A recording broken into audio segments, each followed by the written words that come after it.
Now, for my deep involvement with the management team, they are going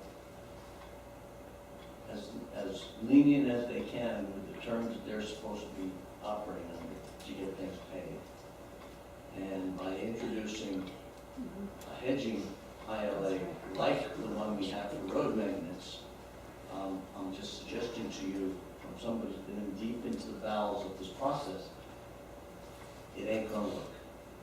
Now, we have ahead of us, and I guess we need to give Mark some direction as priorities. Say, we want an RFP that goes out there and everybody can step up and say, for whatever service as we define it, and be very specific for the services that we want to be provided. And that we understand that the RFP will include such things as we will rotate based on availability. For example, it would be somebody that we may choose on a low bid basis, but if you can't respond within a certain day, number of days, we will maybe rotate, and everybody understands that. And also, we are very specific in what the bid has to include. Now, if we do that, and we have involvement of the town water control district as a bidder, you then have to make sure that the water control district is very accurate in how they identify the district costs that they're accumulating and segregate the non-district costs, because of the condition basically that we have on the $150,000 is only to reimburse the district expense. So there's been a general reluctance to, as I hear it, do the cost accounting for the town and put that in a different perspective. General reluctance to change bookkeeping methods so that they can adhere to the requirements that we have imposed. So the town's trying to work through that, and we've just gone through the $150,000 package. It took us almost a whole year to get it done. But we have a process and we have a procedure that seems to work.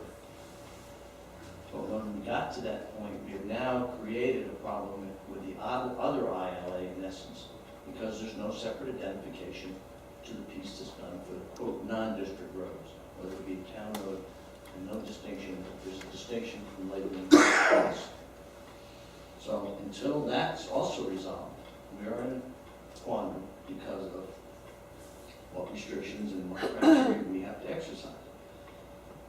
On one hand, if you're only paying $150,000 or whatever it is in the future, beyond this next fiscal year, and you have a set of established rules that identifying expense and claiming it as all district and then we're reimbursing it, that's fine. But once you get into the two services, we now are basically in a situation where I don't think the water control district can step up to it and do it unless they have a change of mind where they adopt classification of expenses into two buckets, one or the other, in the district or non-district. And that's a long, drawn-out accounting answer to what's been going on. But I've been in deep on this, and I've had conversations with town manager and our attorney to understand some of the things we need to do so that we can make this thing work easily. But there's a kind of a stumbling block here, that you can't identify the expenses. And I'll tell you, just to take another minute, that there was a process that was working, and it's one of the simplest things to do is identify road rock as who it goes to. When you order it, you say it's going to 161st. For the first 9 months of this fiscal year, there was identification being placed on the invoice and saying it was for the town. Kept in the same account, but that could be fixed easily. You code it to another account, and you call it a non-district expense. Well, that was stopped for some reason, because we got some more bills in that said we put some road rock down some of these roads, but the identification, the invoice has no longer been identified as that. So we struggled through this. And I'm sticking my toe in the water periodically. I don't have to live this life like the town staff does.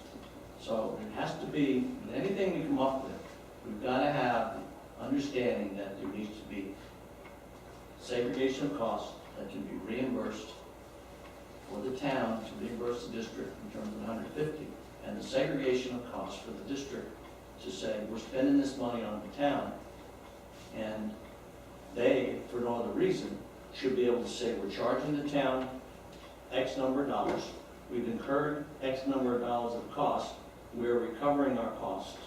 Because if I was going to the district and saying, wait a minute, you're charging the town $100 an hour, and you're incurring $150 in cost, that's crazy. I'm subsidizing the town road maintenance through my assessment. So they need to step up to that, and you guys don't see that because, and you shouldn't, because you're not getting down in the depth of this stuff.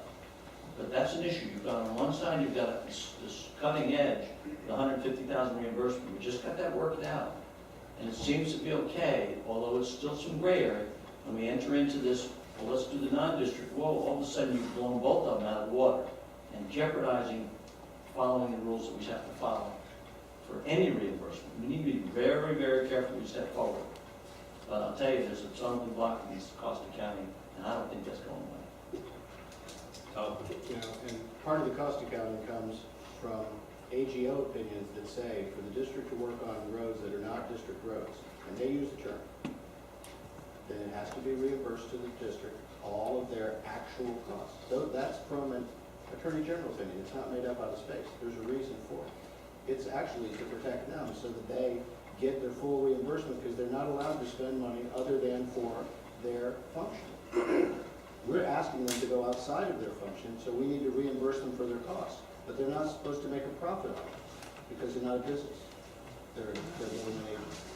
We have to keep that in mind. But all the things we're talking about are very, I mean, tonight I said an example upon example of all the issues that we have with these folks that we're going to be talking about in 2 weeks. And we really need to be able to discuss these with them, you know, and have an idea where we're coming from.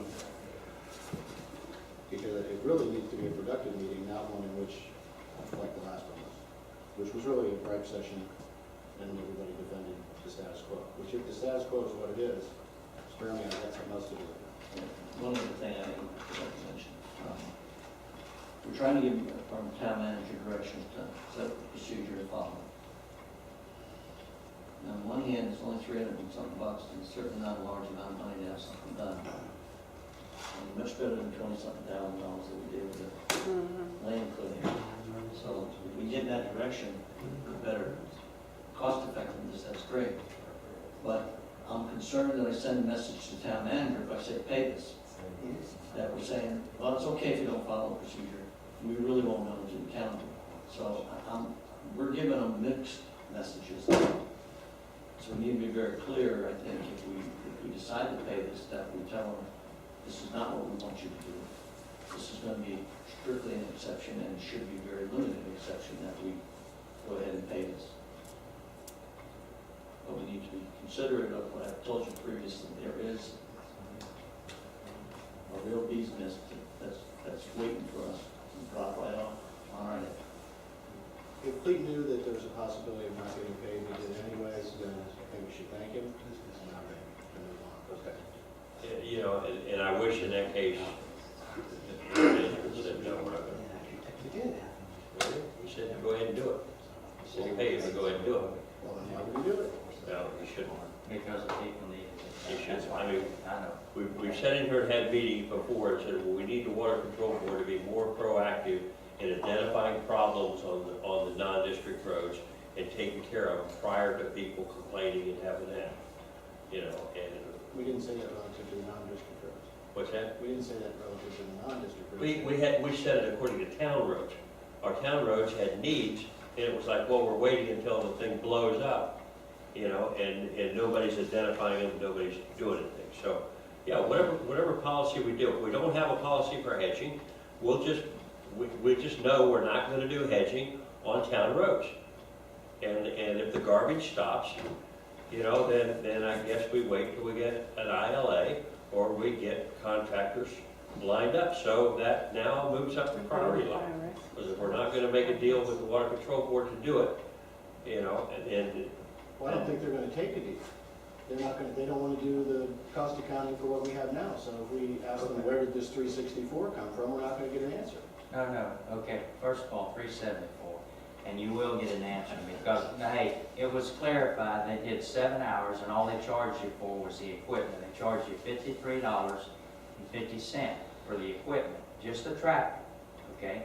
Now, you can justify that if you want to call Case Tractor or anybody, if you think you can get a tractor just to rent it now and operate it yourself for $53.50 for 7 hours, $300-something, then you really impress me. Now you're gonna, the guy, I just explained, the guy that does it for a living charges $90 an hour, and he doesn't clean up his mess. Now, I'll be interested to see the RFP that we come up with, because I'm telling you right now, before I ever see it, when we go out for bids and stuff, instead of spending $300-something, you're gonna be spending $10,000 and $15,000 to do the same hedging. This guy's gonna ride with me over to Hyde Park tomorrow. I'm not gonna tell him how much it costs. I'm gonna ask him how much it would have cost if he would have done it for us, okay? And not cleaned up his mess. Now, we don't have any trouble, the same road request when it comes to grading roads and putting fill on town roads. We don't have any problem at all. It seems to be working very smoothly. At least I believe it does, Mark. The request I put in, the people call me back and say, thanks, Ron.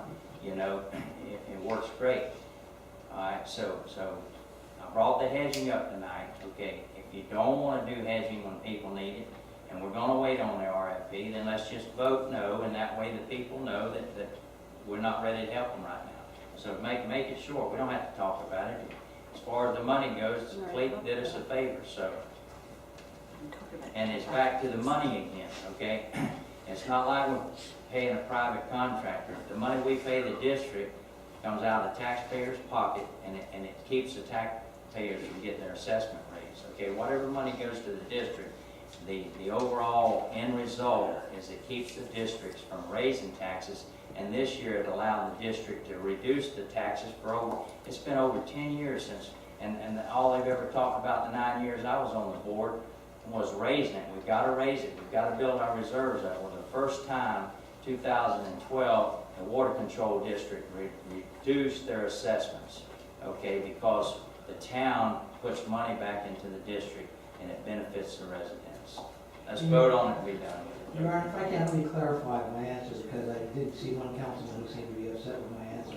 Let me say, in response to what Councilman Gerald just said, the process in terms of putting in the forms and doing that does work very well. Even though I know at times Mike Cleet has indicated he considers it overly bureaucratic, but it's not. It's pretty quick, it's pretty painless. The back end of it, what Vice Mayor Rocket was talking about relative to the actual costs, does not. And I think that's where he was, and I just want to clarify that's been difficult. So. And even I know it's been difficult, and I feel for management on that part. And I'm hoping that when we go out for RFPs, I'm explaining to the Water Control Board, hey, the RFPs are going to be there if the district, if the contractors that do the RFPs, if they're held to the same thing that the Water Control District is when they're quoting their prices and they're itemizing everything, then if the district can't comply and the contractors can, then the district don't need to be doing the work. So that's the way. I'll be glad when the RFPs go out. You know, they're long overdue, but I'll be so happy when we get the RFPs so that the residents can start getting some services that's needed. And I got to throw this in because Frank Chilwell gave me a great idea, and I apologize for holding you up. But he said, Ron, Been a long 3 minutes. hey, I know. Frank told me that, you know, Ron, he said, the district has a lot of work, and they work from 8 till 4, and they don't work on weekends. He said, you know what, a great idea would be if the town agreed to pay the time and a half for the water control employees. Oh! Let me finish, please. Employee! No, they're working for the district, okay? They're working for the district, but if they wanted to work on Saturday, Told me that. okay? Mhm. And I guess if I can't, I'm wasting my time, but if they wanted to work on Saturday, they can work We with got, town. we've And got that way- about 10 things we've got to go over. Okay, no. Yeah, That's yeah. it. Thank you. Okay. Howard, Ward. Howard Moore, E Road. One thing I want to mention, first of all, Florida Power and Light, don't even waste your time. I dealt with them for years. I had a specific instance which was indicative to my specific property. They come out, they do a survey, they decide 3 limbs need to come down, aspen comes out, they cut down those 3 limbs, and you got a holly tree that you know in another 6-7 months is going to be threatening the same power lines. I've called them up, I've argued with them, I said take it down to resident serviceable height, and then hold me responsible. They would not do that. They now got a new policy. They do the shuffle, they do the jive, they never come out, they never look at it. When I finally got nasty with them, they sent out an arborist who walked out, looked at the situation, and told me to go buy a specific poison that would kill all the holly that I found out you could only buy in 55-gallon drums, and I only needed a half a gallon of it. What I did find out was that if you go ahead and you take a chainsaw or an auger bit and you make a couple of holes around the base and you pour in pure Roundup undiluted, it will kill the tree. And it's wonderful because all the small branches start breaking off and falling down, and the tree comes down very nicely in little increments and doesn't do any damage, and I have solved my electrical problems forever, from the road all the way back into my property. Now, the thought that occurred to me is, whenever I've seen issues concerning electrical lines, it's always invasive species. It's always Florida holly or Brazilian pepper, whatever you happen to call it, or Australian pine. It seems to me that the town ought to be able to do something to not hedge, but kill. Why are we hedging? Why aren't we killing?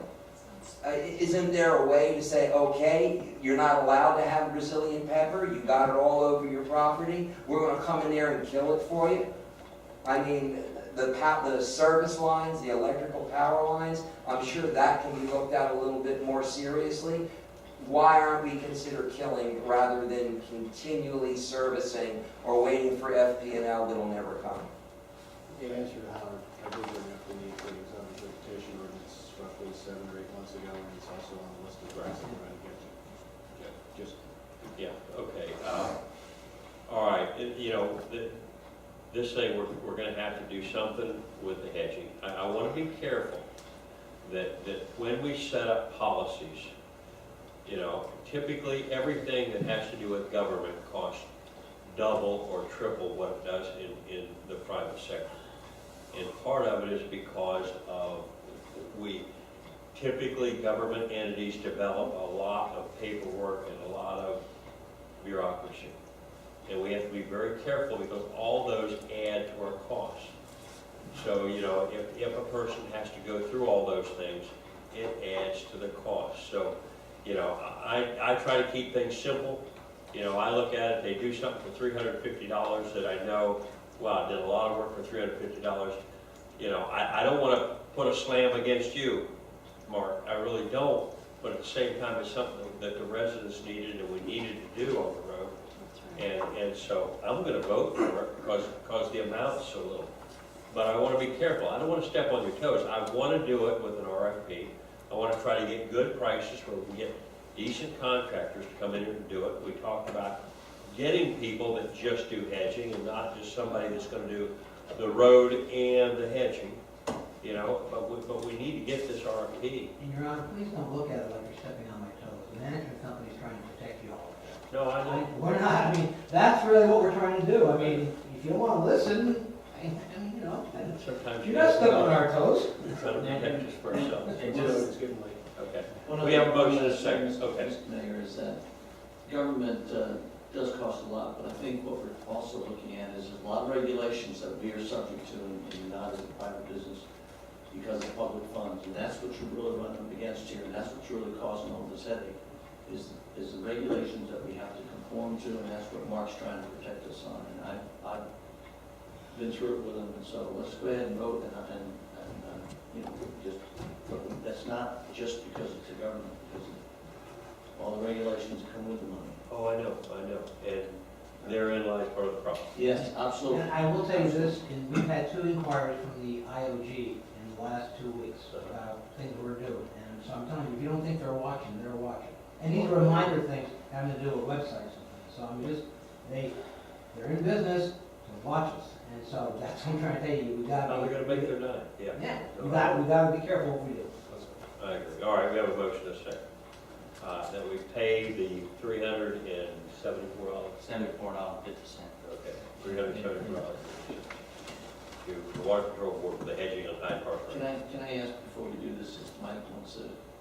No, I'm just gonna say, there was a comment made about going over the purchasing threshold, this amount of money for this project, given the time and distance from your last hedging, I think it's reasonable for you all to interpret that it was a standalone purchase and not bundled with the work that you did, and I just wanted that on the record. Okay.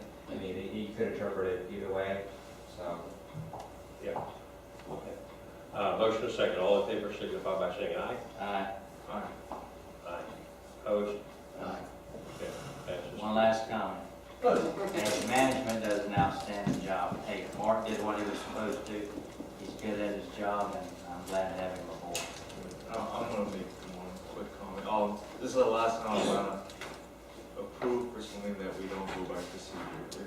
If it's not by the book, I'm not for it at all, no matter how good the intention is. And I will agree with Ryan, but from now on, we do not insinuate to anybody that they're gonna get taken care of, which means we don't call a contractor out and say, well, we need help with this, because if we don't have the proper procedure, I don't want them thinking that we're gonna take care of where we're not. So you know what, if that's the way, that we need to do it, let's make sure we run it by the proper channels, and we don't do anything unless it's all done. All right, public comments, I've got Nina Corning. Okay, I'm gonna let it go, thank you. okay. Howard, I'm going to remind you guys, as well as Ron, that you voted to send a letter for an AG opinion, but you never came to an agreement as to what the basis of that letter was going to be, whether it was going to be like Ryan Lang asked for, or a more truncated version. I would like that put to bed, please, so the attorney has direction. okay.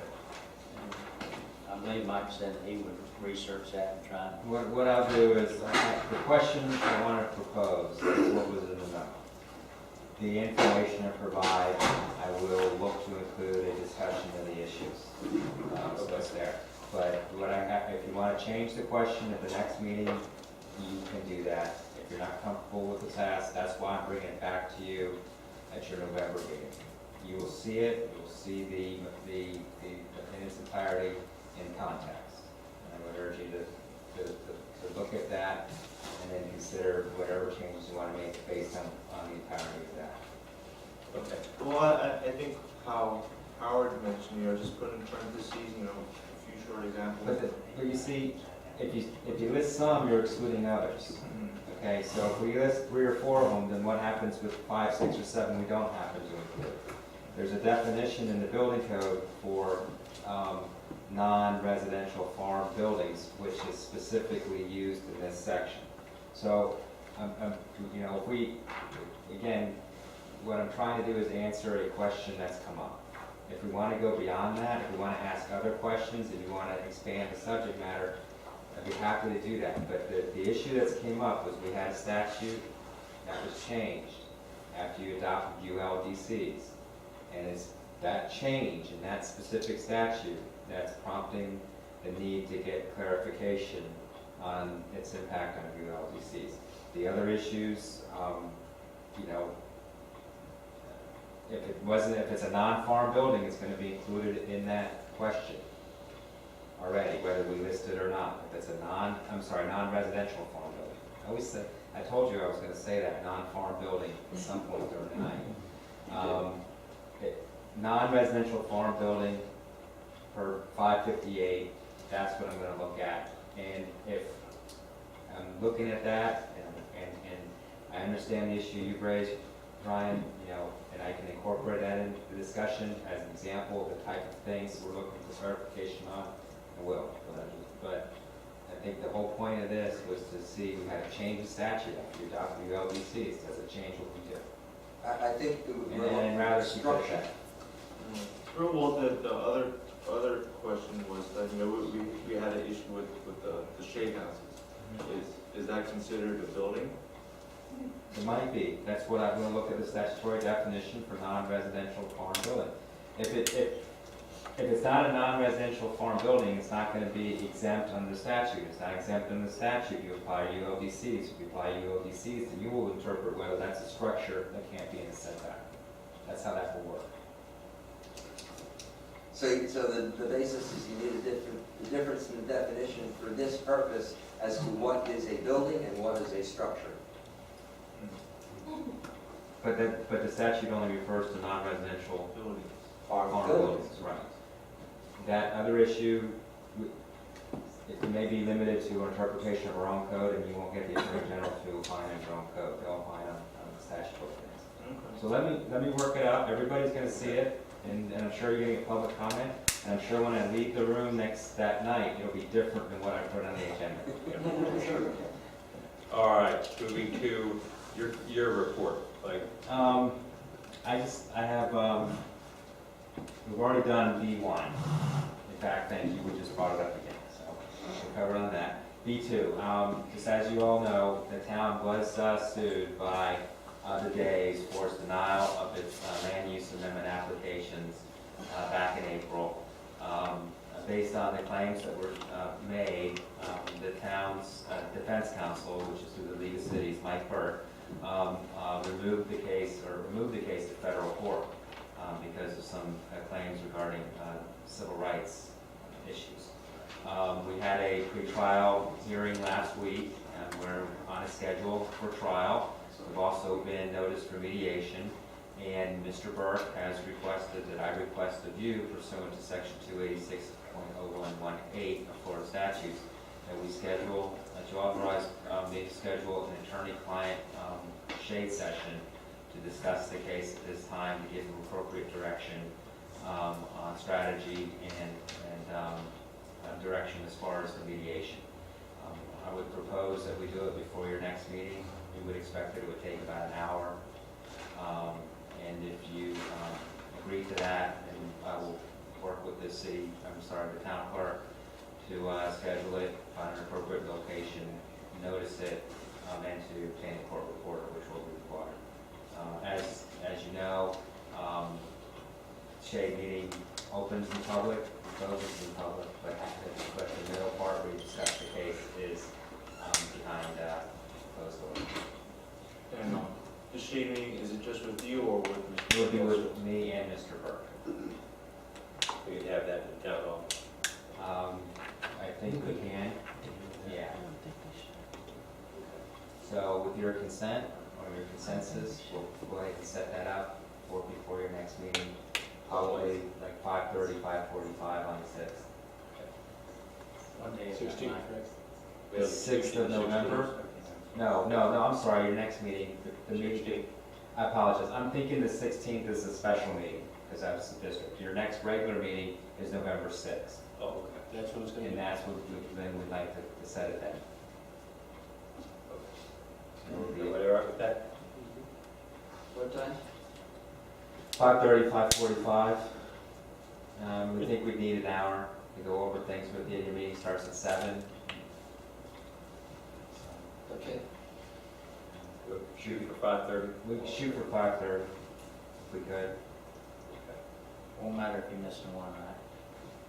I may be here, I may not, but this is a good league team. You got good people. Okay, understood. All right. What else you got? Mike? Well, you wanted, at the the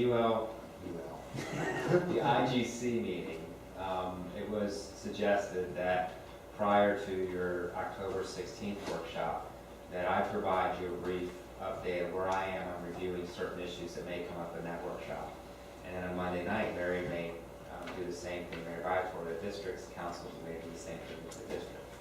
I think in large measure, we've discussed a lot of the issues that were part of my review for that meeting.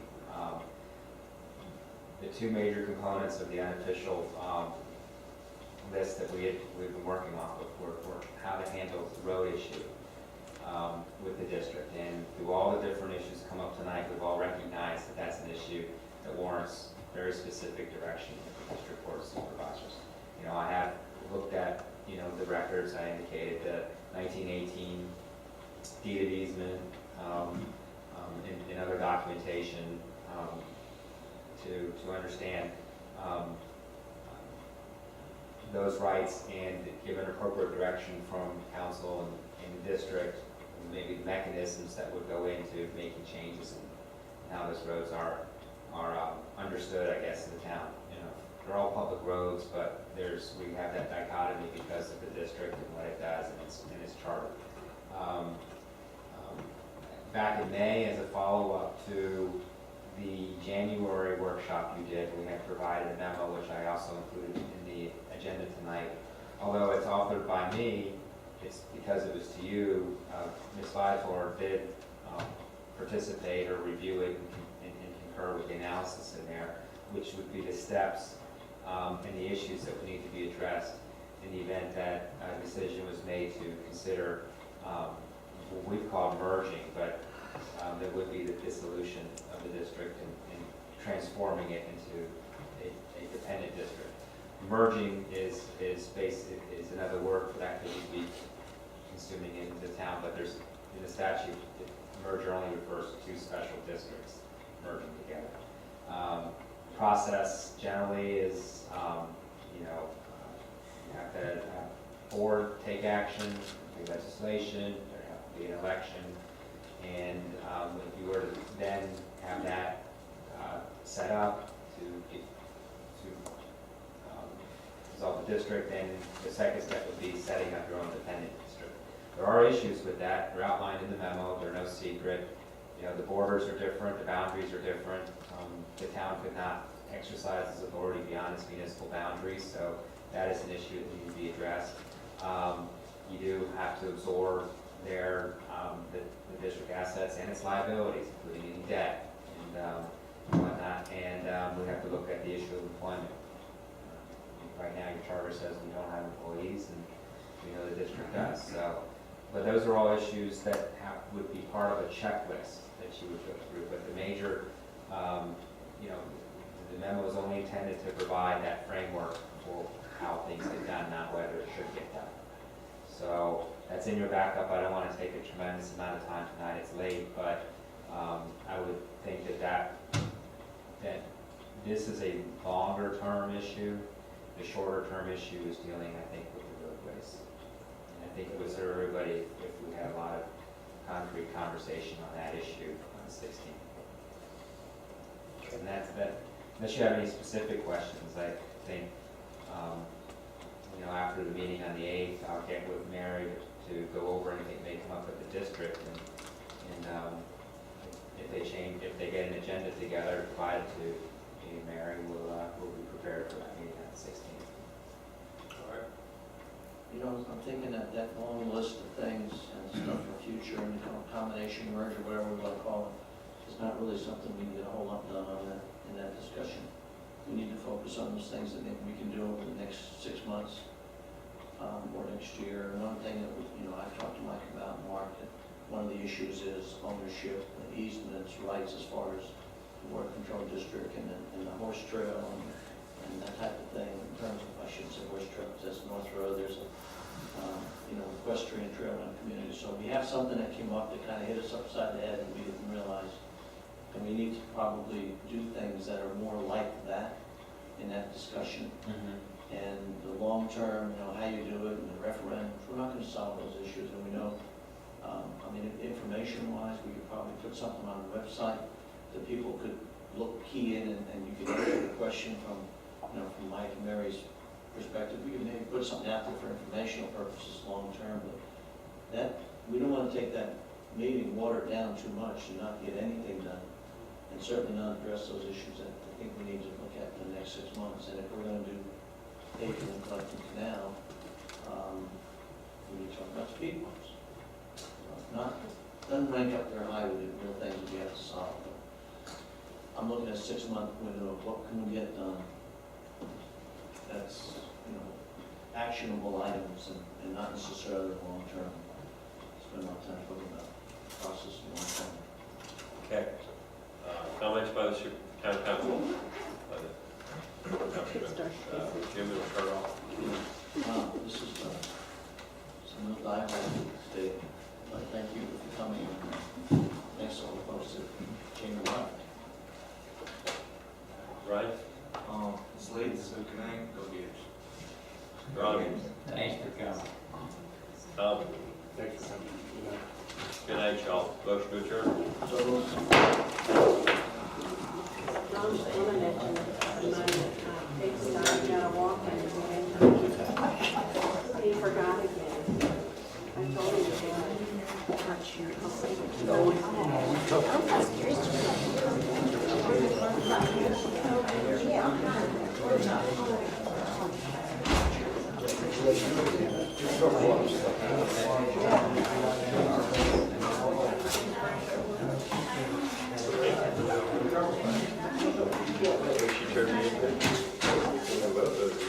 Hey guys, I'm gonna come to flip side. I would always answer, thanks.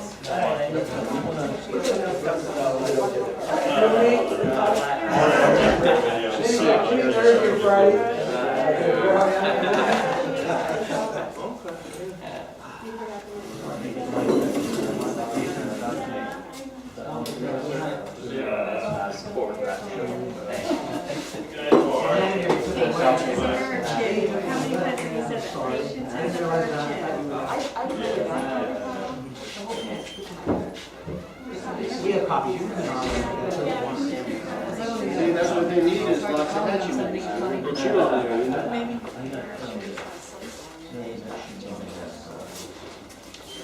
Let's go, Tom.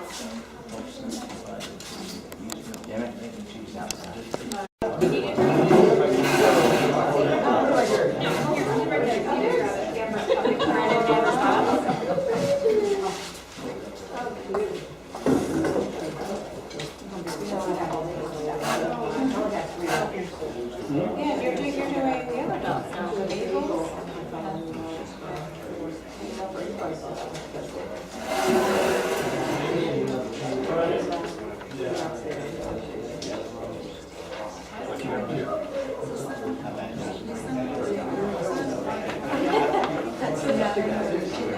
Yeah, I know what that's like. I wish the board might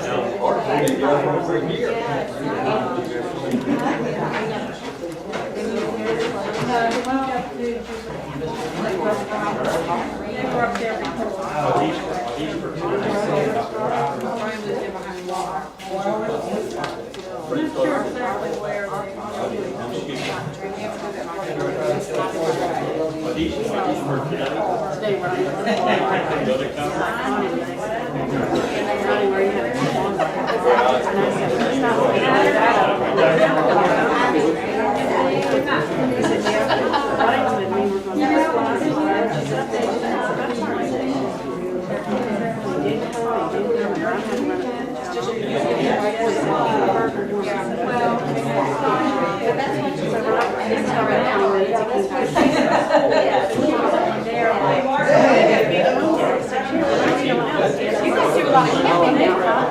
He was coming.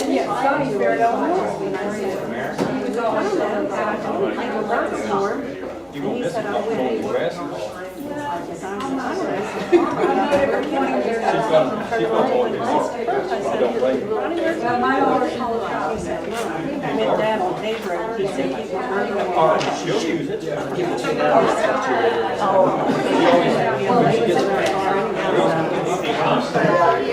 Not going over to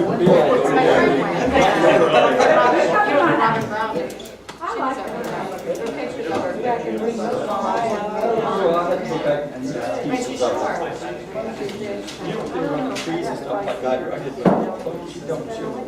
Wow. We need her.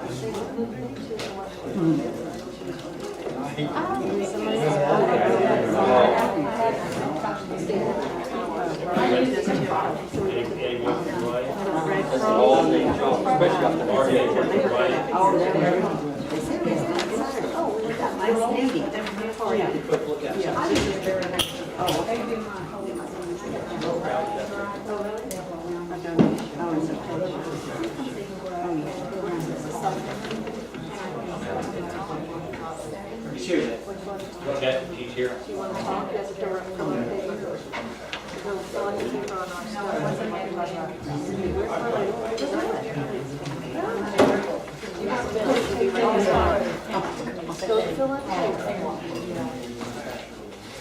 Oh, my God. Everybody ready? Everybody? Good evening and welcome to the October 2nd meeting of the Los Angeles Groves Town Council. We can have the roll call, please. Mayor Browning, Here. Vice Mayor Raffit. Here. Councilman Bozinet, Here. Councilman Gerald, Here. Councilman Aaron. Here. Okay, if you would stand for the pledge, remain standing for the invocation. I pledge allegiance to the flag of the United States of America and to the republic for which it stands, one nation, under God, indivisible, with liberty and justice for all.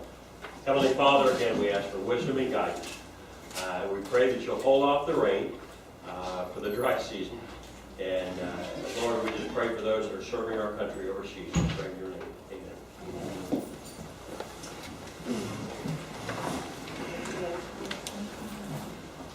All right, I'll entertain a motion for the approval of the agenda. I make a motion to approve the agenda. Okay. Second. Any discussion by council members? Your Honor? Yes. I did have a call today from a citizen who had requested that, in terms of the agenda, that the report relative to the AGO opinion be moved up further up into the agenda, so. Okay. Provide comment. Okay, so any idea where you want to put that? That's your call, sir, for me. All right.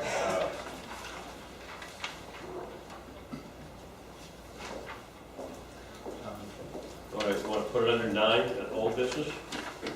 Yeah, that Okay, would that'd be- make sense. okay. All right, everybody all right that made the motion a second? Yes, Okay, as amended. all right. So agenda as modified, all in favor, signify by saying aye. Any opposed, same sign, motion passes. Moving to the consent agenda.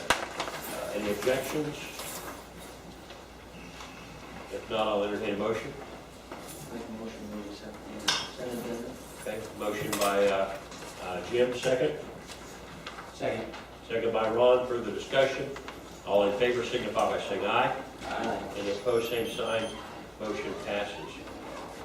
Moving to the presentations. We have a check here for Teo Dressler with the American Red Cross. So we have a check for you for $500.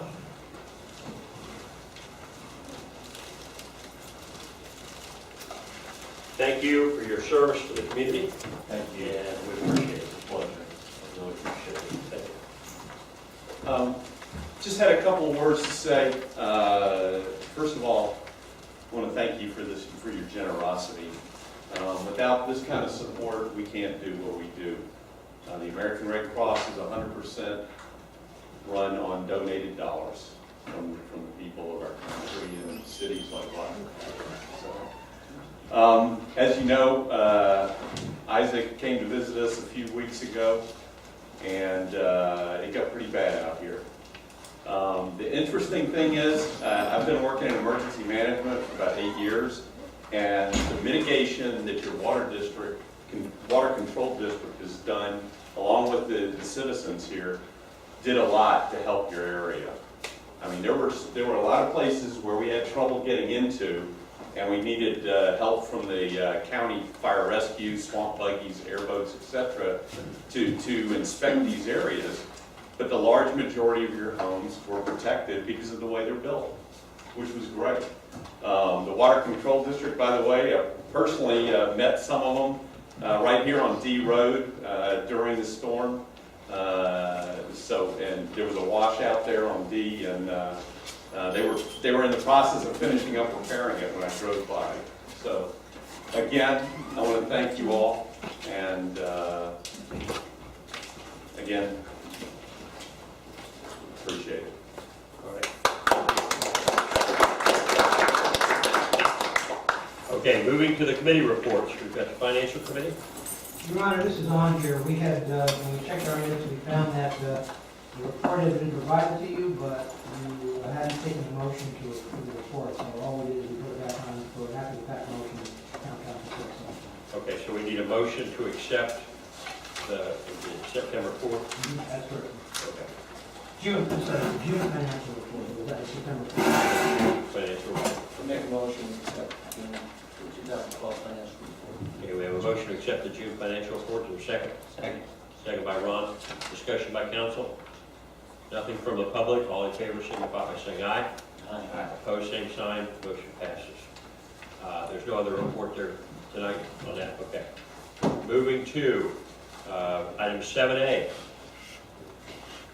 Mr. Mayor, members of the town council, this is a quasi-judicial hearing to approve a plat application. I'm going to read the resolution title and I'll go through the procedures for the hearing. Resolution 2012-17, a resolution of the town council of the town of Waxahachie Groves, Florida, approving the Simon Trust boundary plat for land owned by Trust A, UWO Alexander Abraham Simon as to the 75% of the property, and Trust B, UWO Alexander Abraham Simon as to 25% of the property, consisting of 96.73 acres, more or less, located in the northwest corner of Southern Boulevard and B Road, Waxahachie Groves, Florida, legally described in Exhibit A of this resolution, providing for severability, conflicts, and effective date. Mr. Mayor, generally, or specifically, your code does require that there is a process to go through for quasi-judicial hearings. First, the applicant goes and has up to 30 minutes to present their case. Hopefully, it won't take all 30 minutes. The staff, town staff, will then present their materials to the town. All backed up in the agenda are already in the record, considered part of the record. After the town staff goes, you can open up to members of the public to speak on the application. Members of the public have up to 3 minutes each to speak on that, unless they are president of a HOA or some other similar group. As we explained the last time, they have 5 minutes. At the end of the public hearing, the applicant has an opportunity to provide any additional information, rebuttal or otherwise, to assist the council. And then thereafter the hearing is closed and you make your decision. This is for a plat application, which will be explained by staff. All testimony or comments that for you to consider as testimony need to be taken under oath. All the materials that are, like I said, are part of the record. Hearsay, you can consider hearsay, it just can't be the sole basis for any decision that you have. And at this time, what I'd like to do with your indulgence, Mr. Mayor, is to swear in everybody who intends to speak or provide any statements on the record on this application. So any representative of applicant, town staff, and anybody from the public who is here on this application, to raise your right hand and be sworn in at this time so that the board can consider, the council can consider your testimony. Do you swear or affirm the statements or testimony this evening should be the truth, the whole truth, and nothing but the truth? Thank you, Mr. Mayor, council. At this point, you should call the applicant out. Okay, we'll have the applicant come forward and make the presentation. Are they here? Yeah. The podium over there.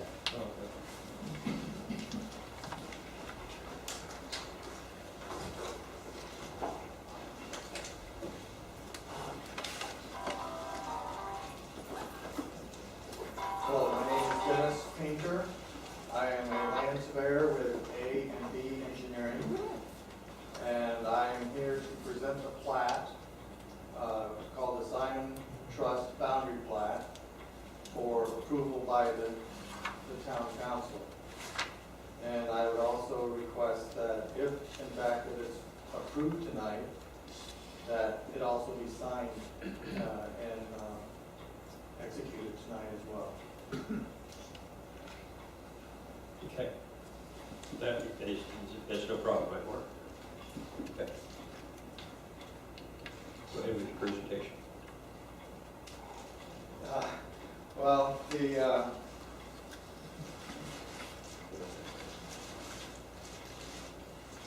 wasn't, I was just going to present the plat, is really all I was going to do. I'm not sure what else, my understanding is it's been reviewed, that it meets all the regulations and requirements of the town and of the state of Florida.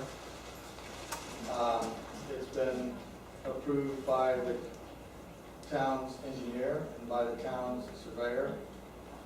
I've collected other signatures on it as well. And I'm not sure what else I need to say on it. All right. Then, thank you very much. And, Jim? Yes, sir. Thank you, sir. The applicant for the Simon Trust boundary plat is the Simon Trusts A and B. Those two represent the project as a region. The purpose of the plat is to split the 96.73 acre Simon property into two parcels, one of 75 acres and one of 21.3 acres. And this is essentially a lot split to accommodate the sale of 75 acres to the State County. A copy of the plat is included on page 53 of 222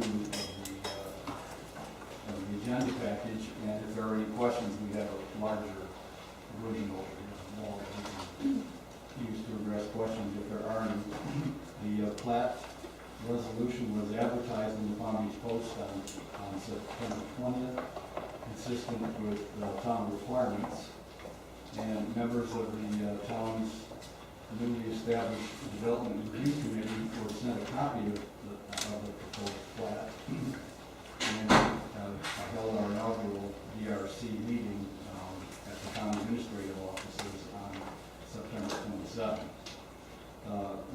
No comments were really received from any of the DRC members, with the exception of the Water Control District, that stated that they couldn't sign the plat until after their meeting of next Monday, because that had to be considered as a district agenda item. The Planning and Zoning Board, per direction of the council at the last meeting, is not going to be reviewing the plats because of their technical nature. It's essentially a boundary survey which identifies any easements, dedications, things of that nature. The plat was reviewed by the town's consulting engineer and town's consulting surveyor, and both of them via email correspondence indicated that the plat met all of the town's land development regulations as well as any state requirements.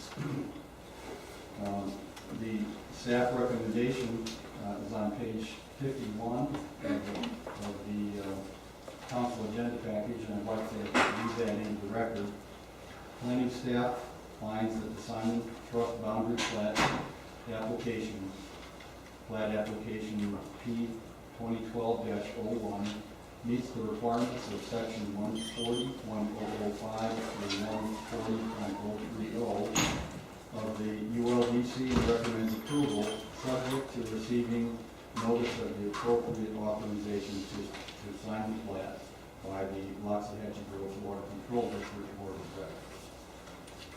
Okay. That concludes your staff report. Yes, sir. All right. And I'll open up to the public, see if anyone's here to speak on Any this. public comments on this item?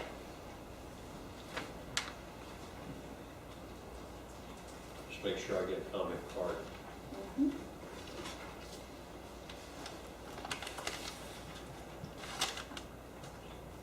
you know? What's that? 7A. 7A.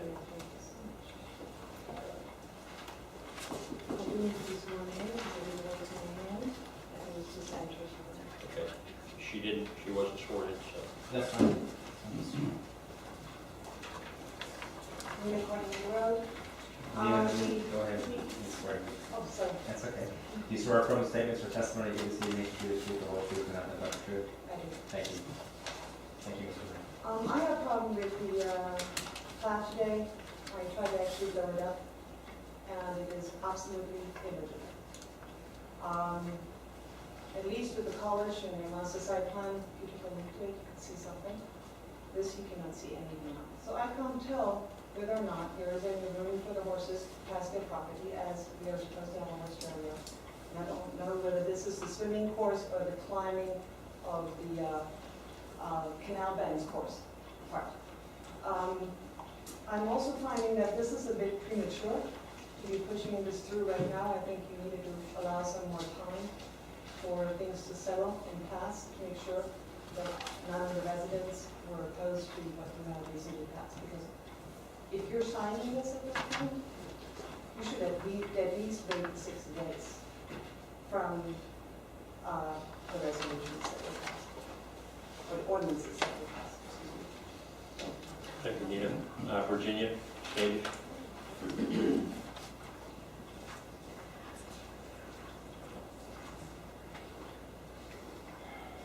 Virginia Standish, 15410 North Road. Please be sworn in. Oh, I'm sorry. I thought you might be. Do you swear affirm the statements or testimony you give this evening should be the truth, the whole truth, and nothing but the truth? Yes, and mine's simply a Thank you. request. I am requesting that the town council make sure they have a list of all agencies that are required to sign off on this site plan, that you've reviewed it thoroughly and confirmed you've received all approvals from all agencies that are required. It's a simple checklist. You should have that in front of you before you make your decision. Thank you. Thank you, Virginia. Jim, have you followed up on that, your staff? Well, all of the agencies that have to sign off on it have a place on the plat where they actually have to sign. And we have it signed so far by the town's consulting surveyor and the town's consulting engineer. It can't be signed by the water control district until after their meeting, and the rest of the signatures are town signatures. Okay, council, Mel? Ron? Ryan? Jim? All right, is this a roll call vote? Your motion. Okay, need a motion? That would be good. All right, I'll entertain a motion. I make a motion that we approve resolution 2012-17. Is there a second? I'll second. Second by Ron. Further discussion? All in favor, signify by saying aye. Aye. Any opposed, same sign. Resolution passes. Going to 7B.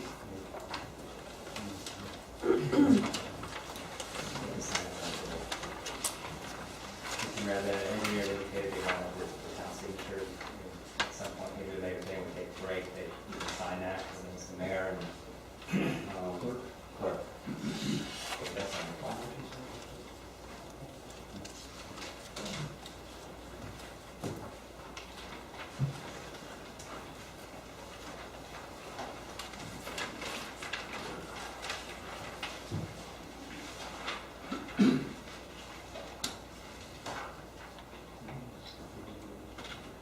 Mark? Why don't you introduce Your Honor, this is a resolution that sets a processing fee for the review of the business tax receipt. Let me just do some brief comments into tonight and read the resolution. As you know, we had talked about previously during the course of this year about an attempt to, again, offset some of the costs that the town is picking up in terms of doing the planning and zoning function, that we would try to set a fee on about 3 or 4 different review areas, and we indicated we would do this on a piecemeal basis. At the start of this meeting, we're doing this as it relates to business tax receipts. We'll be coming back with a fee in November relative to the actual zoning review that staff performs on a daily basis as applications come in. And we're going to try to set that fee for 3 or 4 of the actions that we believe we can't set a fee for and we're currently doing. So what this resolution does is sets a review and processing fee of $20 for every business tax receipt application that we receive. And as I've indicated in the agenda report, our basic function as it relates to that is to make sure that the zoning and the use are coincident or proper, and we will come in and do the process. We believe it's a fair fee based upon the survey that we did back in May of all the cities throughout Palmetto County, and we're kind of using that as our basis to make that out. Good. I'll go ahead and read the resolution title. Resolution 2012-18. A resolution of the Town Council of the Town of Waxahachie Groves, Florida, authorizing establishing a fee for processing business tax receipt applications, providing for conflict severability and effective date. All right, I'll entertain a motion. Make a motion that we accept resolution number 2012-18. Okay, we have a motion by Ron, is there a second? Second by Jim, discussion by council members. I have nothing here from the public. All in favor, signify by saying aye. Aye. Any opposed, same sign. Resolution passes. Moving to 8A. Okay, that's me.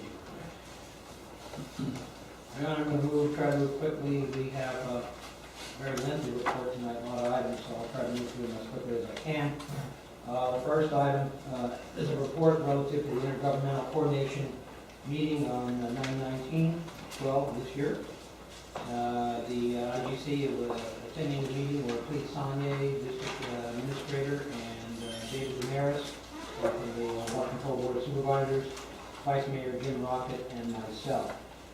Primarily, the scope of the meeting was to continue to discuss the planning of the October 16th workshop between Town Council and the Water Control District Supervisors. And as you know, we have been working with an outline that was provided by Board of Supervisor John Ryan.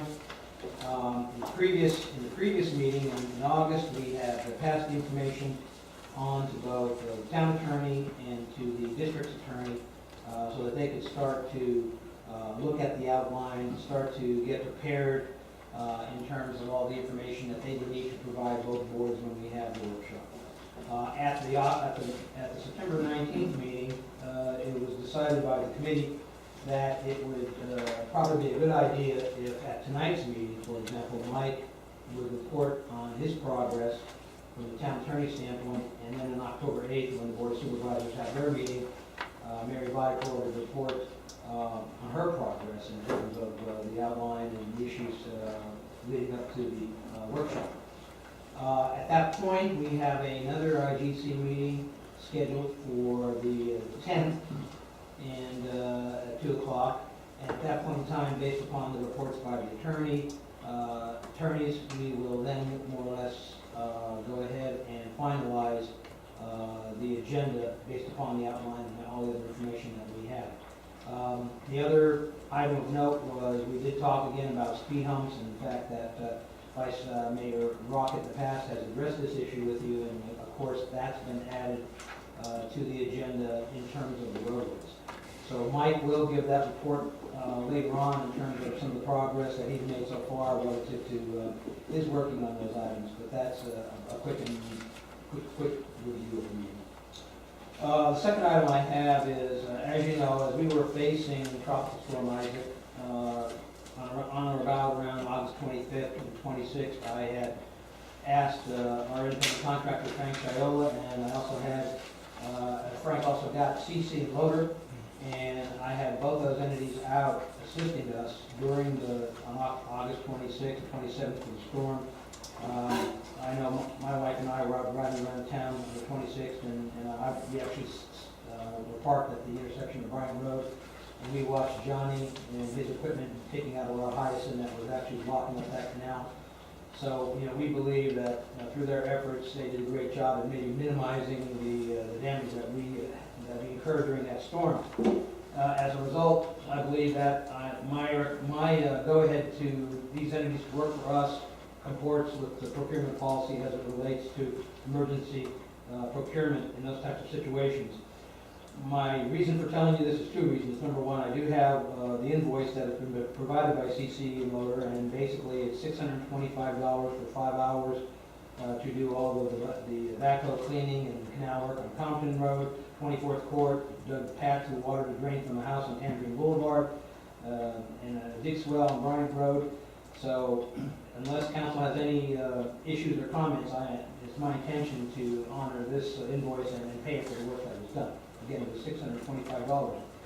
Now, having told you that, the next issue I want to tell you is the fact that yesterday I received a call from Clete Sonnier from the Water Control District, and he advised me, and then sent me the information later, that WBI Contracting of Palm Beach actually also did some work during the storm relative to Compton Road, Neff Road, and also they did some work on C Road and 22nd Place.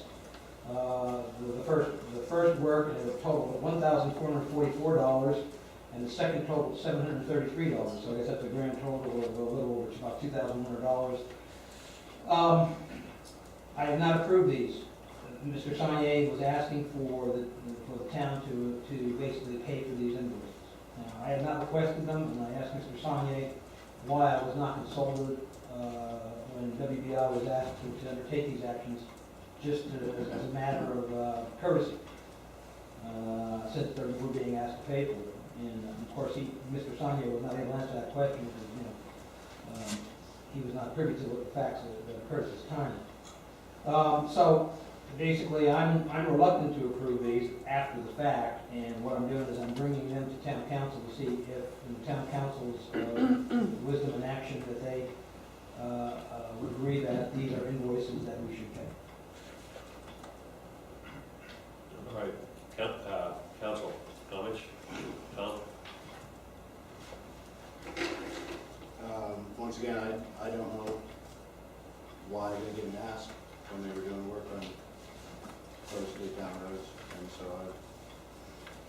I know Cleve doesn't have the answer, so I would be inclined to say no. Ron? Well, I don't know why Kate doesn't have the answer, but I know I seen George out there busting his butt on town roads, and I heard a lot of people compliment him on getting their water off their property and stuff like that. I would hope that if George can provide time and what he did and stuff like that, verification, that we would support it. Now, also, another comment is that I heard that the people that do our weed control, vegetation control, and John Reinmeier can help me out here, that they've agreed to put some of the costs that we had to pay John, or that we will pay John Choquette, and I would assume that the same would apply to WBI. So that's one thing I definitely want to find out if that's true. And John's here tonight, so maybe he could help me with that.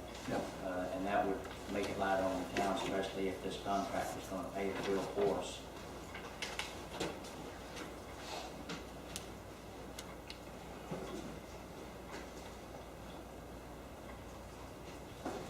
John Ryan, 3508 A Road.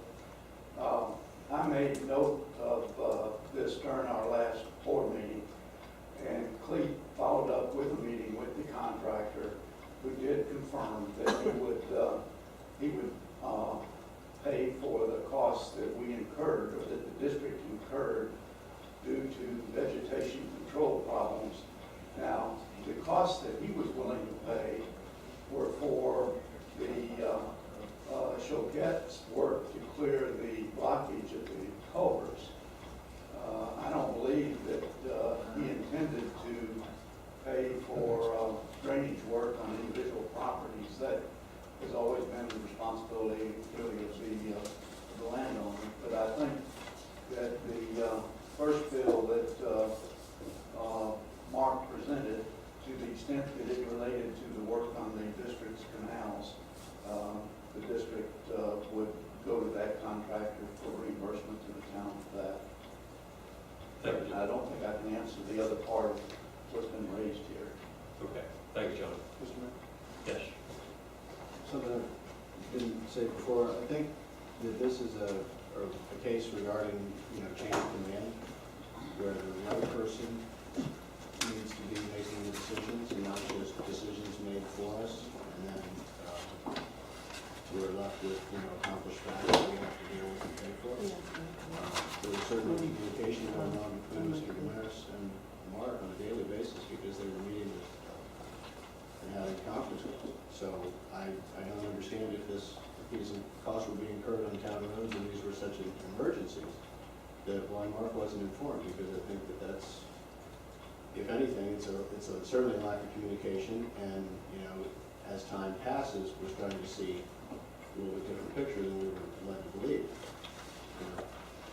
This is 3 incidents in which Mark wasn't aware of what happened. I think that perhaps is a pattern which we shouldn't see continue. I know he worked on that incident right there at Trick Road and D Road, and you were in communication with David on that, correct? David Amaris. There was we did have one communication on that where he had indicated that they may need to take some action relative to that culvert, and would the town be willing to, at that point, pay for half the cost? And I indicated that was something I couldn't make a determination on yet at that point in time. I believe they ended up not doing it at that point, and so that issue kind of, They didn't take the culvert out, but I know they opened it up. The culvert had failed. Now, can Frank Shiola, how much of it can he verify? He was out there a lot. I mean, he spent a lot of time out there. I can certainly talk to him about it. I mean, I would definitely, well, let's go ahead. Rest of the council. Brian, what are your thoughts? I do appreciate the work done, but I do believe that, the protocols need to be followed. It needs to get, town work needs to be approved by the town before it gets done. That's plain and simple. Like I said, I do appreciate the work that was done, but it needs to get approved by the town. Okay, Jim? I don't, if nobody has any ideas how this was asked for, requested, approved. I mean, is any, they even spell, but, I mean, is there any, what do you think, Captain? For the record, I can read it. The letter that came from Cleve after we had a call basically indicated that the work occurred from August 29 to August 31, 2012.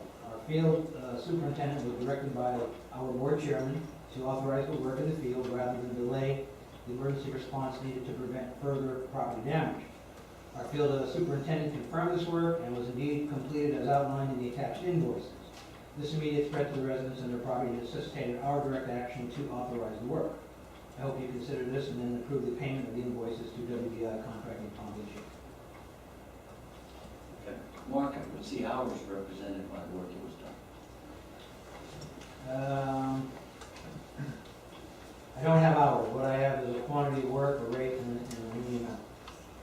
Quantity of work and a rate was in there. For example, he looks like he delivered a six-inch hydraulic pump, quantity 1, rate $110. Set up equipment is quantity 1, rate $162. Flush and temporary repair existing damaged 15-inch culvert pipe to maximum flow possible. He's got a quantity of 40, a rate of 12, $480. That's what I mean when I say, and there's about another 4 or 5 minutes. All right, an observation is, I don't understand that. I know that we had people out in the field working on this, so if you need anything needed to be done, I think we already started the process of repair and attention to town road issues. If this was a matter of the contractor not being paid by anybody, it's a little different line. Because then I think we received a service, nobody's going to pay him for it, and we probably need to, by default, step up. And make it very clear to the contractor what direction the model is going to be used a certain way. So I don't know how to resolve it. If he's done the work and he billed the district and we're asked to pay for it. Part of me says town benefit. Another part of me says we had somebody out in the field doing work for the town, and they were all over this community as director. I was there in part of it too, so I know where they had to go. And the last part of me says we didn't authorize it, and we've had kind of, and Tom touched on this, we have a little bit of a problem now. We also have applauded Dave and the supervisor in the town board control district. Supervisor are out there working hard and doing what they need to do. But I don't understand why the town roads got involved with the request when we have somebody else already out there doing the work that we need. So I just can't come to reconcile paying for it. The issue with opening a culvert, it was flooding that road. It was flooding across the street a little bit. I mean, it made, let's say, access in and out on our town road compromised. But it was, I mean, we have a sharing in that. I don't see a problem with sharing that. It was like, well, you wouldn't have two different people in there doing the same work. So you have one person trying to fix the problem that we benefited from. I could culvert up, just to open it up. But this other is just amazing, because, first of all, the contractor knows the town roads. He knows who's in charge of the town roads, I think. So I don't see how it happened, I just don't understand. I don't know what the council, whether they're coming out off of this, where they're gonna come out on this. I think we shouldn't pay it unless there's direction on our part. Okay, Tom? There's nothing more I can add to that. It's, though I will, I guess. Sorry, No, it's just, we have a procedure. And we had a situation in which, as Jim says, Frank Chiarella was out there, he was meeting with Mike. If something was going on, he should have known about it, especially on the town roads. And if anybody knows the delineation between the two, it's Mike. So I'm wondering what's going on. I think some cost shifting is going on. I don't know why people did what they did. I know there's some people complaining about issues with culverts, and we're given a really crazy answer about their culvert, and now all of a sudden we're so concerned about these, where we told people if you have an unpermitted culvert, it'll be pulled out. I've heard the district say. That's just, it's one to have the cake and eat it too in this case. I don't think we should do it. Once again, Mark has a function for us, and that's to be the gatekeeper of what's right and wrong. And he wasn't asked, so now, as Jim says, we're left to go ahead and pay it because it was done, it's not one, it's three different issues.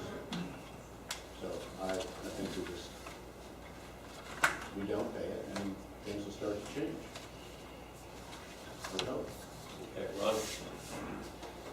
The biggest problem is he wasn't authorized by the town manager. I think, and we don't know because Mike, the superintendent for the Ward Control District, is not here, but then again, Mike has no say-so over town roads, and that's Mark's. And it's a shame. I thought we had good communications, and all we heard up until now was positive comments about what happened. What's a shame is if he leased this 6-inch pump and if he purchased materials and stuff like that, and not only is he out in labor, but he's out personal cost. And if I would look at it as if the residents, which is our responsibility, if they can verify that the work was done, in other words, a decision wouldn't be made tonight, but if they could verify that they reap benefits because of the flood.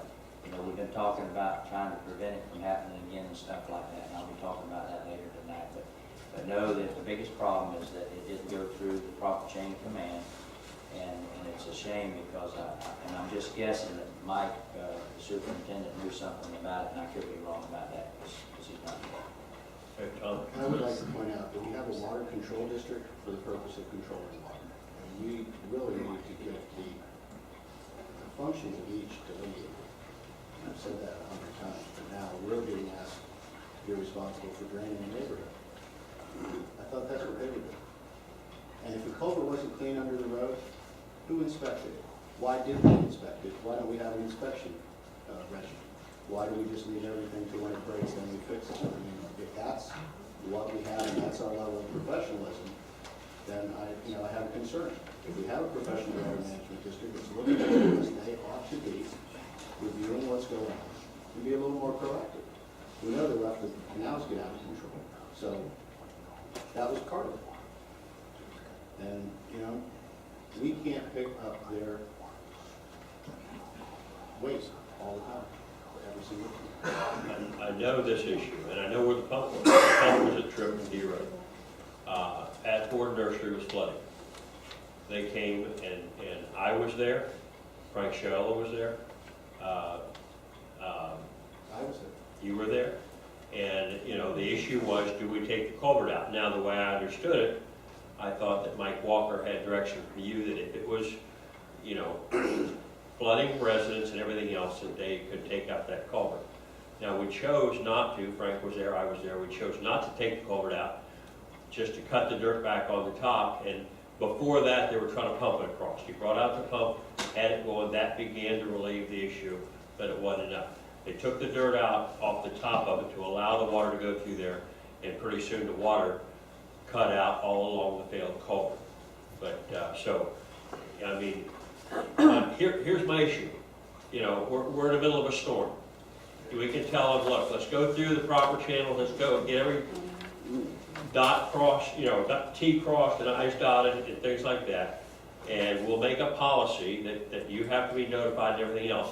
And then when somebody's property is flooded and something fails, then somebody's just say, why didn't you react? So, I mean, you know, that's kind of what I'm Your Honor, concerned the only about. thing I want to say about that is, you know, when that call came in from Dave Damaris, we were actually out doing damage mitigation on the west end of the town. And I had indicated to Dave, I didn't want to make that decision yet unless we agreed that culvert really needed to be taken out. And then I talked with Frank, it had to be within the next hour, and he said, no, we don't need to do that. Right. So, you know, I made myself available throughout the entire incident. I mean, I was there, you know, if anything needed to be done, all he had to do was call me. I would go out and take a look at it if I possibly could. If I was constrained from doing it, Frank was my emissary to go do that. So I am not questioning the work or saying the work wasn't done or in any way finding fault with the work. All I'm saying is I was not consulted so I could see it myself, so I could say, yeah, we need to do that. Okay. That's all I'm saying. And all I'm saying, in that situation, Frank's right, we didn't take the culvert out, but George dug out the top with his backhoe and opened it up and relieved the flooding. And Stan with Pat Ford said, you guys saved a lot of plants. So, you know, I mean, I'm not saying, you know, set up whatever procedures we want, but if it gets too awkward, it's gonna hurt the residents of Loxahatchee Groves. And that's what I wanna keep from doing. I want it documented, I want it paid right, but I don't wanna hurt the residents. Now, those facts, all the more say why I think we should not pay. Because the water district is responsible for the culverts that cross the canals. They have accepted, Jim sat right here and says, are we gonna buy every culvert that needs to be put into Loxahatchee Groves? And our answer was no. No, they belong to the residents. Well, they don't belong to us. We can't do it. That's the law. Okay. Okay. I think we've got different charges. I think we talked a little bit about that particular incident. Removing dirt at the top of that is, I would guess, would be a very small charge compared to the $2,000 bill that I thought I heard. I don't know how much, and that's a new charge. That's not even included in what we were asked to pay for yet. Is that right?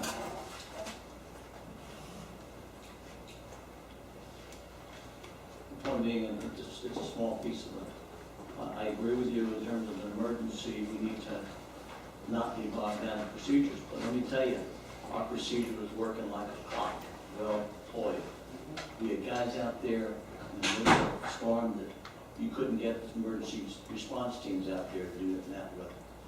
So I think it worked excellent, and you know, the trip road thing, I think is a toss-up. It's something that we, you know, if the top was dirt was removed, and I understand what you're talking about, then we just put that cost, but I don't think it's a very big number. I think the rest of the $2,000 on that one. It's it's actually $2,177 right now. And how much of that is the trip road across the way?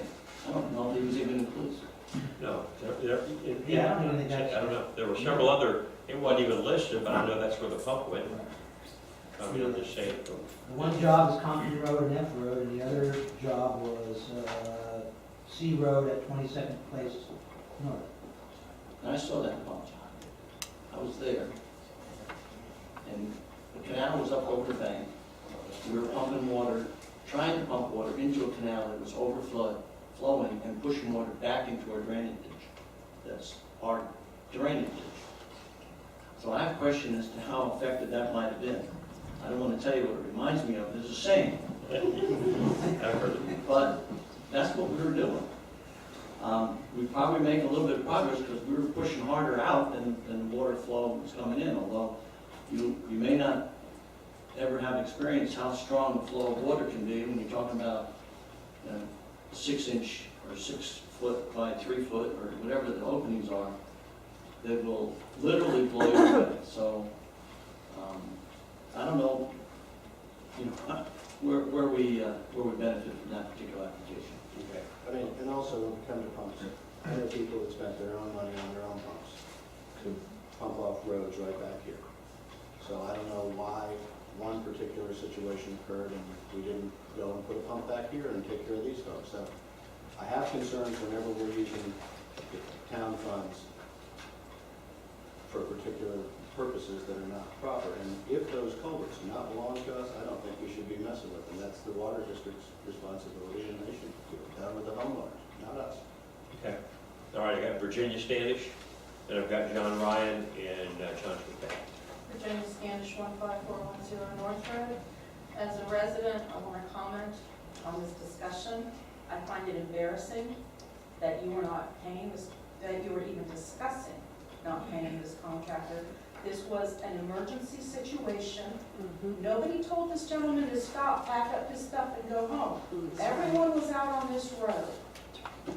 This was a difficult, overwhelming situation, and you're worried about who dotted their I and who did this.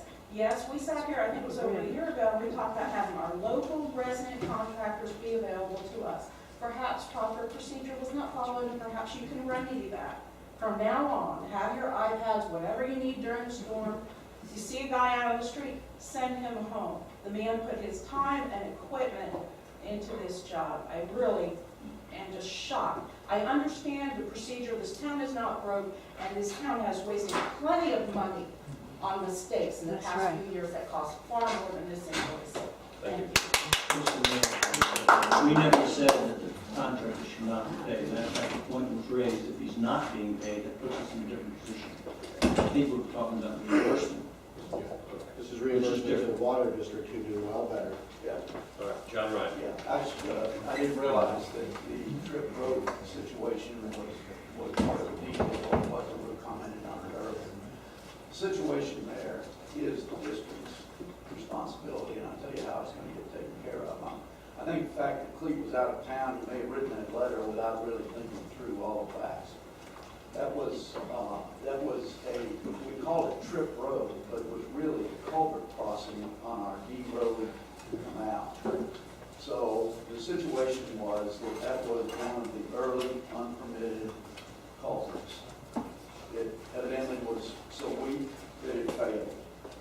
Now, at the last board supervisor meeting, we directed Clete to send a letter to the landowners that would be affected by that culvert crossing, because it's, essentially their responsibility to take care of it. And we told them that it needed to be replaced. In fact, I drove by today and looked, and the culvert's been pulled out, and, it's just a hole waiting for a culvert and waiting for the rest of the work to be done. I think that portion of the work clearly would be included in the cost that we assess, that the district assesses to the unit for the replacement of the culvert.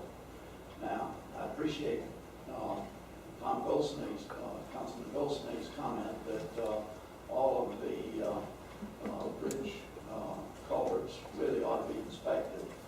The fact is that it's kind of a known situation that a lot of them aren't permitted, a lot of them are old, a lot of them have problems. This one worked until it was encountered the kind of unconventional rain that we have. I believe the solution for this one is to take whatever portion of the contractor's costs relate to Trip Road, because that was clearly work done to establish better water flow in the district's canal. What was done in some of the other parts of that invoice, would be different. But I think we have a procedure in place, and the landowners were notified that it would probably be more economical for them to get a permit and rebuild the structure and to go through the process that we have done in the past when the landowners couldn't agree on how to do it. But in any event, I think it will be done, and I think that portion of the work that was billed really ought to be assessed to the owners of that culvert, because that is their responsibility to see that it's in a workable condition. If it was an unpermitted older culvert that was possibly failing, that's just the way things happen. I do think that it would be great to inspect all of the culverts. You'll probably find a lot of them that are not up to specifications. They were put in a long time ago. I think we started saying, hey, we didn't have a permit for this, it isn't up to specification. We got concerns about, whether it would hold a fire truck if necessary, or whether it would have a problem, in a serious rainfall hurricane event. But I think that's easier said than done. But in any event, the Tripp Road situation is the district's canal. And it's not just a town road that belongs to the town. So I think Cook's letter might have been sent before all the facts were really organized on it, because that probably ought to be the responsibility of the landowners who are in the process of putting in a permitted culvert structure so that we make them costs at that point. Thank you, John. I think one of the things at minimum is we have to go back over there. John's one up. At minimum, we have to go back and revisit this situation, because I have an idea that George probably put all of it in this one, and it needs to be at least looked at and divided out, according I don't have anything here for Tripp Road. I know, well, that's what I mean. Tripp, and, that's So, not what I have. That's where the pump was. That's where the pump was, and I know George is working there, so that's part of it I don't understand. John? John Shookhead, 13472 Compton Road. I want to explain something. I'm one of the contractors that did some of the work there, and Frank did the work. He come and called me, and I know he called Mark and said for me to go out there. But the only thing I don't want to do is I don't want to jeopardize, just in case I ain't in town, I don't want to make that man mad if we get another storm, and I'm not in town, or somebody else isn't in town capable to run out there in the day and do the work. I think there was some miscommunication there that, it should be straightened out. I don't want to see that man get jeopardized and get mad about not getting paid for something, and not, follow up the next time we have a big storm, nothing happened, we're not going to call out for it.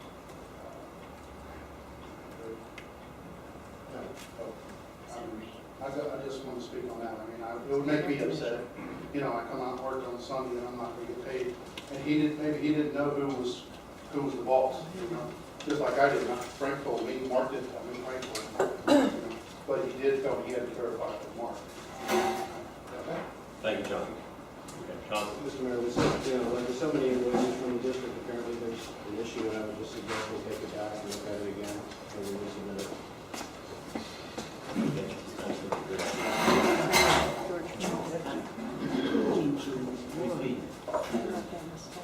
We were not interested in the contractor not being paid.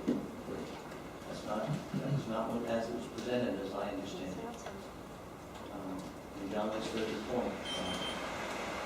Jim made a good point. The issue, we did not suggest not to pay this contractor.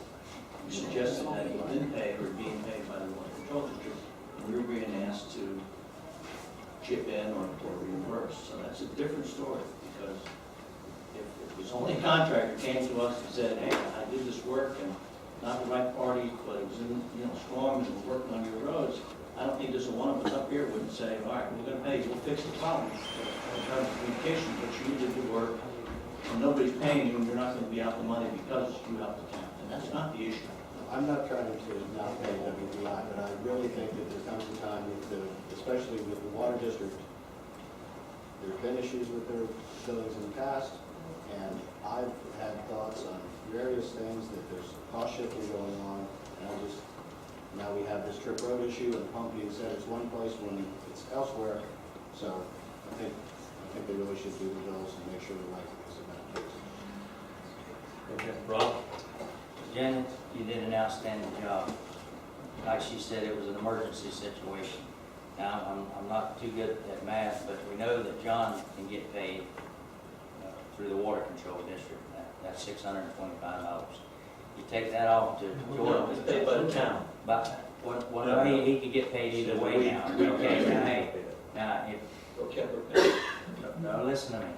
He can get paid the money he's got coming through the Water Control District. So now, if you want to pay him double, I don't have a problem with that, because he did an outstanding job. But the Water Control District will pay John just $600-something.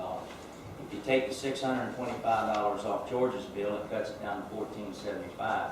If you take part of Tripp Road off that $1,475, it's not going to be $2,000 or something. It's going to be quite a bit lower. And the biggest thing, it was an emergency situation. And the other thing that bothers me, you had a supervisor for the water control district busting his butt, doing an outstanding job. And you had another supervisor managing the water control district, and you had a superintendent. But I can't figure out why they didn't tell George, especially on our end. In other words, they didn't tell George, hey, you're busting your butt for the residents and stuff, but we want you to know right now, you're not gonna get paid for it. Now, if you did tell him that, no, if you told him that, that's, well, no, I'm saying, but your communication was Frank, which works for the town. And Frank may have told George, Frank's not here tonight, but Frank may have told George, hey, you know, you're not gonna get paid for this, the town's not gonna pay you. Now, if he told George that, that puts it in a different perspective, but it falls back on an emergency situation. It's the first time it's happened. You know, I think the man deserves to get paid, especially with the conditions we've got, and then I expect it never to happen again, the lack of communication. And next time, trust me, if I see George working during an emergency or during a storm, I'm gonna tell him, first of all, I'm gonna say, did you clarify this through Mark, especially if he's on a town road, he could be on a district road. If he says no, then I'm gonna say, hey, you know you're not gonna get paid for it this time, so, you know, let's keep it simple. The only clarification I would ask there is, I can't see the district paying John Chiquette because that would be me doing the same thing now to the district. Through Frank, asked Johnny to get out there. This, you know, so now I'm gonna say the district ought to pay for what I had requested done. I don't think. But if it was clearing the weeds, is what he's saying, the weed contractor will pay that, so it's not gonna cost If him. an outside contractor's willing to pay John doesn't care where he gets his money from. And yet you don't want the outside contractor to be committed to take care of the problem that he caused, not doing his job, and you want the town to pay for it. Now, no, I disagree with that. I think it was a little, from the standpoint of being out on the road, it was pretty confusing. You know, you had a supervisor that also works for the town out there. You had both town council members and you know, Cleve was out of town. So I'll admit, there was some confusion out there. You know, a little bit of too many chiefs and not enough Indians, you know, in a way. And there was confusion. Historically, the Water Control Board coordinated all of it. The town is now stepping in to take a bigger part of it. So we've got to work some bugs out. We've got to get it taken care of. And somehow get this bill relooked at, see if we can divide it up, see if we can verify it as to who did what. I think that's what we've got to do. And then come back to us with some information we can deal with. Because right now it's too vague. I mean, there's really nothing we can do. Anybody else? Mr. Mayor. Yeah. Mr. Coquette, bill $600 should be paid by the town in full. If there's reimbursement from the contractor on weeds, it comes back to the town. And the town can bill them. We only have two people paying our contractor that did work that we asked them to done. So we take responsibility for that. The bill that came from the Water Control District, if we're gonna have to rework it and redefine it and give us the information, that's fine. But at this point, I think Mark was going forward with paying Croquette, and he should continue to go forward with that, because that's under his jurisdiction, go ahead and pay. And then he should go ahead and ask for the information, use John's information about the weed contractor going to pay for a piece of work they did, they should have done. And they can bill him for it. And work with John Croquette to say, hey, well, how much was it? You won't have to know that. And the Water Control District piece, I mean, I'm not here to pay anything tonight in that. I guess we're asking to go back and further discuss it, but the contractor, as I understand it, Mark, now, this is to be clear, that the contractor has been paid by the Water Control District or not? No, I don't believe it has been paid. So nobody's paid? I don't believe so. That's maybe wrong, but. It's John. You know, my opinion on that is, he's got to get paid, and the person who should pay is the Water Control District. But if he's not going to get paid, then you need to bring it back to us. He will get paid somewhere, one way or the other, for us. I would agree with Jim, but it really is a question of who, if Mike was authorizing him to do things, he needed to have made people aware of that. And I know Mike knows what was going on because he was there, just like you said, it took road. And he was in contact with Frank, and to talk about some things and not others, I don't think they slipped his mind. Frank was out there for the whole thing, so something's going on after the fact. Where somebody's just going through their bills and saying, how can I push them down to somebody else to pay? And, you know, that is something that goes on constantly relative to the water district in this town. And I guess my only concern, it's an emergency.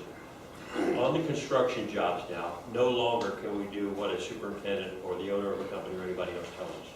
We have to have a written request for, you know, the change and everything else. So you take an emergency item and you tack a lot of time onto it. So if before he does that, he's gonna have a written request from you, then you're gonna have to open up the office in the middle of a storm to issue written requests for every little item that comes up. So I mean, that's fine, we set up the procedures, but, you know, in an emergency, some of the times there's gotta be a little bit of trust with the contractors. George has done work for us over there on 24th, you know, and some of these others.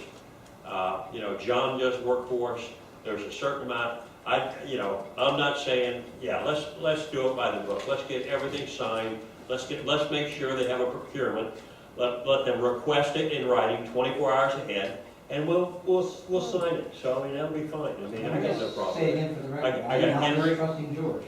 Henry, Nose? Is it Yep. Noise? From Trip? Henry Noyes on, I live on Trip Road. And I just wanted to comment, just say, I appreciate the town's reaction coming out there during the storm. I live up the hill on Trip Road, well, I call it a hill, but it's about 3 lots in from the road. The water was about this far from coming in my front door. My new riding ring was floating away. I just spent $12,000 on it. So, and I appreciate the emergency response coming out, tearing out the culvert. That's what needed to be done, but I think it needed to be done earlier, a little bit actually. But, so I hope they pay any contractor that steps up and wants to do that. I was about ready to go out there and knock it down myself if I could. So that's all. All right, thank you. So what's our consensus? We're gonna send that bill back, and we have a motion to pay the bill.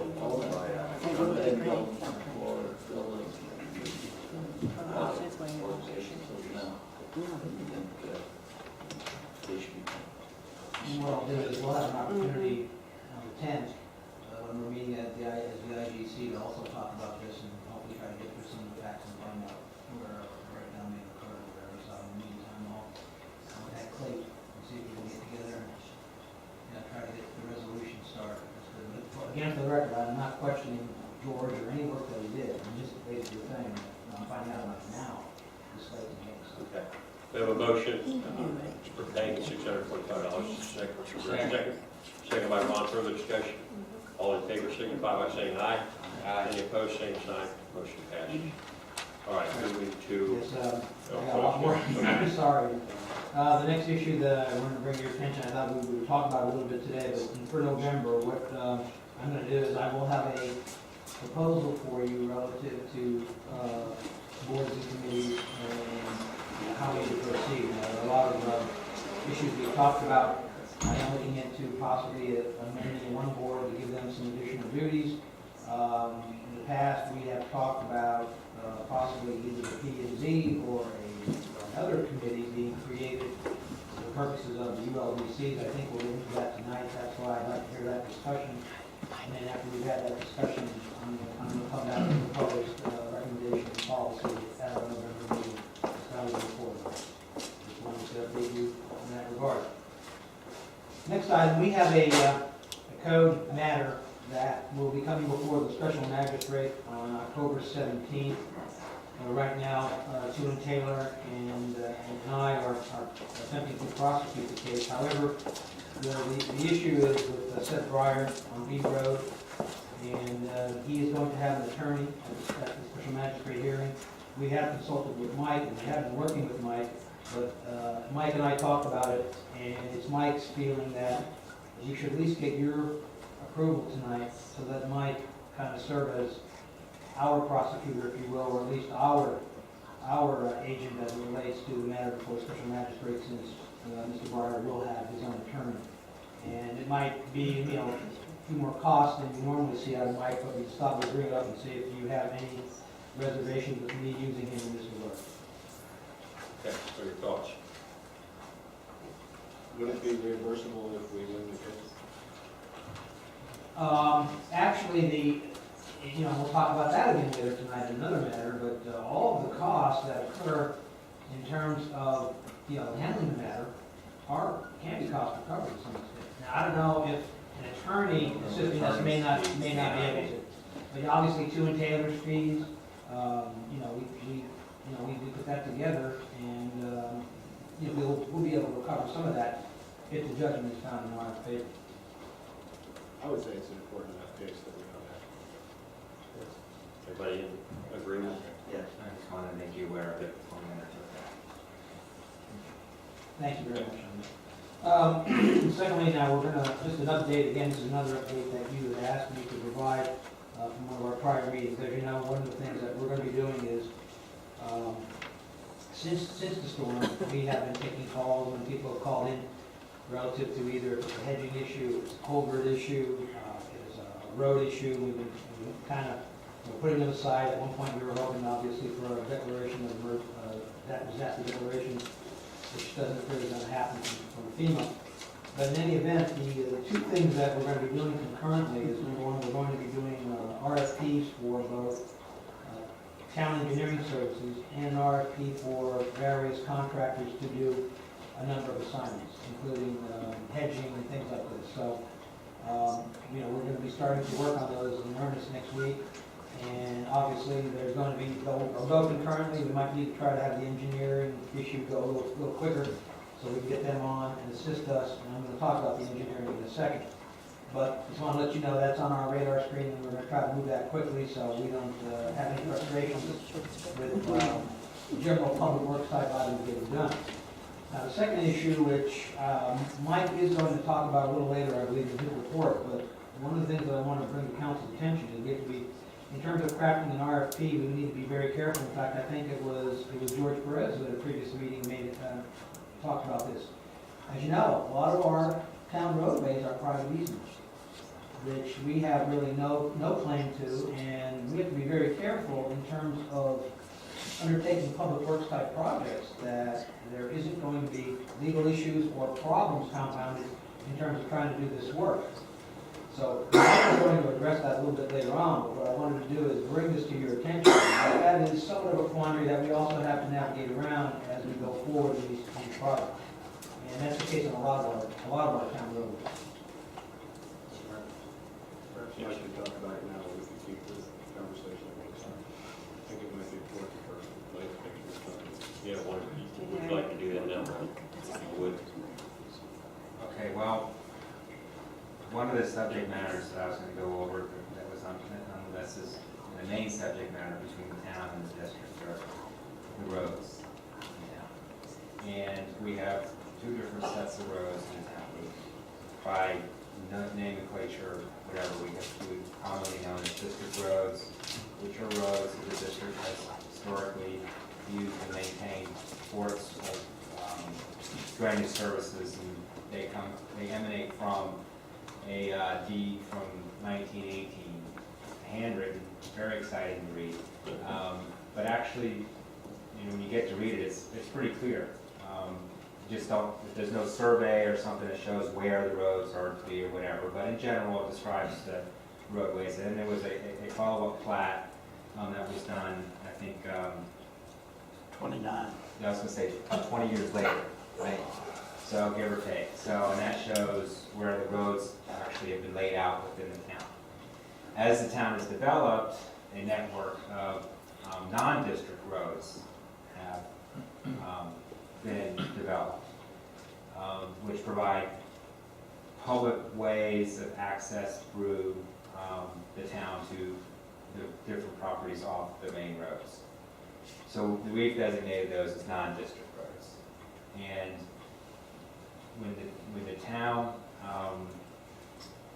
proceeded to, when it incorporated and proceeded to go for the gas tax, it provided a list of these roads for gas tax purposes, declaring these to be public roads within the town.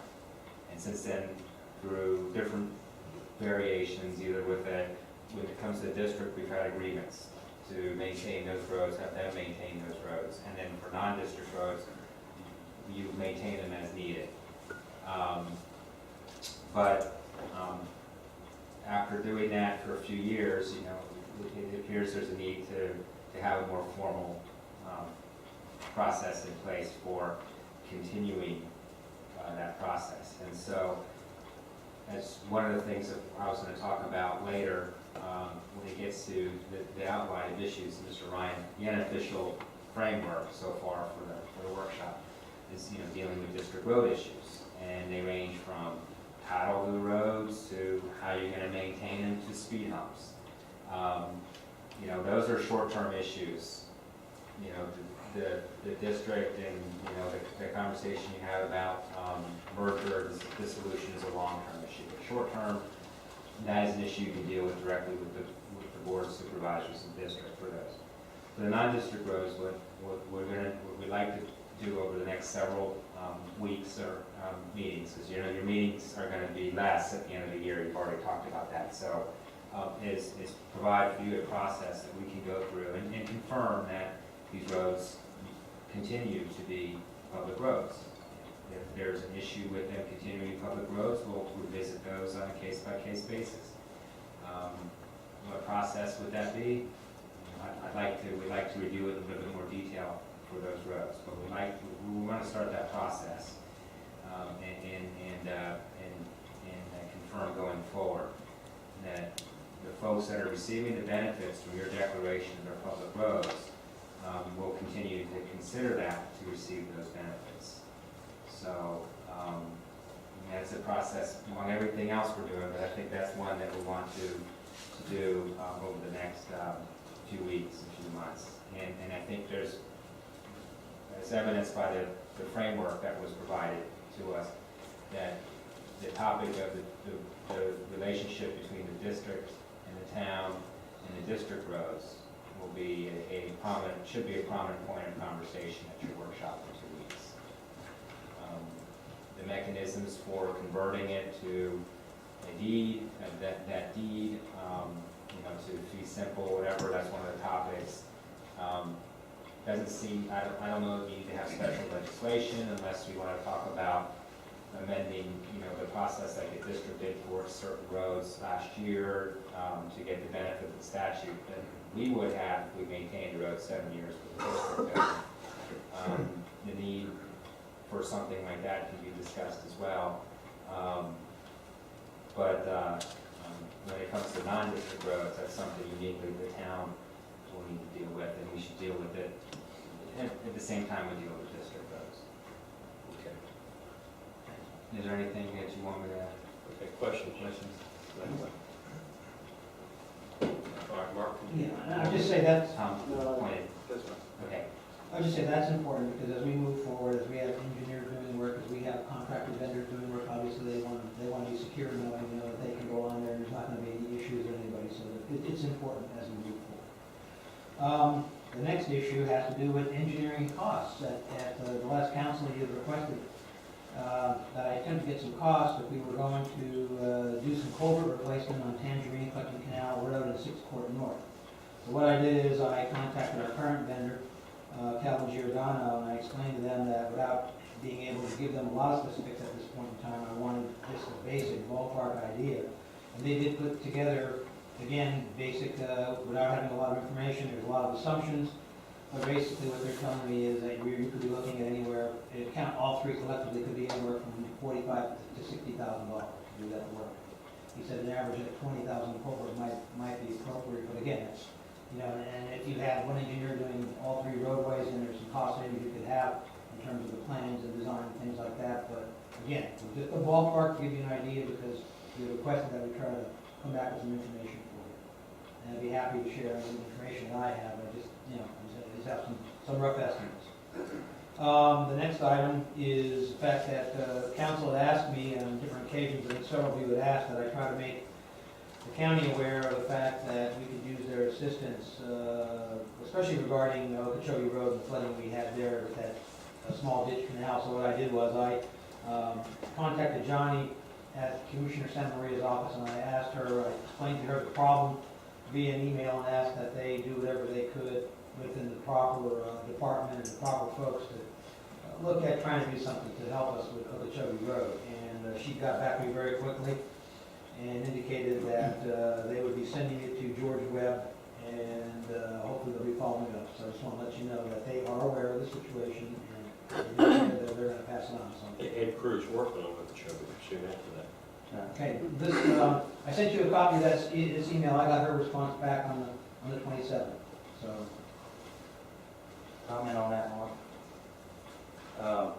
They had a large crew on the side of Okeechobee, one dump truck, a big Graydoll, nice Graydoll, and two big other trucks for the trash and stuff, probably about 6 guys. And I stopped and asked them if they were cleaning the canal out, and they said no, they're just pulling the dead limbs out. And I asked them, I said, when you guys go back to the shop, are you going to bother to tell your supervisors that the major reason for flooding on this road is because this canal is filthy, it needs to be cleaned out? And basically, they said no, but they gave me the supervisor's name. And that's how I felt about it. In other words, they come out there, they see a problem, but they don't want to report it to the people that's capable of authorizing it to be cleaned up. Now, there's a lot of people in this room tonight. Now, one thing I know about Commissioner Santa Maria is if you call him with a problem and it's legit, he will do something about it. Now, Mark's done an outstanding job communicating with Johnny, and she's very well in helping us when we have our problems. And we will get a good reply from her. But what means the most to the commissioner is when you as an individual call him up and tell him that the main reason you couldn't get out of Loxahatchee was because Okeechobee Boulevard was flooded, and that's the truth. Not only the people that live in Loxahatchee, but our bordering residents, whether it's Indian Trail or White Fences or whatever, whoever used our road to get home, whatever, they couldn't get through. The fire station, for the first time, and hopefully it won't happen again, they had 2 to 3 foot of water in both driveways. Now, the engine and the brush trucks, they don't have a problem with that. But the rescue trucks, and 98% of our calls is saving lives, not putting out fires anymore. The rescue truck would have had a problem, and luckily they didn't have a problem. So each one of you, and it doesn't matter whether it's this week or next week, because it'll take us longer than that to get it cleaned out, I believe. If you'll take time to call the commissioner, he will appreciate it, and he will make the process move faster. Okay, one more item. Okay. I'm done. We had, I know on several occasions some of you have asked about the issue with the comprehensive plan amendments. We had sent them up to the Florida Department of Economic Opportunity. It's been roughly a month, and I finally got a letter on September 28th. It was dated September 25th from James Stanberry, who's the regional planning administrator, and he basically, it's one of their typical DEO letters. It basically indicates that they don't have any problems with the amendments. And of course, obviously, if there's been a challenge, I'm surprised they don't identify it. So I know Jim Fleischman has checked with the administrative hearing, DOA, to see if there have been any challenges. It doesn't appear that there's any. I just wanted to make you aware of it. So from their letter, I would assume at this point we're very close to being home free as it relates to community. And with that ends mine. All right. Any questions or comments for Mark? Mark, you were talking 40,000 when you spoke with Calvin Giordano. Is that for engineering cost only? No, it's 45 to 60,000 for engineering and construction. Oh, and construction? Yes. What I was saying is, if you had one engineer, what they indicated was, if you had one engineer that was doing the engineering on all 3 projects, there's a possibility of some savings relative to the engineering in that regard, as opposed to taking 3 separate projects. So it's 40 to 50 or 45 to 60. Okay. Is the rough ballpark estimate. I wrote it. Again, without them having a lot of, not doing any field work and going out and looking at the situation, so. Well, we're going to have to get something real concrete as far as the proposal, because a rough price is really worthless. I mean, we got no land to own. Yeah, that was only for informational purposes. That's why we have to move forward to get that RFP done for town engineering services. Okay. Well, the other thing with the 3 culverts we were talking about, now, I know the Water Control District, and we've already got the engineering plans for what culverts are allowed in Loxahatchee, what size it has to be. I believe that if we communicate with them, that they could inspect them, and whoever you want to install them could install them. But, in other words, I think we've got the engineering already established as far as those 3 culverts.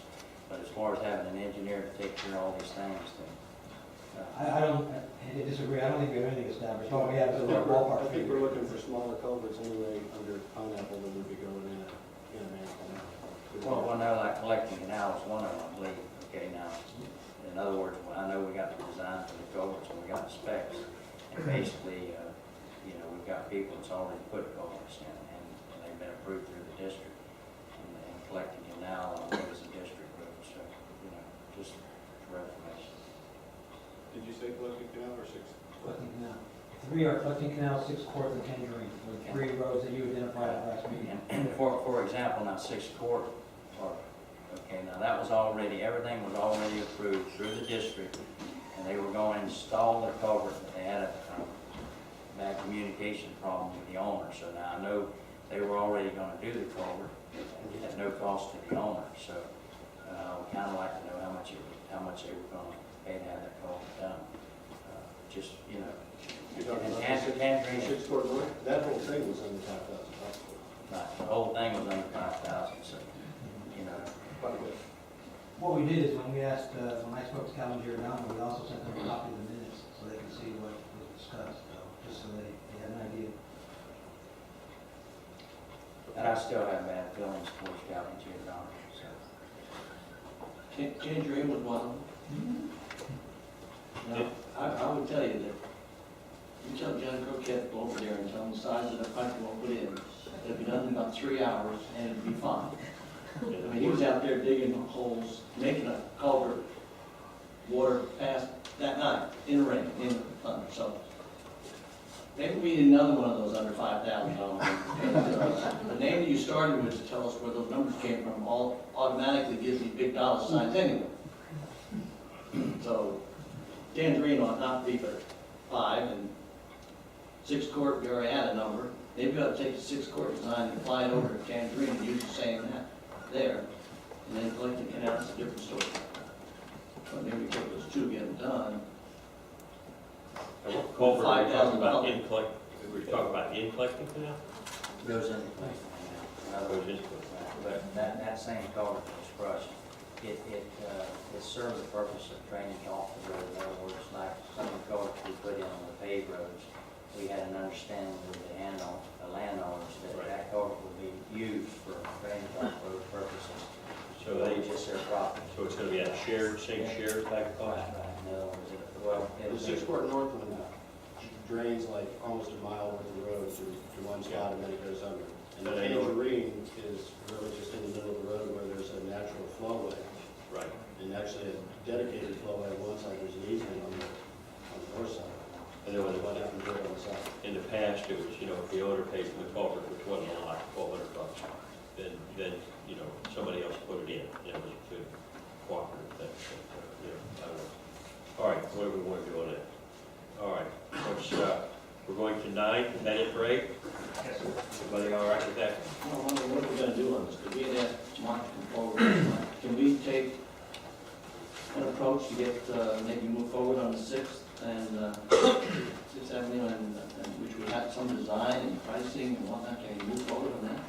And then maybe apply the same application, see if we can apply the Tangerine.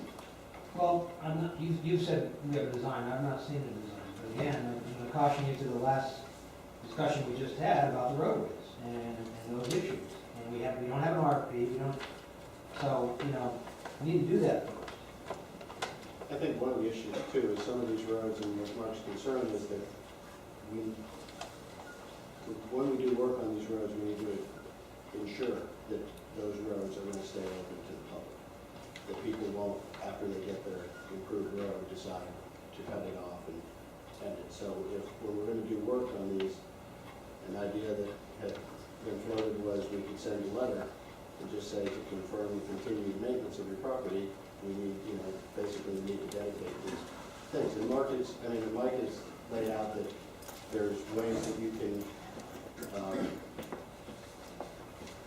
make exemptions within our rules so that reduces the size of your property when you turn over the road in front, that would not be an influence. But he also said that'd be a problem with certain mortgage companies. So, you know, there's issues that we have to deal with as to some of these roads. And, you know, who has the underlying ownership, as well as what we talked about with some of them just aren't in the right spot. way over to the right and left. So, And my hope in that is that these roads that are being used continually for 20 and 30 years, that, you know, how could a person close a road that's been open that long? I don't think you legally could do it. You know, I mean, you know, I understand 7 years of continual use.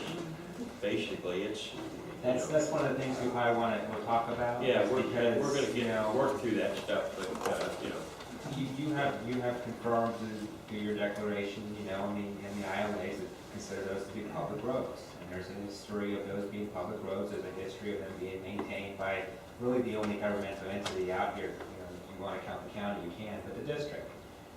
But the county probably doesn't have any records of maintaining roads out here that we could rely on for that. And that statute doesn't say after 7 years it's public. It just says after 7 years you can file the surveys, and then it's almost like a statute of limitations. So you've declared it to be public now, and you've undertaken responsibility to maintain them now. If folks want to question that, then you will have sure, to make give some them change decisions. the questions. Yeah, And that's all I'm saying. okay. Ron? And Mike, clarify for me, most of our problems stem from us wanting to use gas tax money to do this. Now, if we use are you telling me the same thing would follow suit with contingency funds or reserve? Look, there's a set of rules and requirements for gas tax dollars because it's a specifically identified fund that come with those funds, okay? And they're generally for transportation related issues, and we've gone back and forth on specific issues. But when it comes to your general fund and your non-specific designated revenues they don't carry that same baggage, those same restrictions. Whether you use gas tax or you use general fund, you've got to have an overriding public purpose. I mean, there can be some private benefit. I mean, almost everything you do is going to benefit some private parties, whatever. But the primary benefit has to be the public.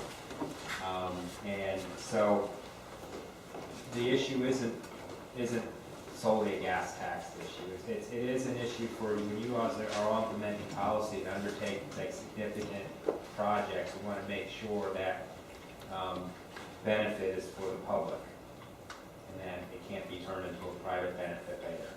Right, and I just want to, I'm sure we all know that when fire rescue and police and garbage pickup, that's all a public service. So when we do something on the road that's going to make that safer and make it better for public benefits, I mean, that's a nice, easy way to think about it, so. Okay, I've got a public comment. Arlene Ferris, Ferris Lane. Or a question, my question, I'm going to be ready. Okay. Good evening, my name is Arlene Ferris. I just want, I'm coming from Ferris Lane. We had an incident after the Isaac storm where in front of our bridge in front of Ferris Lane, it got flooded really bad. And I had called the district and they had come and put some rocks down on the road, which was great, it was wonderful. But that evening, I had a phone call from one of our neighbors that the district had brought out a, I don't know, machine to dig out the canal. And what happened is they dug the rock off of our culvert. And now the rock is away from our culvert, it's dirt, and it's being washed away. And what we would like is for them to come look at it and fix what was destroyed by the district. Okay, Ron, you familiar with this? No, but I think the best thing, just my opinion, Monday night the district is having their meeting. Okay. And because the district caused the problem, I think they would take care of it for you. Okay. But you need to approach them Monday night and the supervisor can let them know what you Okay, said. and I just wanted you to be aware of what was Okay, going on. okay, before you go, see John Ryan.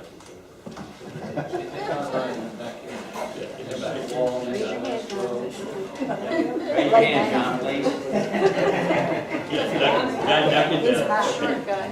All right, Just out the guy with the hat on. okay, thank you. Okay, moving to 9. Mike, we have Mr. Mayor, members of the town council, I have prepared a memo, it's in the backup, I'm just going to summarize it. Over recent weeks, we've been through dealing with some code issues. It's come to our attention, there's been a revision to state law, specific section 604.50. previously, this section exempted non-residential farm buildings from the Florida Building Code and any county municipal building code. After the law was passed in 2010, it was vetoed, and the veto was overridden, and so it became in effect in 2011.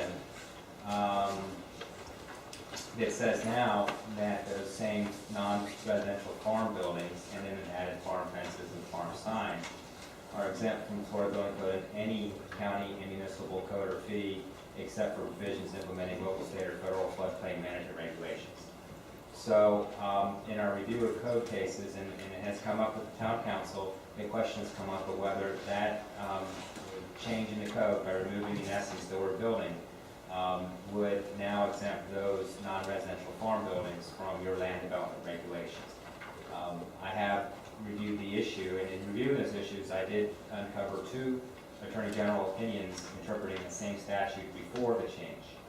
And given the fact that I believe there's multiple reasonable interpretations of that. Any municipal code or fee, any is a clear word. But at the same time, there is no evidence that broad exemption was intended, and there's case law that suggests there's a difference between codes and regulations. And that difference is, if you look at what the Right to Farm Act says as far as all the different things you cannot do to duplicate regulations, goes beyond code. Because the Attorney General is the chief legal officer of the state, this is a state statute, any interpretation of that statute would apply statewide. And the fact that the Attorney General has given 2 previous opinions on the statute, I've asked in your consent to prepare for your review at the next meeting a request to the Florida Attorney General to give an opinion on the issue that has been presented by members of the public to the council. That direction has to come from the council. In preparing the request for the Attorney General opinion, they do require a memo setting forth any authority that you would like them to consider, or, but it's not an advocacy memo. The purpose of the request is to get an answer, and to get the right answer. As indicated by the Attorney General and the statutes, it does provide an alternative to litigation in these types of questions. And so, before I undertook the effort to prepare a request for an opinion to present to you, wanted to bring this up for your discussion and direction, and confirm that you would concur with my request to prepare a request to the Attorney General on the question, does Section 604.50 Florida Statutes 2012 accept non-residential farm buildings, farm fences, and farm signs from land development regulations adopted pursuant to Chapter 163 Florida Statutes? Give it a question. Okay, I'm here for your direction. Councilmember. Well, I think we need to do it. That's why we're paying them big bucks for those requests. I think you ought to go forward. I would say move forward with it, and not only that, but also specifically mentioning pens, cages, corrals, trade houses, aviary cages, anything that we have in law statute, so there's a clear answer, nothing can be interpreted, and it's black and white, so in the future we don't have any issues. Well, I just want, because sometimes, like for instance, some people might not consider agriculture part of agriculture, and they might say that might be excluded. I want clear, concise answers so we don't have a headache in the future, because we've come across that before, where there was an argument like agriculture isn't really agriculture, or a question activities aren't really agriculture. So I want a clear answer. are you talking about the Right to Farm Act? Does that As it pertains to structures, as far as what you're asking for Well, non-residential farm buildings. buildings. Has a definition, I believe, in the Florida Building Code, what that is. And that is the term that's used in this statute, the 604.40. The issue is that the word code is not defined. The Right to Farm Act is a different thing. We've gone through that. And the essence of the Right to Farm Act is it's got two parts. One we don't deal with when we develop our code, which is the nuisance of operations after, I think it's a year. The second part is it prevents duplicate regulations. So we can't have an ordinance or regulation or whatever you may call it that is duplicative of a best management practices that's been adopted by rulemaking. So if there's best management practices, which we learned through this process, I believe there's one for equestrian, right? We found that out recently. Well, then we look and say, okay, that's best management practices that's been developed by rulemaking. We cannot provide any regulations or ordinances or anything that duplicates anything that's in the best management practices. That's the Right to Farm Act. This one here has to do with, candidly, basically enforcing your setbacks. If someone wants to put a non-residential farm building within the setback. Your question about corrals and cages and whatnot, I'm not sure that Because that would earlier muddy the waters. we had an issue with what a structure is. And some people consider the structure a corral or a shade house. So I'd like that to be clarified as well, or even, a cage, is that a structure? I would like to get that, clarified, and also the interpretation of whether code enforcement is excluded from the Right to Farm. I'd like that clarified as well. So you're saying you would also like a question asked about the scope of the Right to Farm Act? Yes? Yes, I would. Okay. Okay, Tom? I think simpler would be for us to decide to exempt agriculture, bona fide agriculture from our ULDCs. I think to ask the Attorney General what the definition of any is, and whether your ULDCs, which the C stands for code, if we change the name of our code and regulation, does it just go away? If I change the name of a pig to chicken, does it make it a chicken? No, it makes a pig. And if it's a code, it's a code. We called it that for a reason. Now we say, our codes are regulations, so now it's going to be our ULDRs, and they're going to apply until the legislature catches up to us and changes it to ours, and then we change it to statutes or some other word they haven't wrote down. The real thing is, what does this council think about agriculture and our relationship with it? Because it's up to us. If we say that it's exempt from the ULDCs, done deal.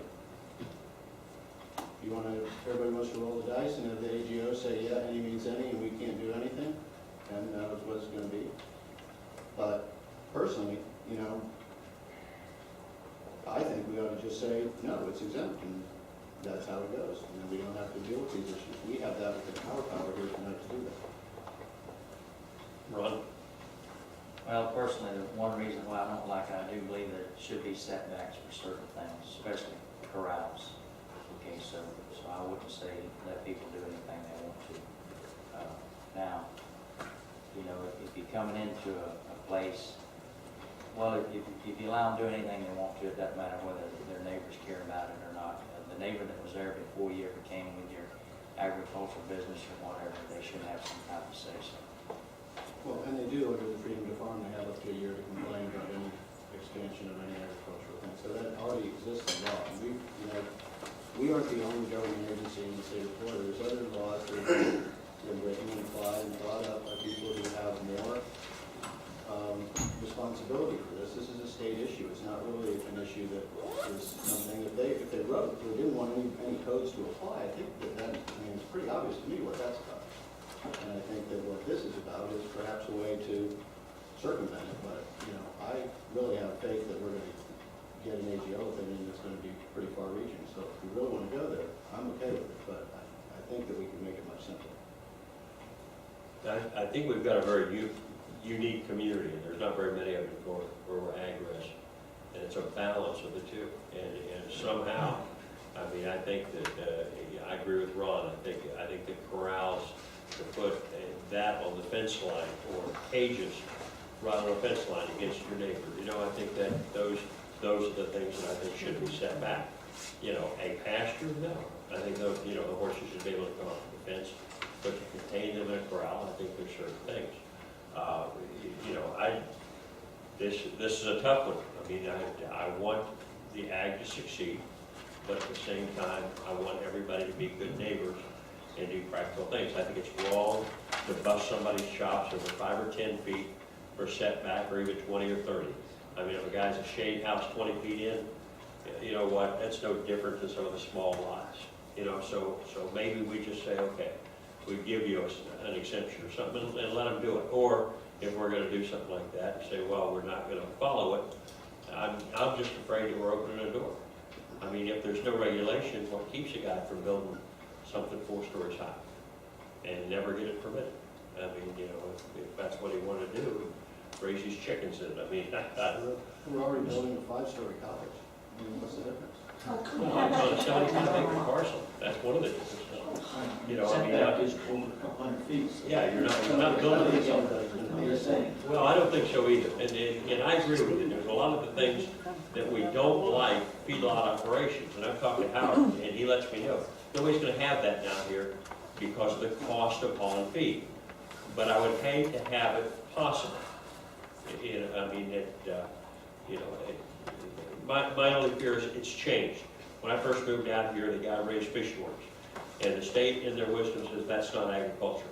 And they used to say dogs weren't agricultural and horses weren't agricultural, and there were very few things that were agricultural back then.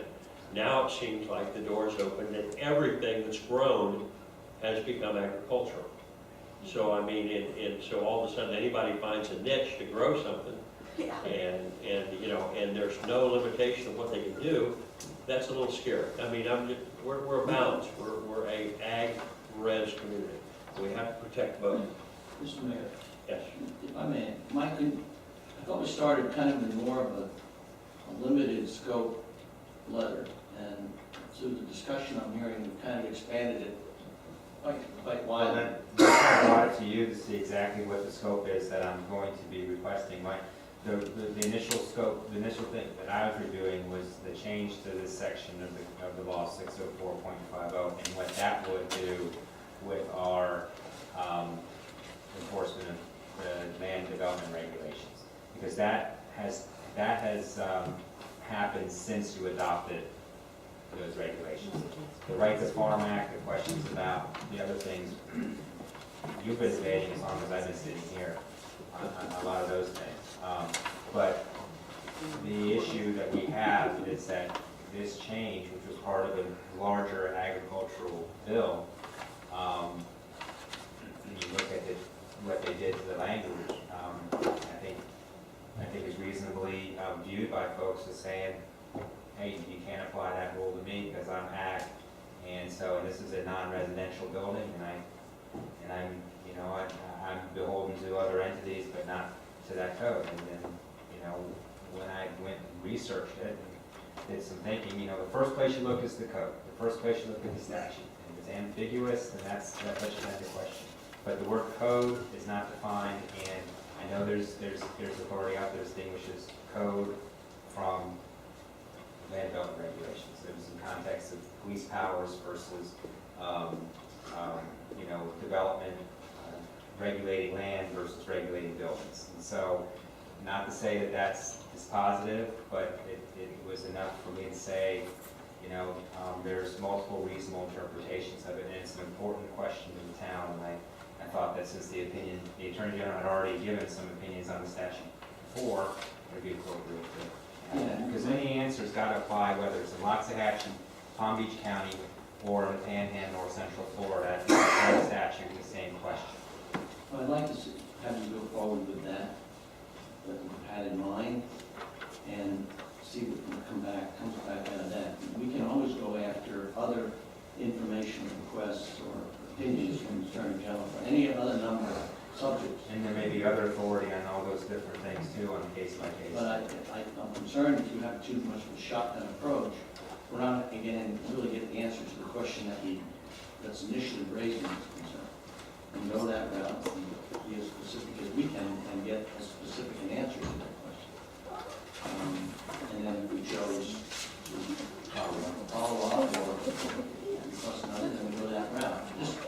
This request to us did not come about with the government for this change, and so we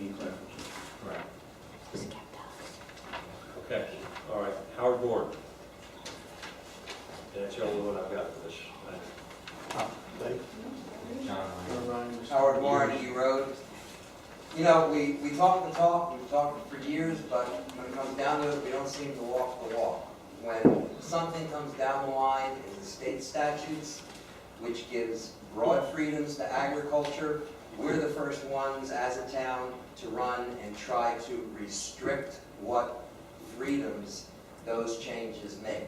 Now, with the thousands of agricultural municipalities, with all the agricultural counties within the state of Florida, which this statute applies to, why is Loxahatchee Groves the one going to an attorney general for an opinion to try to limit the freedoms that our attorney believes this might give to agriculture? This doesn't make sense for a community that is supposedly pro-agriculture.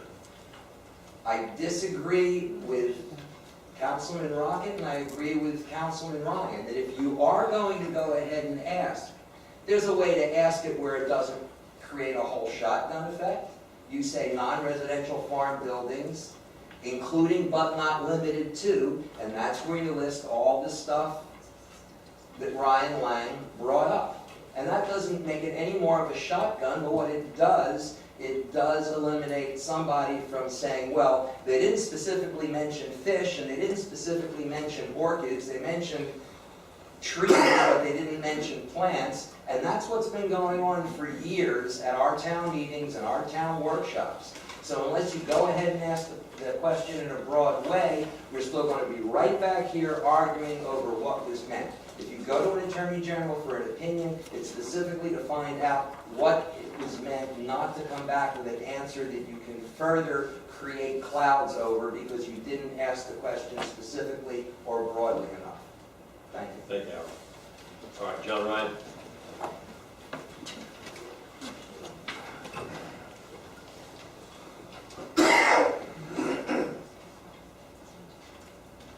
John Ryan, 3508 Hay Road. It's been a while since I researched the statutes in detail, but I think town attorney Mike Stovall referred to it. The right to farm presumes that whatever area of agriculture there is complying with best management practices. And we know in Wellington, whether it's a state statute or not, that they've decided that best management practices for equestrians has to do with how they handle their manure. I think that as long as we're looking at best management practices, it may be that we can use that as a way to have some influence over what makes a good neighbor, agriculture and residential. So I think that if Mike is correct, whatever agriculture is asking for protection under right to farm ought to be in compliance with best management practices. And I think if Wellington can modify, as I think they did with regard to manure handling, and we've got an ordinance related to manure handling, that we might be free to make an adjustment to the best management practice for whatever right to farm freedoms claim. And one of the principles might be, as Councilman Gerald was saying, respect your neighbors. Thank you, John. Bridget?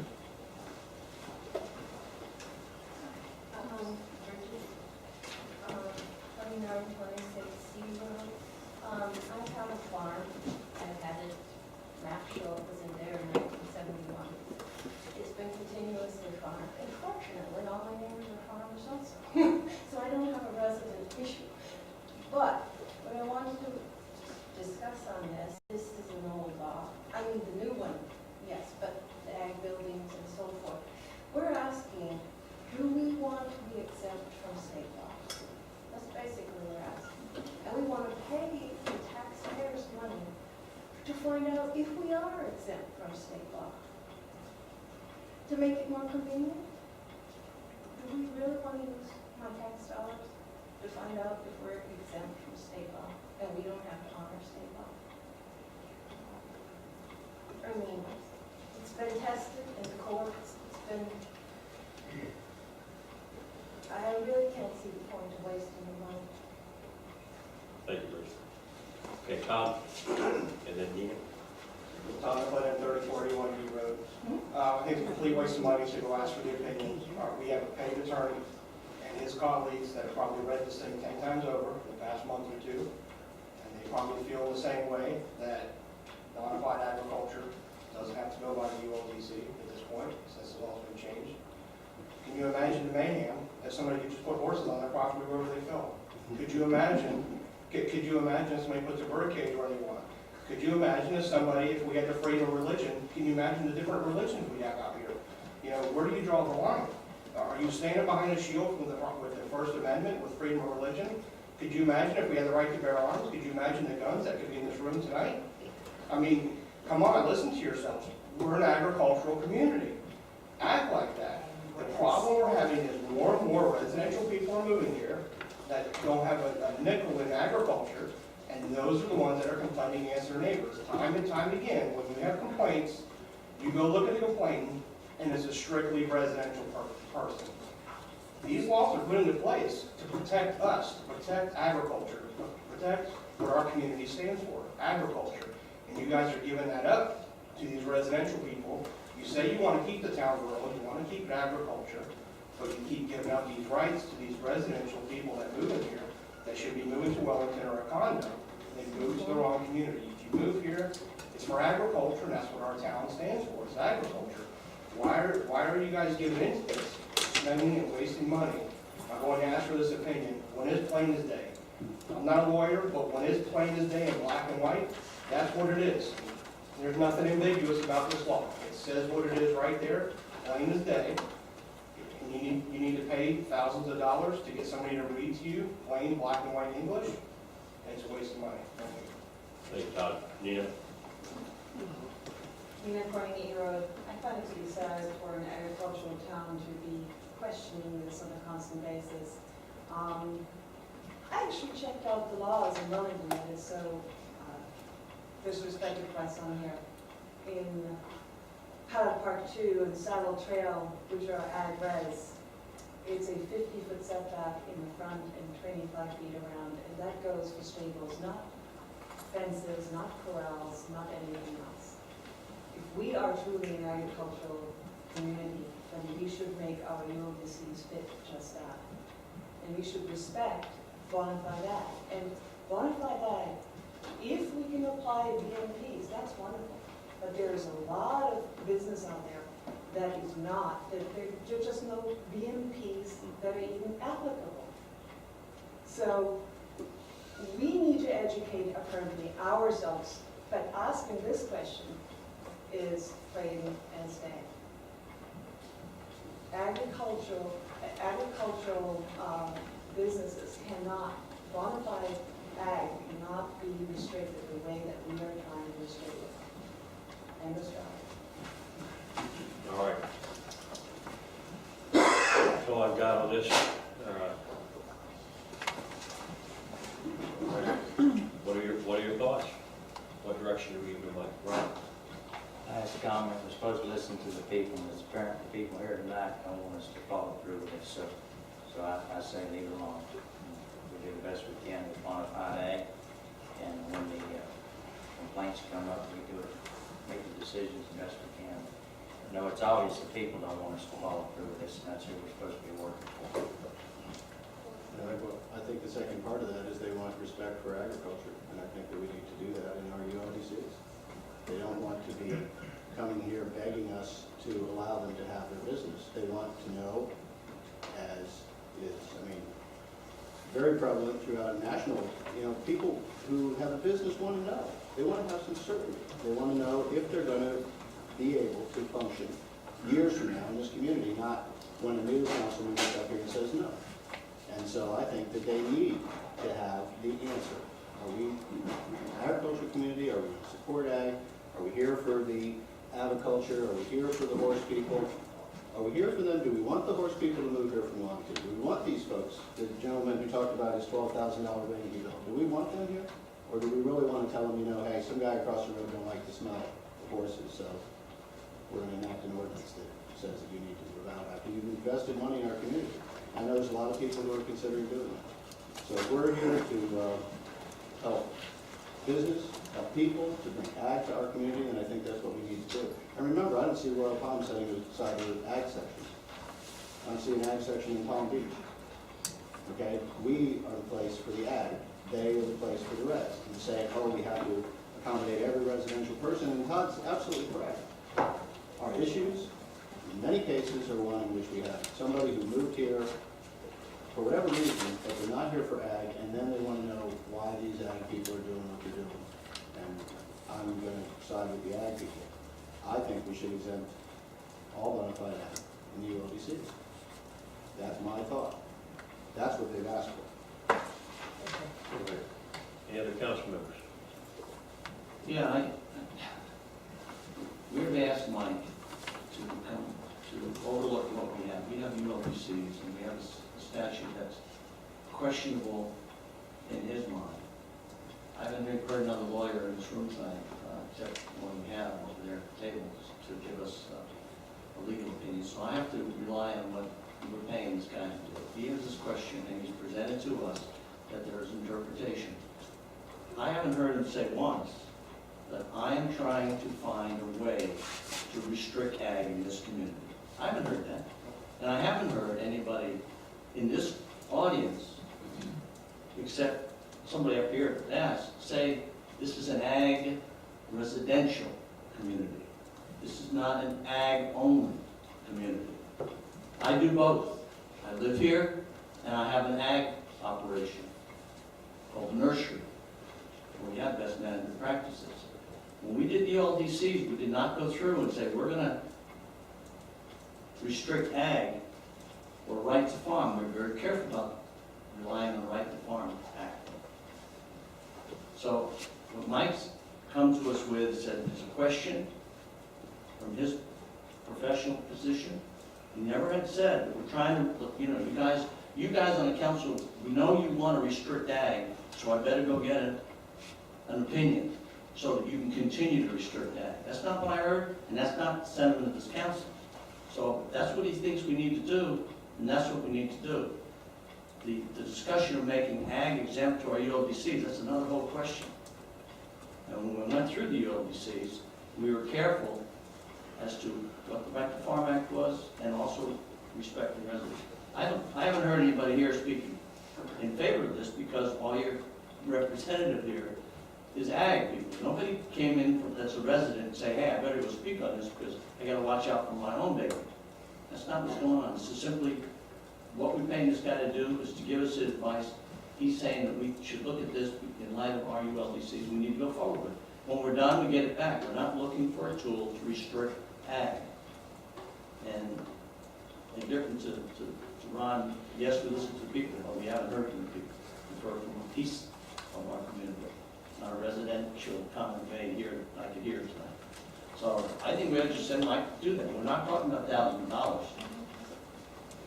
I gotta make one comment.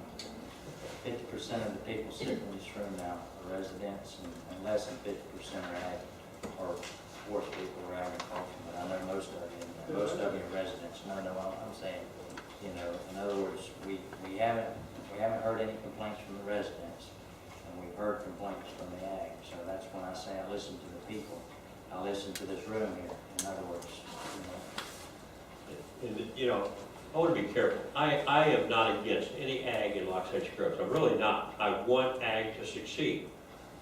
But on D Road, there's an operation that's ag, and it's called Altman's.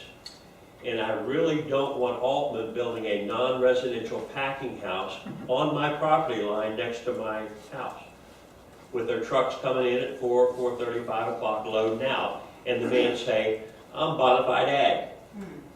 Just because you've been out here 33 years doesn't mean squat. And if I want to build it 3 stories high, I'm allowed to because I'm ag. All I'm saying is what Nina mentioned, in Wellington they're 25 feet back. Hey, I'm fine with 25 feet. I just don't want a guy to build a stable on my property line. All I'm saying is it should be reasonable that they can do what they need to do, and I look at every nursery operation that I see in Loxahatchee Groves, and most of them centralize their operations, where they have their shade houses and everything else and they use their property. I'm not against any kind of ag. You know, I think Todd has got a raw deal over there with the, you know, the setbacks and stuff like that. I think it's been beat up over something that is no problem at all. At the same time, you know, we have to protect both sides. You know, and I want both to succeed. I do not ever want Loxahatchee Groves to become, boy, they don't want to work with us.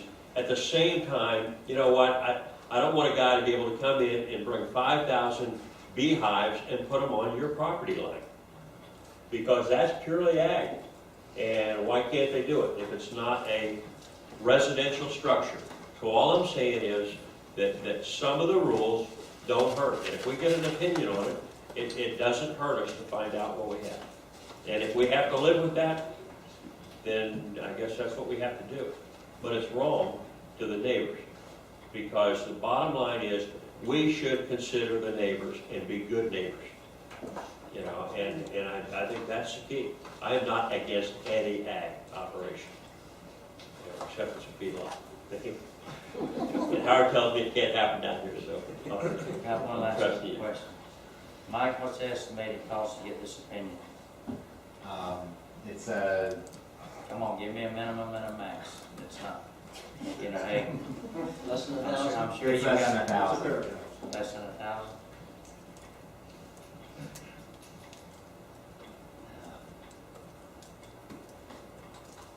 Okay. What we have here, we need a motion. I'll make a motion, we have Mike move forward with this request. Okay. We have a second.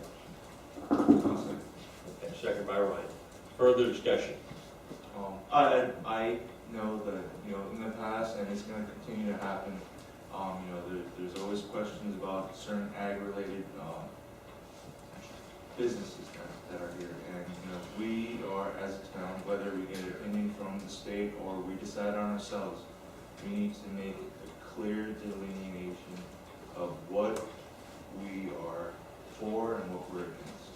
I'm tired of getting interpretations, or, you know, there's an opinion out and then they say it's just an opinion, we don't have to listen to it.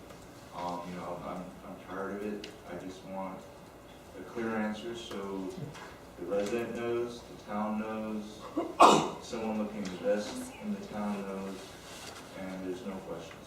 There's no gray area, and there's just an answer, and that's it. So. Okay, we have a motion and a second. All in favor, signify by saying aye. Aye. Opposed? Aye.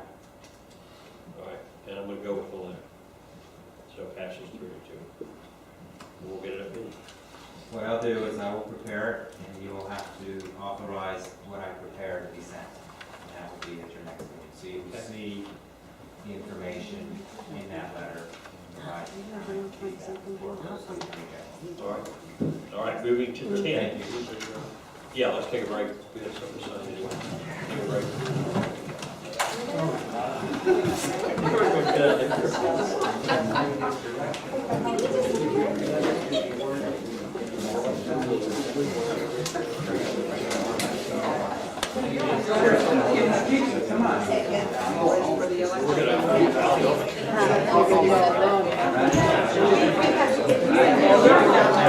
Whatever you got to do.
Oh, no, it's on.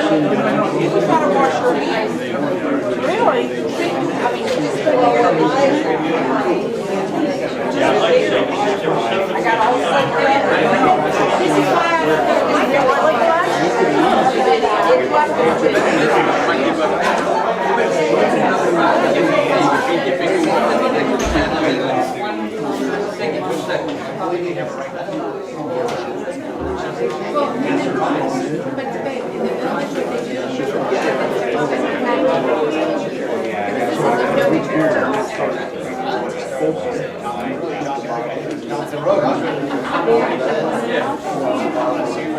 Where's the $2,000 Johnson Road? I didn't see that. Well, I should have printed out some pictures for my phone, you know, showing Doris when they were worried about everybody else. Like the guy that had pictures from the town. Yeah. Water all around the house. Like the guy was saying, really, you live there by now? Yeah. Really, you live by now? My we were connected all the way across. Margaritas and like, there you go. Wow. I didn't see it or from the TV, it's on such a see, our road, our property was okay. I traded coming to the B road at the end of B road. Seriously, it was this deep and it was there for a week. And the rest of B road was already clear. You know? Yeah. It was up to the running board of my truck. Okay. Well, yeah, this is Friday after yeah, we were all okay, this is Friday. Now, this is 4 months away from my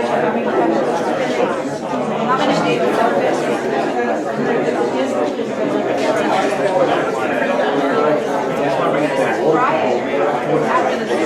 yeah, that's how it was Friday.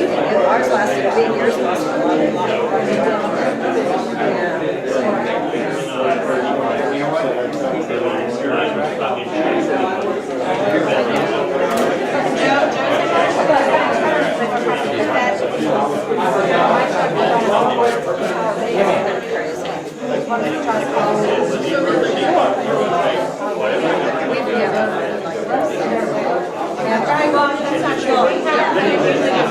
Yeah, I mean, my property was actually, my property wasn't as bad as the Storm of the Century, remember that one? But B Road was not flooded, so I don't know what B Road and these are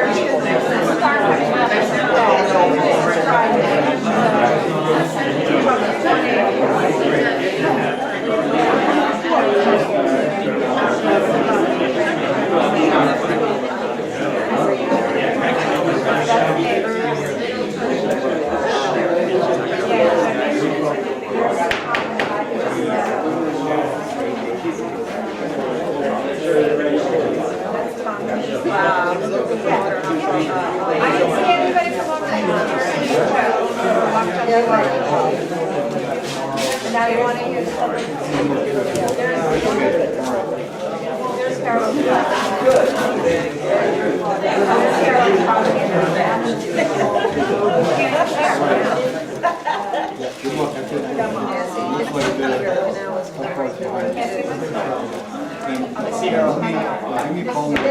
We get everybody back to their seats.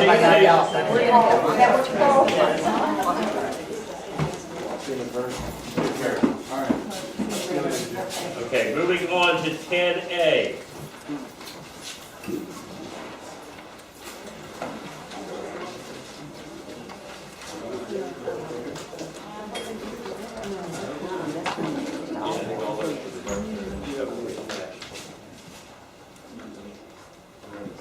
Mark? Okay, thank you, Your Honor.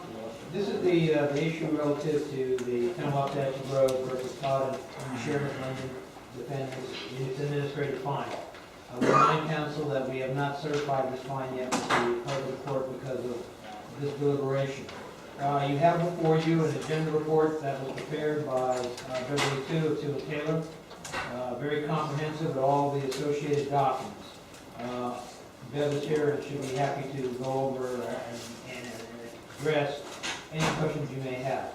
The only comment that I would make to you is obviously, from a town management standpoint, we agree and believe that the fine should be upheld in the amount of $3,172.50. Now, let me say that, we've heard a lot that one of the things that was very important to the town council members has been that we attempt to, where we can, get cost recovery on code enforcement matters.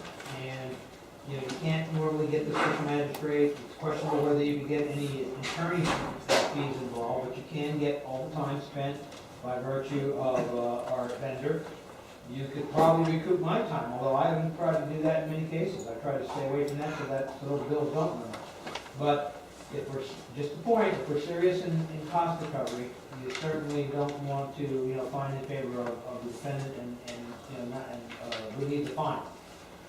So with that, Bev, do you have any comments you wanted to make? Or I guess, Mayor, I guess it's up to you if you have any questions for Bev at this point.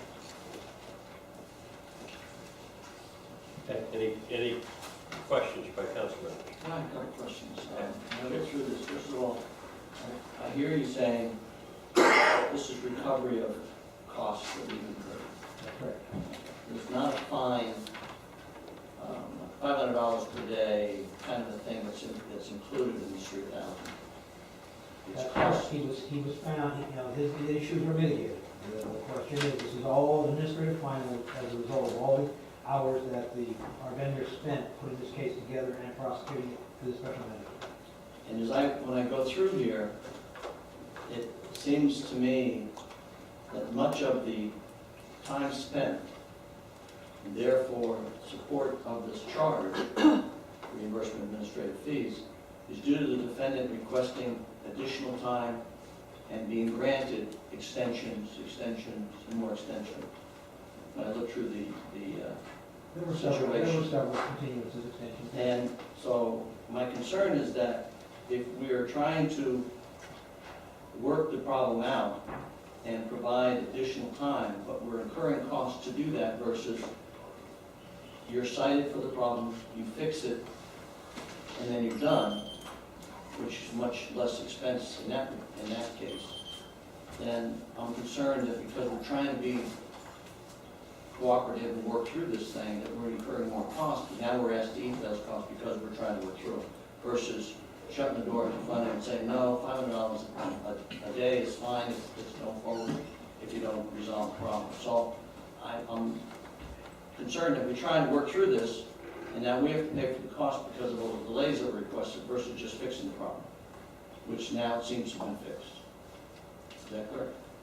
That's correct, and you're right about what you just said. I mean, there were additional special magistrate hearings that probably, if the whole process was really efficient, and the respondent came into compliance sooner, there would have been, there are special magistrate hearings that, you don't get to recover those. But most of the work, this is recovering all the work by Toon and Taylor in the prosecution of the case. And yes, if there were 2 or 3 extra hearings, those additional hours, and, that has that breakdown, we have the whole thing, if you wanted to see that, you can review that on an item-by-item basis. Well, I'm inclined to recover the costs, administrative costs. Oh, Mark, what are the actual violations that were found to exist? Well, the violations originally were a violation of the structure setbacks, and there was a noise violation. Special magistrate in the process pretty much found for the respondent in terms of the noise complaint, but the issue of the setbacks were still in effect, and that's really what carried on throughout most of the process. So it's curing that particular violation. So the violation that we're discussing tonight, the $3,000, is the setbacks, and whether or not this case is really in compliance with the setbacks on any given day. Once again, it's a setback issue, and it's once again 50 feet, so here's $3,000. I don't think the town should pay that because the issue is the setbacks that we've all sat here and say is an ambiguous issue. Why should he be the one to eat it? Especially while it's in limbo here in a particular decision-making process. Robert? I'm like Jim, there are costs here, and there's time, a lot of time is involved, and the setbacks haven't been taken care of, right? In other words, the problem, okay, and, the truth of the matter is if the complaint wanted to argue the point, which should have done the setbacks and then said, hey, in the right format, whatever, this is wrong. Came to the council and got a vote on whether we allow them to go back into position at the same time we would hear the neighbors as far as their complaints also. But no, these costs have occurred. We're talking $3,000 and something, so somebody needs to pay it. Right? I have an issue with, you know, I understand cost recovery, but, you know, I don't agree with cost recovery just for the sake of cost recovery. You know, Todd's, you know, he's fixed the issue, and actually it's now closer to the person who made the complaint, which is their problem now. But, you know, asking for, you know, over $3,000, it's hard for me to just say Todd has to pay for it, because, you know, the issue was resolved, and the monies, I like to see a breakdown, a complete breakdown before I say 100% yes or no, but I do have an issue with $3,000 in well, not really fine, but the $3,000. That's all I have to say right now. I do have a problem with the $3,000. I mean, bottom line is, you know, a lot of my conversation tonight has been somebody that really encroaches on a property line. This was never the issue. Todd never built these pens or anything for the birds on a property line. I mean, he's got a large piece of property. They're fairly well centered in each property. Every time I've gone by there, I've not heard any noise from the birds.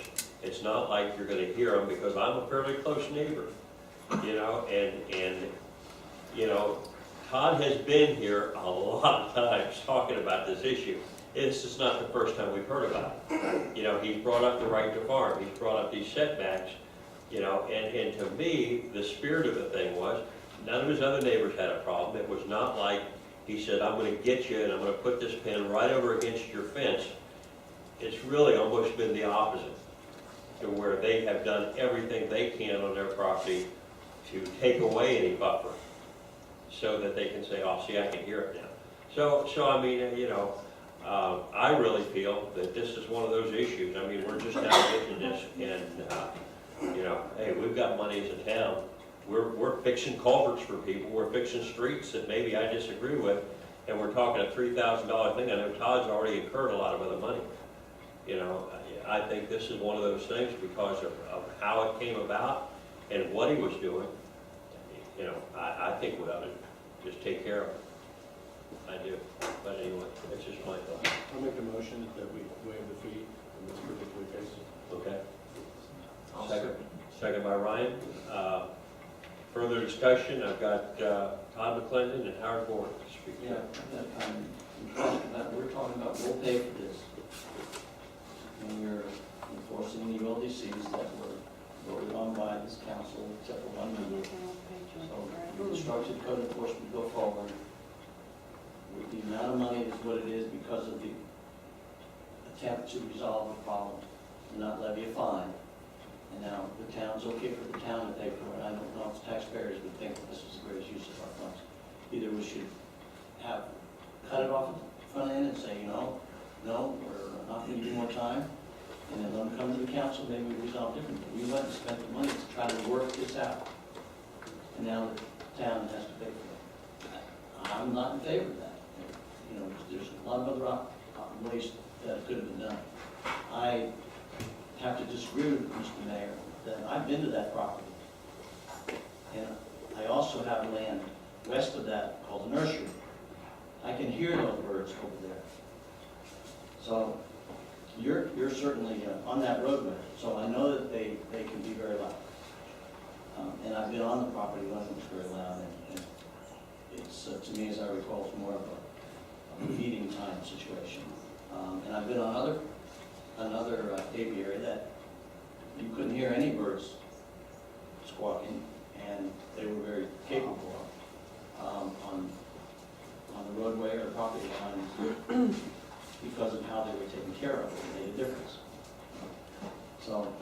believe in the town paying for it. It'd be different if it was a fine.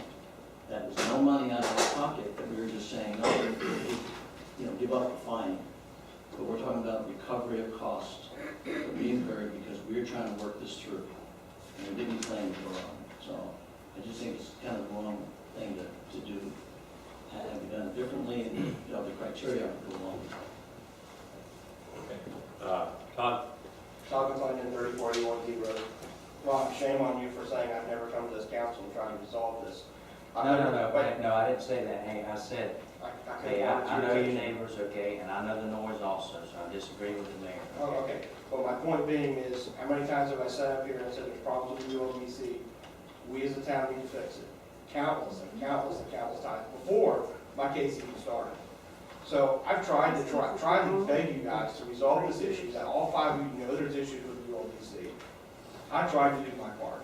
The delay in doing this was a delay because it cost me a huge amount of money, it cost me a huge amount of time. That's why I had to keep asking for, extensions on doing it. Not because I was lazy or because I didn't feel like doing it. It was costing me a tremendous amount of money, a tremendous amount of time.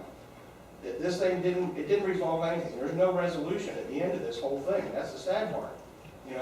This ULDC didn't do what it was intended for, was to fix problems. No problem got fixed. It actually made the situation worse. And that's why I'm asking for this cost recovery, because it just didn't do what it was intended to do. It was used as a weapon against me, just like it could be used as a weapon against all 5 of you. Because all 5 of you have issues that are against ULDC, and somebody could use it as a weapon against you. Jim, imagine if somebody came and said, hey, you have a shade structure on your property line, you have to move it. You have storage buildings within the 50-foot setback, you have to move it. It could be used as a weapon against all 5 of you. And that's why I'm saying it needs to be sat down, go through the ULDC and fix it so it can't be used as a weapon anymore like it was used against me. And that's all I'm asking for. And that's what I was asking for 2 years ago, was to try and do this. And I'm asking for it again today. We need to start moving forward with this ULDC, because it's not just my case, this situation has been. There's been many other cases out here, the same thing, it's being used as a weapon, and it's not fair to the people. Thank you. Okay, Howard Moore. And then John Ryan. Howard Warren, E Road. I think one of the things that needs to be done, regardless of what your decision is today, is you need a complete breakdown of what all these billable hours were in relation to. Now, I was made acutely aware of what was going on as it was going on, because as you all know, Todd and I are friends. There were 3 complaints against him. One was noise, one was setback, and the other was a horrible odor coming from the farm. The code enforcement person came out. He wrote a complaint that he smelled a horrible, noxious odor. I spoke to Tom about it. I spoke to the mayor about it. You all realize that it was an absolutely frivolous complaint and had no idea why it would have even been underwritten by the code enforcement officer. Tom agreed to go down and talk to the town manager about it, to tell him how ridiculous that was. The result was the code enforcement officer came back 30 days later and underwrote the complaint and wrote Todd up for not addressing the problem of the noxious odor. Todd spent all kinds of man-hours preparing a defense before the magistrate, and then when he got before the magistrate with the code enforcement officer and our town manager, they said, oh, we're dropping that part. Now, how many man-hours were spent on that frivolous stuff? And I would also like the town council at some point in time to give the town manager direction as to what his position is. Because why would it not be to stop frivolous code enforcement complaints that do nothing but up the man-hours that they are being paid that the town has to foot the bill on? And this noxious odor business is a perfect example of that. And I'm sure some of those man-hours for that $3,000 has to do with that frivolous complaint. Thank you. Okay, John Ryan.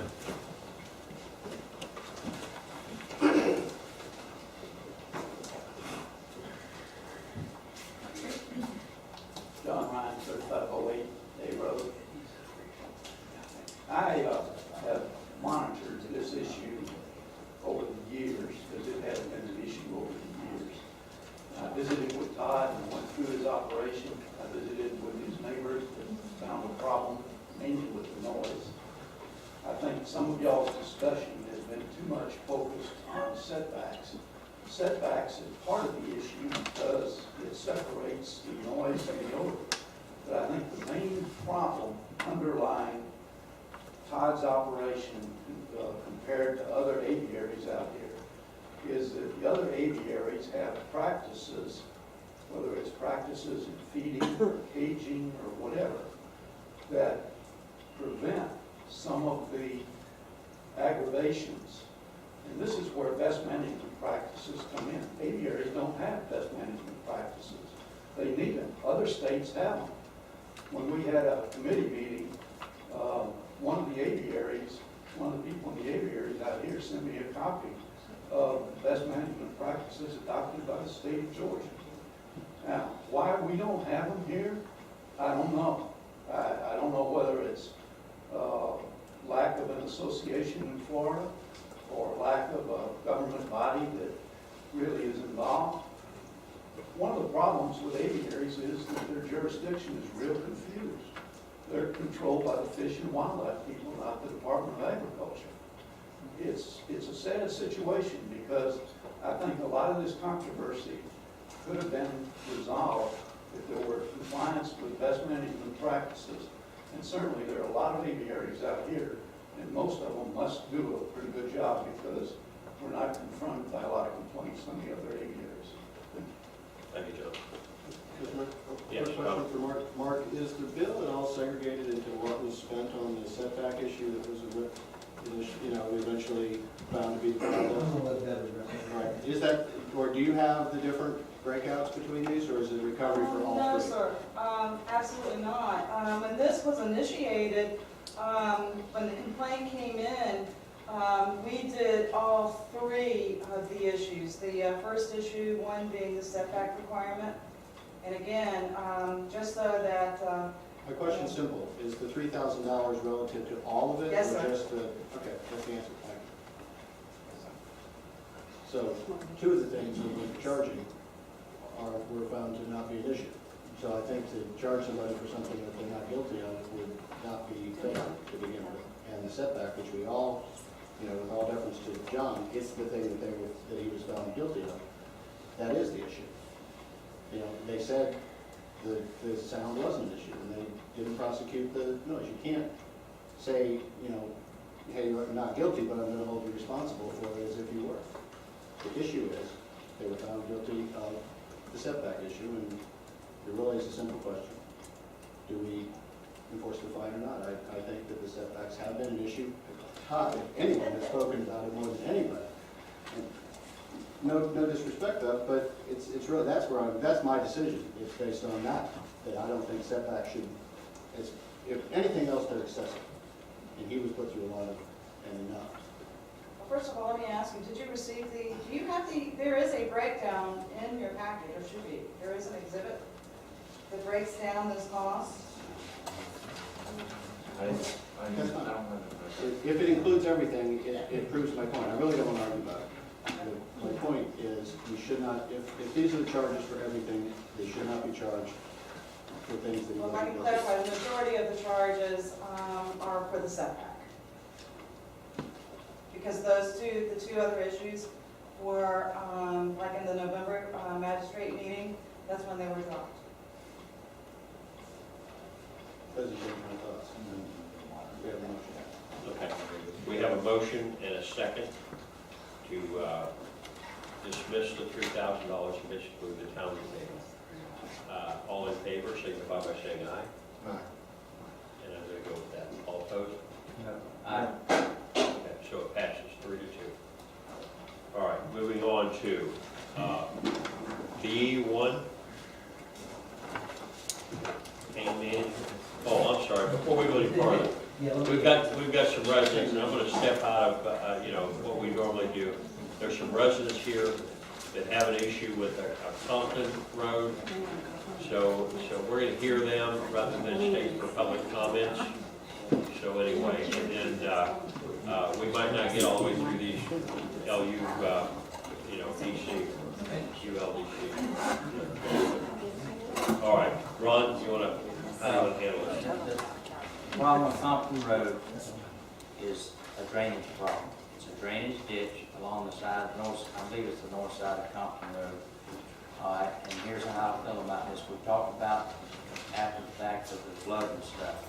Okay, I do believe that as far as private culverts and stuff along the road, I don't think we're responsible to replace those. But when that drainage ditch hooks up to one of our canals, I do believe the town has the money and our revenue comes from taxpayers' dollars and stuff like that. I believe a priority has to be for this town that we improve the drainage in Loxahatchee Groves.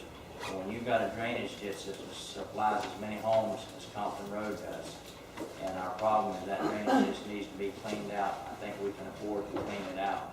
Now, I'm glad they had to wait as long as they did, because we just took care of $3,000 and something dollars, because we felt like it was wrong for God to pay for that money. So now I'm saying to you that I believe we'll start with Mr. Murphy, but we've got a contractor back there that I don't know if he could give us a price tonight, but I would like for him to discuss what he thinks needs to be done. No price is quoted, so we'll start with you, Earl.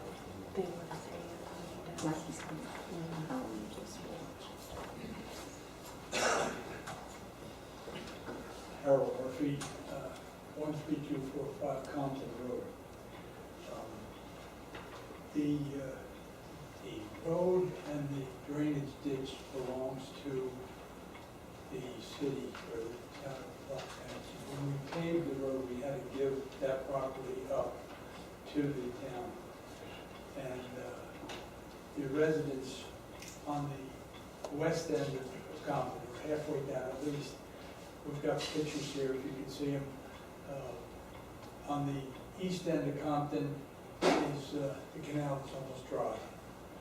On the halfway up, or better, not even two-thirds of it, it's right up level with the road, and the people, there's gentlemen's here at the backyards, they got 3-4 foot of water still in their backyards. The mosquitoes, the varmints and stuff that are coming in there now, it's not good health-wise. We don't know where the blockage is, but it's like a swamp, the canal. There's so many trees and stuff in there, it's unbelievable. Mr. Choquette's here. We asked him to go because he's one of the contractors for the town. And if he would give us, get a price up or something, so he wants to speak to the council as far as what has to be done, in his opinion, to get this thing straightened out. But it definitely needs your attention right away, because it's bad news on that street over there. Now, we have an iPod, I don't know if we could hook it in there where you could all see it, but we've got the pictures of everything. I mean, during the thing, there was guys out there in canoes going from out, just running around. It was like a big lake, and it's not draining off at all. So I'd like to get just. I personally don't think we need to see the pictures, especially since John's got the experience of working in a flooded area, emergency situation. I'd rather hear from John and take it from there. Thank you very much.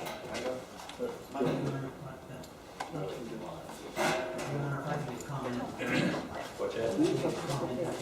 Sure. Joe Oxford, 13244 Compton Road.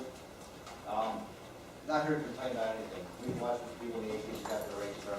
We waited 2, 3, 4 weeks. We've been there for 20 years. We filed that we got 100 and a job. We got over 120 years old on that damn road. Minimum 20, 25 years. It rains, we flood. We know that. We're in the middle of the road. Not an issue. It'll drain. It always does. Nobody got hurt. No structures were damaged. The issue is, the second issue, as Mr. Murphy said, we're on the south side of the road, guys. Drainage is on the north side. We've called the district many times. Tell them to clean out. You want me to tell a guy to take sable palms and palm trees out of his ditch? He's not gonna pay thousands of dollars.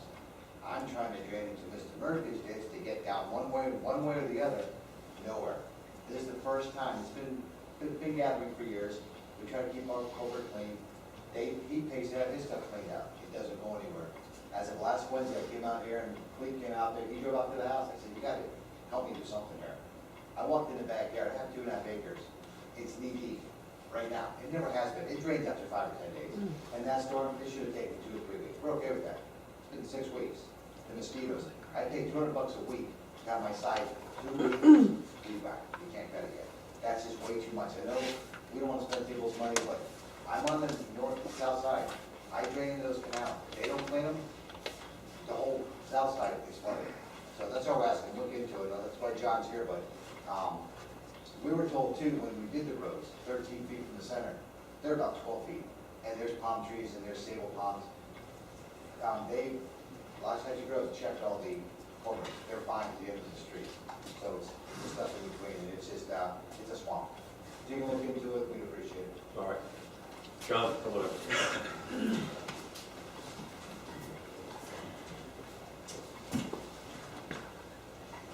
John Shakat, 13472 Fountain. My suggestion on the road, I looked at it yesterday, and it is pretty bad around Murphy's house. I mean, and then at the end of Folsom, it's dry. But my suggestion is, I don't know which way it's supposed to drain.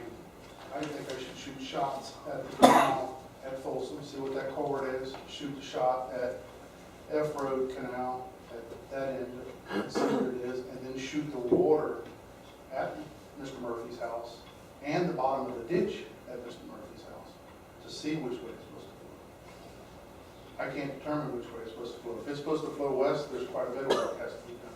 If it's supposed to flow east, it'd be a minimal amount of work. So if I can get time to do that tomorrow, but they're pretty bad with the water. I mean, flood, I don't know why it isn't there. I looked at it yesterday and I just don't know why without shooting grades. I can see the water sitting there, but there's some blockage somewhere. And I can't tell what it is until we shoot those grades. Okay. John, do you think it's a blockage or it's an elevation issue? I think it's an elevation issue. Because they got pictures, but you can see where the water is washed off. And that's another thing I want to bring up to Ron. When we're in there digging, we're going to be messing up the bank. If we don't fix the bank with sod, we're going to be right back with one rain. You just heard it when the door opened. It's going to be washed out tomorrow. So when we do fix the bank, if we have to dig it, it's going to have to be sod, just like 22nd Court. Or it's going to have a mess we didn't do nothing for.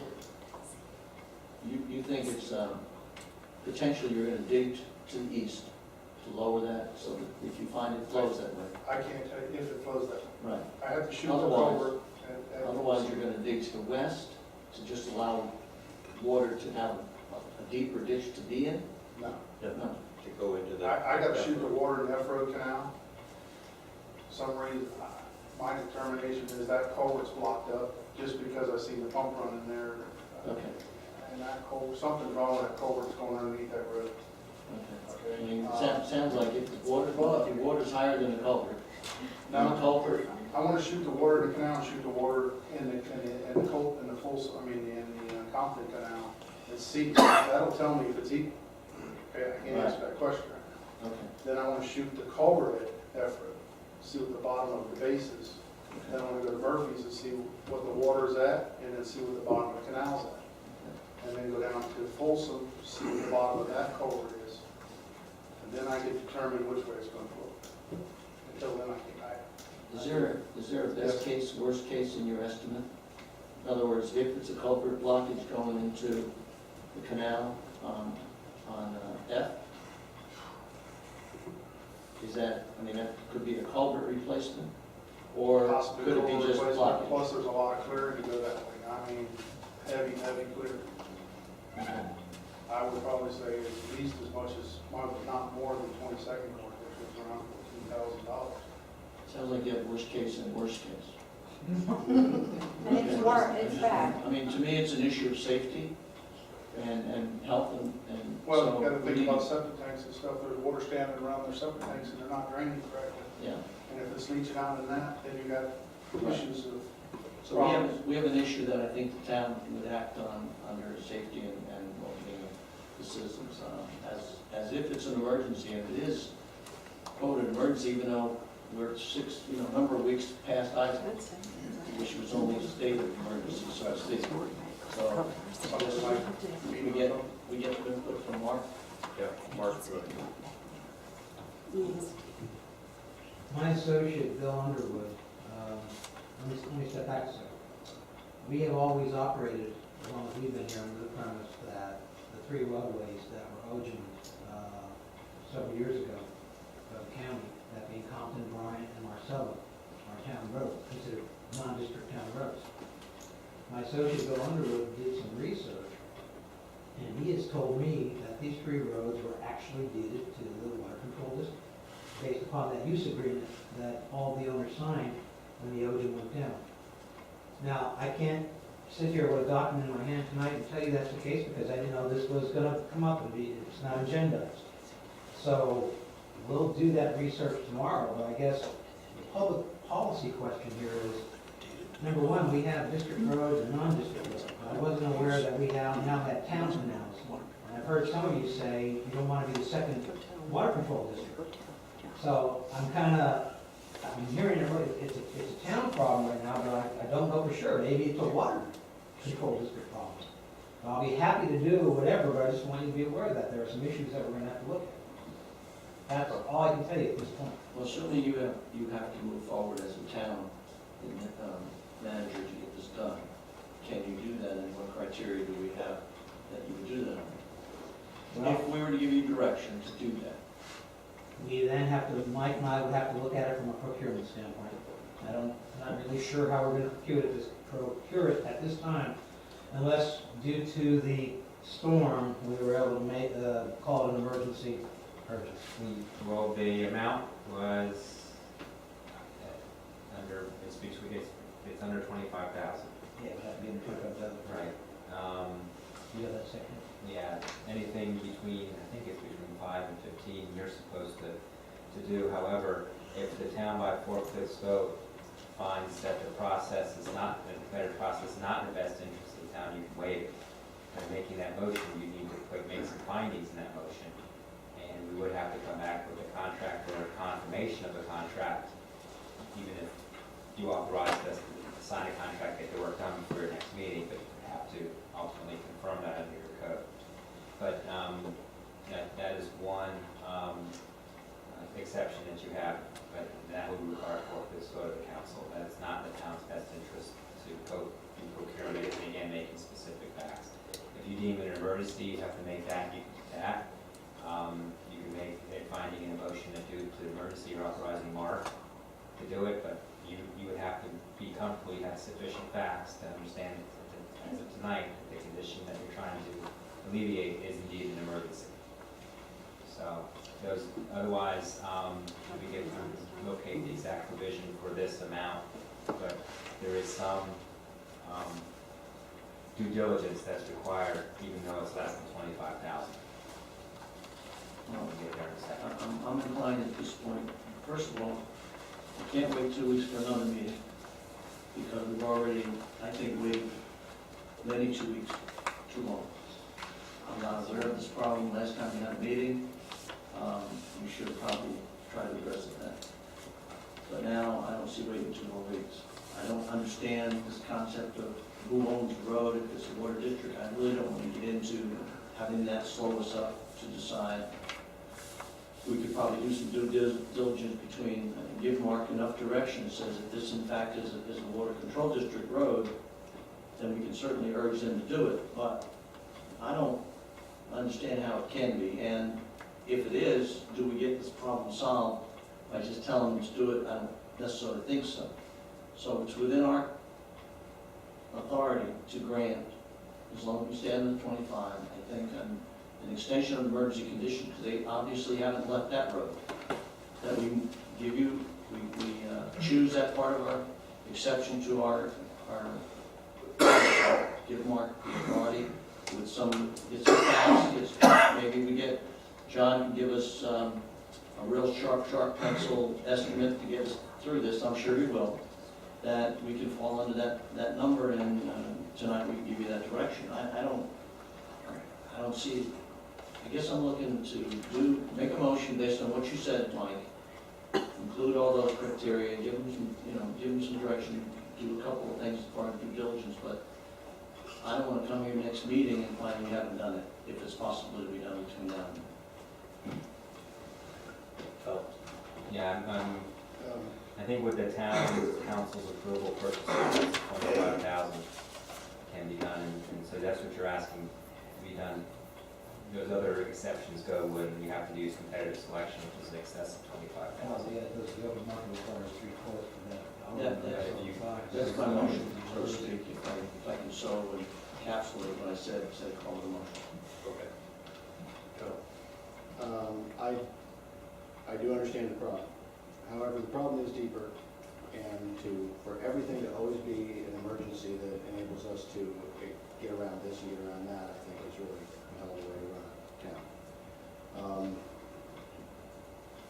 It would make perfect sense, since the town didn't exist at the time these roads were done, that it was deeded over to the district. And if that's in fact the case, and that's what these gentlemen earlier said they paid for, if that's who it was put to, once again, here we are doing the district's work. Why? Because the folks came here, they should have gone to the district, or who knows where they're supposed to go. But I'm wondering why this isn't on the agenda, and why did Mark didn't know about this in advance? I mean, why do we always get these things at the last moment? It's a rhetorical question. And it's, to me, outside of the normal way we're supposed to do things, and we always have these situations. And I feel for the people, I understand the problem. I also have acres upon acres of flood. And I know plenty of people that had acres upon acres flooded. And I know people who spent their own money to get a pump and pump it down.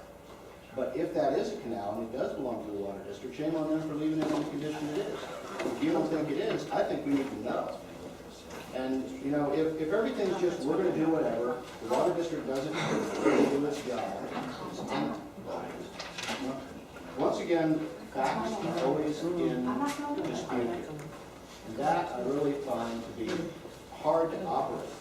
If we don't have facts, I don't know what the story is. These people say they turned it over to the town. If the town didn't exist at the time, I don't see how.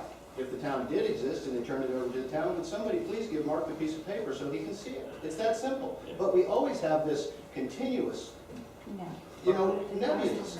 I think part of that, Tom, really, because there was no town.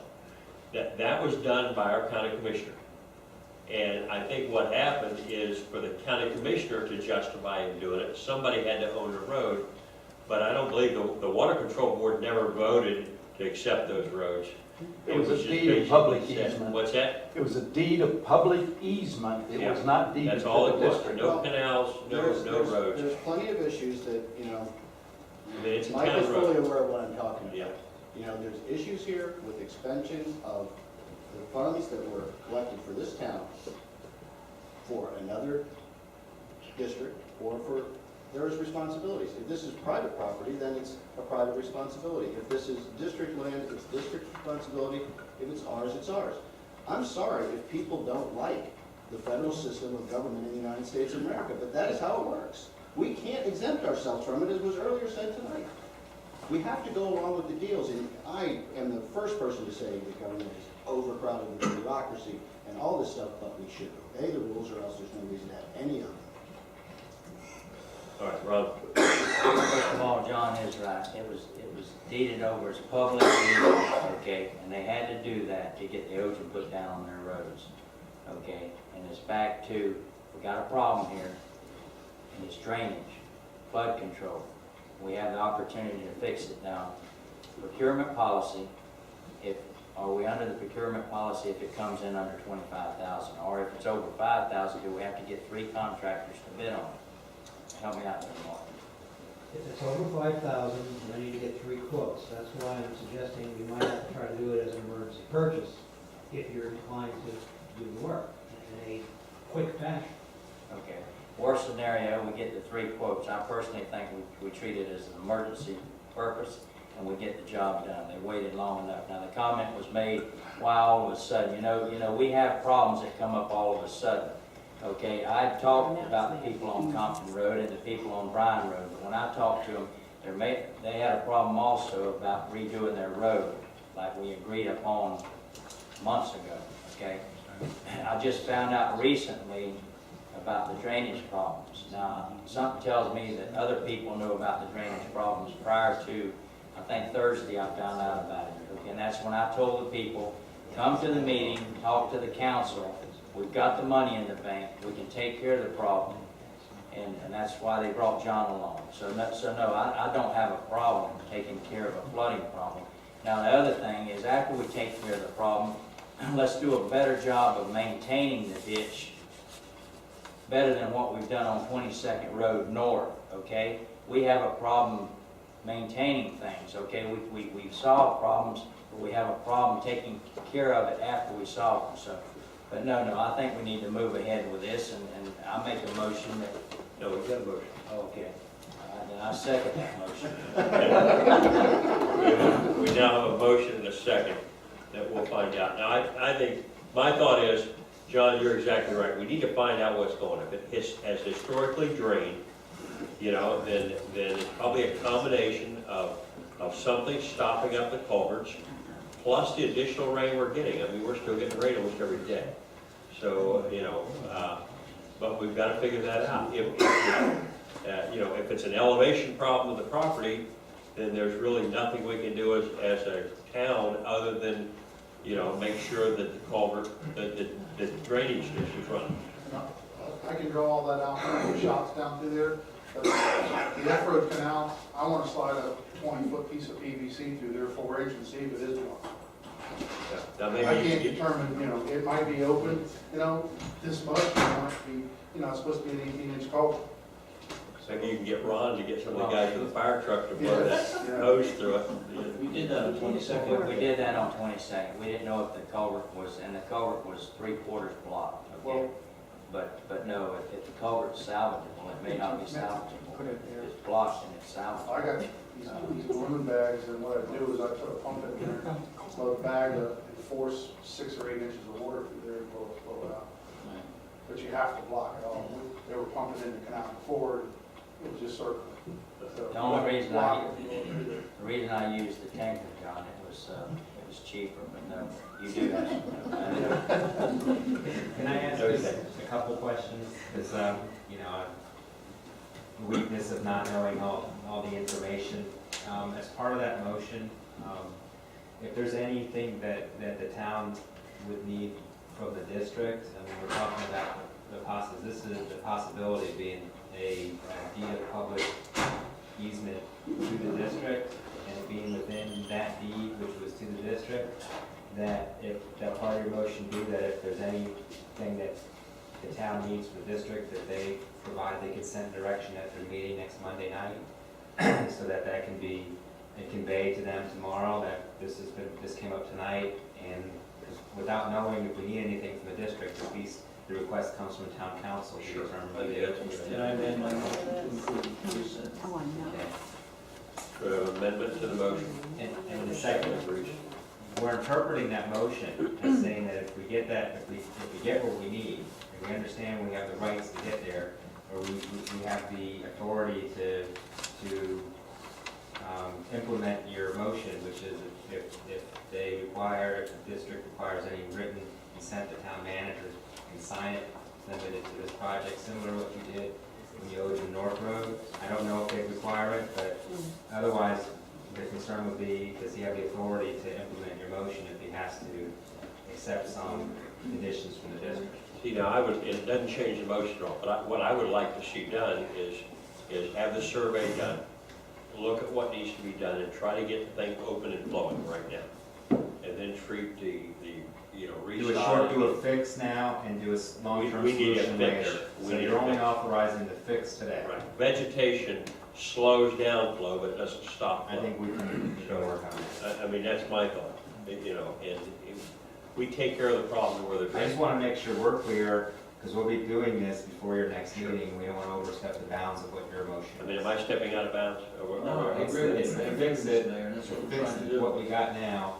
but the long-term solution is not part of what we're doing. Long-term solution, we need to go to the Water Control Board and get this stuff taken care of and get the roads passed over. This is one of those that's in a gray area. It's not a district road. It's sure not a district drainage canal. But I think the most important thing is to make sure that if there's anything that district needs to do, or they need to give direction to their staff, that they do it on Monday night. Sure. If there is anything. Yeah. I had a couple questions. For the folks on Compton Route, would you guys be open to having a public drainage easement so the town can go ahead and maintain it, make sure it stays clear, you guys don't get drained, get flooded? Would you guys be fine with the easement? We're not taking your property, just allowing us to do work on the easement Help yourself. I think we're. We're gonna have that anyway. Well, I just want to know from Mike if an easement's acceptable. In the end, the easement question is really it. An easement doesn't give you ownership, and It if just you allows look, us if you to look at work. some of these AGO opinions, it discusses ownership versus not ownership. And if you do a little research, you'll see why I keep coming back to this. I just would ask you all to do that before we go too far along. I think for what we're doing tonight, given the fact that what we have is all, the best for us is to understand the direction is to fix what we, the issue we have now, which is unplug something, get it flowing. Whatever, comes from that as far as a long-term solution, we've got to come back to you on that. And we just want to make sure we don't overstep any bounds between now and when we could probably come back to you with the next thing, which would be November 6th, since your October special meeting. Mr. Mayor? Yes. My interest tonight is agreed to unplug this thing. Give Mark enough authority, direction to get that done. We have the benefit of a contractor here that he's hearing what we're saying. He can operate to unplug it. I would assume that there's always a better solution than a fix. Fix doesn't have that great, to me, that doesn't have that great long-term effect. So he understands what we're trying to do. And, but that's it. I mean, the net of it is we want that water drained somewhere other than where it is. And the only reason I think I classify it as emergency is because to me it is no different than the day we had Isaac raining on Monday and Tuesday. To me, it hasn't changed for that piece of our world. It's still flooded. And we did everything we could throughout the town, and individually, we all did what we could in terms of pumps and things of that nature. But now it seems like it's beyond the ability of these residents to do anything except have asked the town to proceed in that condition. I don't know if there's a lot of other roadways in this community that have the same problem. Hopefully there's not. But if there are, then maybe they should come forward too. If there's enough, my concern is we give enough direction to a town manager and enough direction, therefore, to John Burkett that this can be unplugged and we can get that water drained. That's what I want to get done tonight.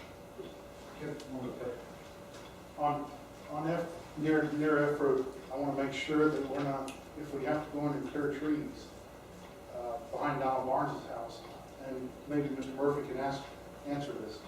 Where does his property line end? Okay? Because, Donald likes the holly bushes that are there. I take them out, and I'm on his property, we're open for a lawsuit. Yeah, we cannot authorize any work on private property. All the work has to be done. Do you know if your canal, where's your property line end on your? In the public deed or Where it ends? Does it end in the canal, or does it? No, it ends in the middle of the road. We shouldn't talk about this any further, Billy, because you're going to come up with an answer you don't want.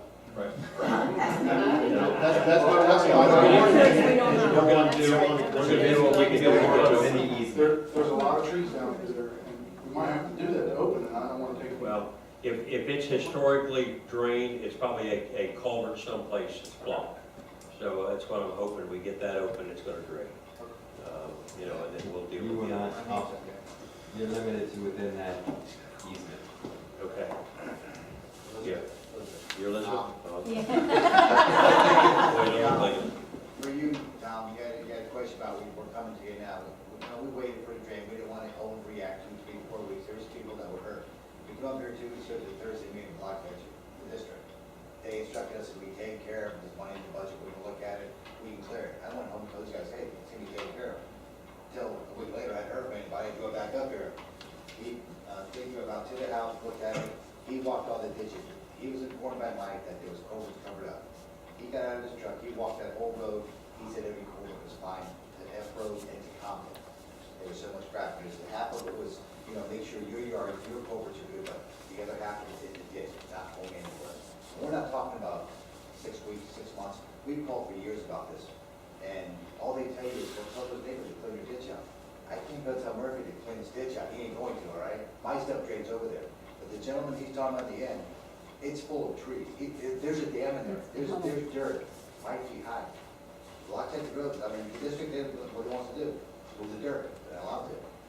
If he has holly trees all in our drainage ditch going, hindering our road to F road. One of the things, You though, got, you say, can't send it out there and say, don't move them, I don't want guys to get hurt out there either. just so you realize, and it's one of those strange things about Loxahatchee Grove.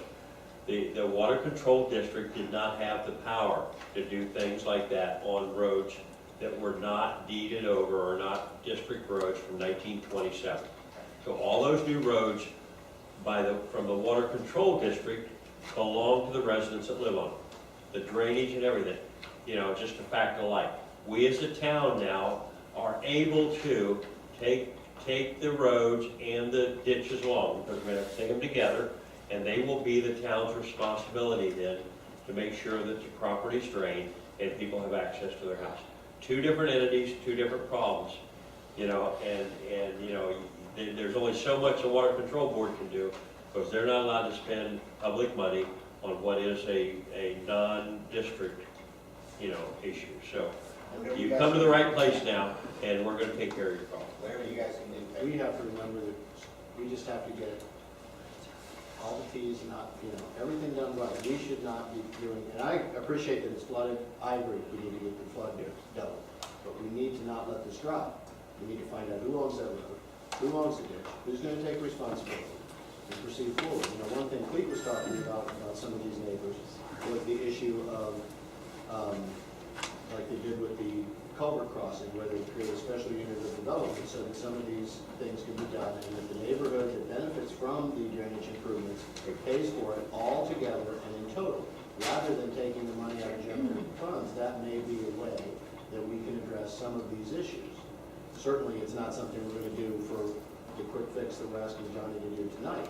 But for a long-term solution, I think that is a fair way to do it, rather than whoever can come here first and say, I need something done, we give them the money and then it runs out. We asked Todd and his neighbors to build their, we did, the district did, they have no problem. They have no problem telling people no, they have no problem telling people pay it yourself. But we don't seem to have that ability. But my suggestion would be that we look at that possibility. Because, as I'm sure the people will acknowledge, this is a problem that's unique to their road. It's not something that affects you on your road or anyone else on theirs. So in the long term, and I've certainly heard responsibility on their part and willing to do it, and I wouldn't wait 6 weeks with my backyard flooded. I really would. But, I would like us to do things right, and I really want the road situation and the drainage situation to be done properly so we don't have problems with, those AGO opinions, they apply to us as well. Okay, got one other, John Ryan.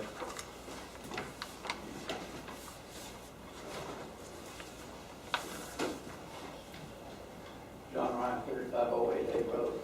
Harold was right. He and the other landowners own into the middle of that road. They do the same thing on Marcella and Bryant. The whole deal was that rather than go through a prescriptive easement, because there always was trash pickup, there always was fire rescue, there always was mail delivery, there always was the right of the public to cut through those roads to get to where they wanted to go. When Jess was talking about giving money to OJM, those roads, they came up with the fact that the county needed to have a piece of paper that would be recorded. It didn't invest any ownership in the district. What it did, it confirmed a public right of easement. And that was a benefit to the landowners. Not only did they get improvements authorized for their road, but it clarified liability issues. Because the way it works on all of these non-district roads is that if there isn't some formal public right, there's a question of liability. So let's quit saying the district owns these roads, because they don't. And I'm not sure that those public easement rights had anything to do with drainage. I think they just had to do with the roads themselves and the work that was going to be done on the road. And it's always been the individual landowners who were responsible for drainage. And when there were multiple landowners that had to get to a canal, they had to work together. And I remember clearly there were issues on Marcella about some people that didn't have culverts under their driveways, and they caused flooding on people to the east. And that's still unresolved. Now, the district does have the right to set up special units to pay for improvements. And I think the town, Mike can probably tell you, has an automatic right to probably do that. Do what, I'm sorry? Set up units of affected landowners. You mean like special assessment districts? Yeah. But, you know, that's what the situation is. So Cleat does not have, and the Water Control District does not have any ownership of these roads. They're still owned by the landowners, but they're subject to a public right of easement, and that was the basis on which the work was done. It was done on the roads, it wasn't done on the ditches. Okay. Thank you, John. All right, we have a motion and a second. Any further discussion? Only to say that it's as clear as their canal is. Okay, we have a motion and a second. All in favor signify by saying aye. Aye. Any opposed, same sign. Passes 5-0. Mark, do you have enough direction? Is it clear to you what you're doing? I believe I have about as much direction as I'm putting it, I think so. I want to make sure. We'll make it Walk happen. away without having. What's my direction? All right. Moving into 10B, and let me ask you a question. It's 10 after 10 right now.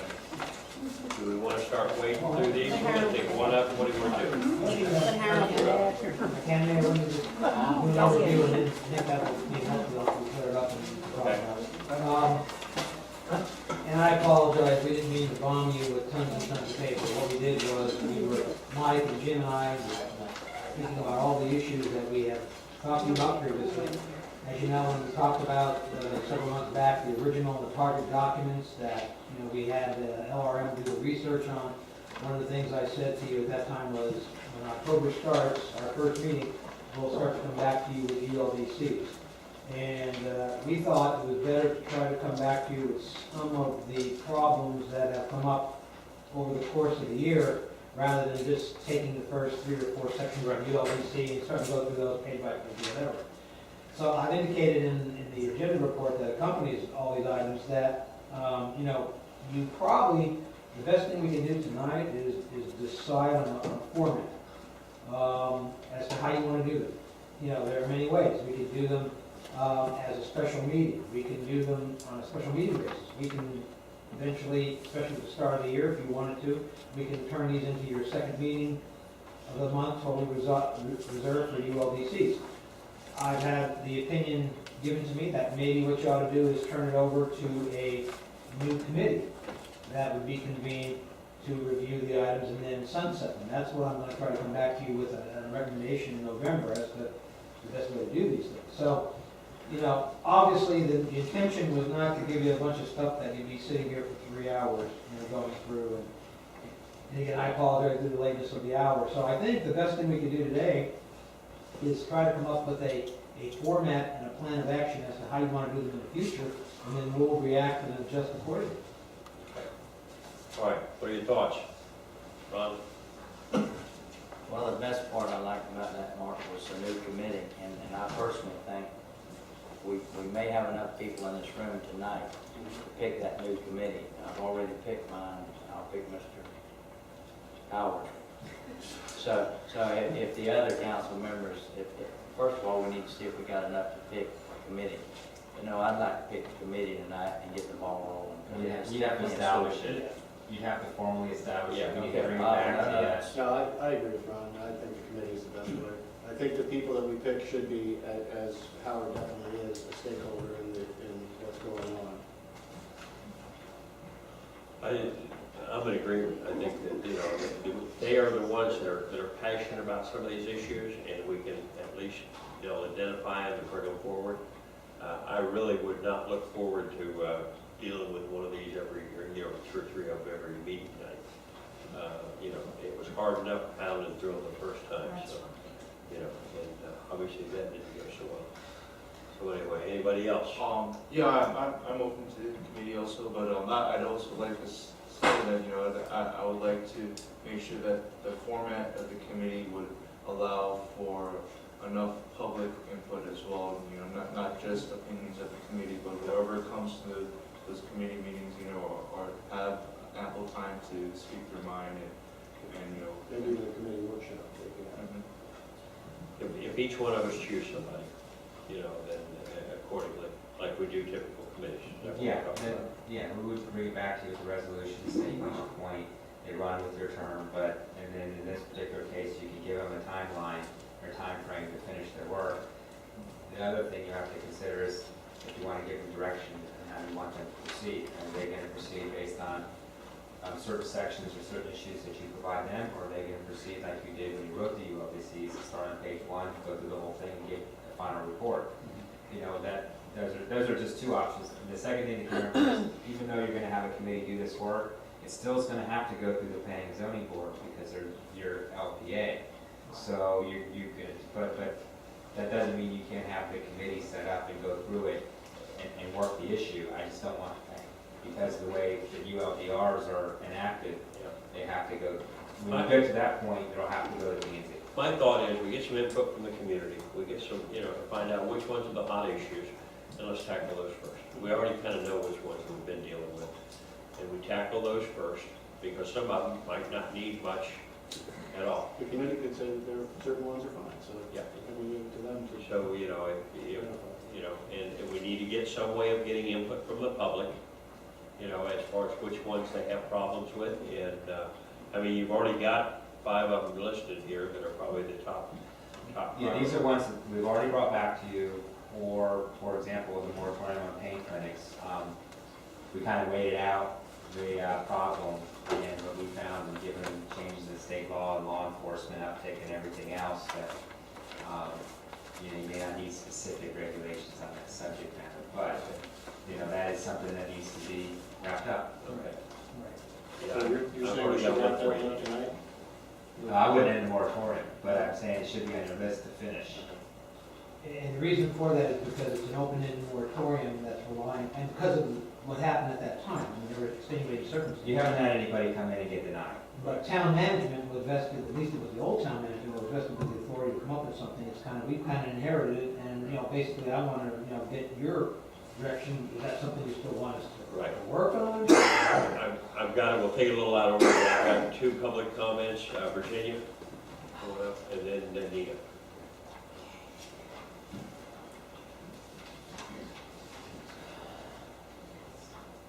Virginia Standish, 154 Winslow Northridge. Thank you for finally recognizing the ULDCs need to be reviewed. I think you guys have been hit over the head long enough. The reason, and this mini committee is so necessary, is because unwittingly, or perhaps wittingly, you guys were headed for a lawsuit that you didn't even realize. This ULDC is so necessary for this town just to avoid money issues. There are such things as when somebody moves into this town, they are supposed to sign a piece of paper saying they are aware they are moving into an ag community.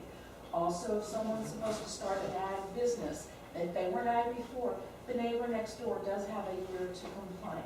Okay, so these are the little things that need to go into the ULDC, and I really thank you for addressing this.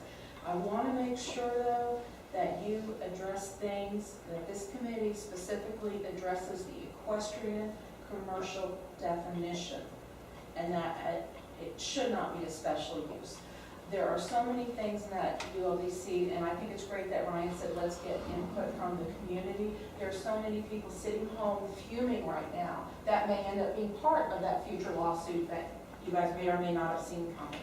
So I really appreciate your time. Oh, and the other thing, I want to make sure I cite that the Florida statute 163.3163 is the acknowledgement of contiguous sustainable agriculture land. That is what we need to make sure is in our ULDC. Thank you. Thank you, Nina.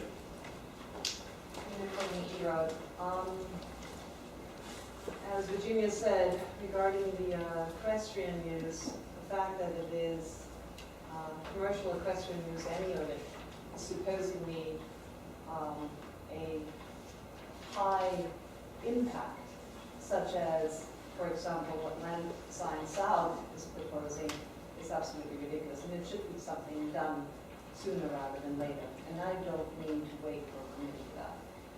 The committee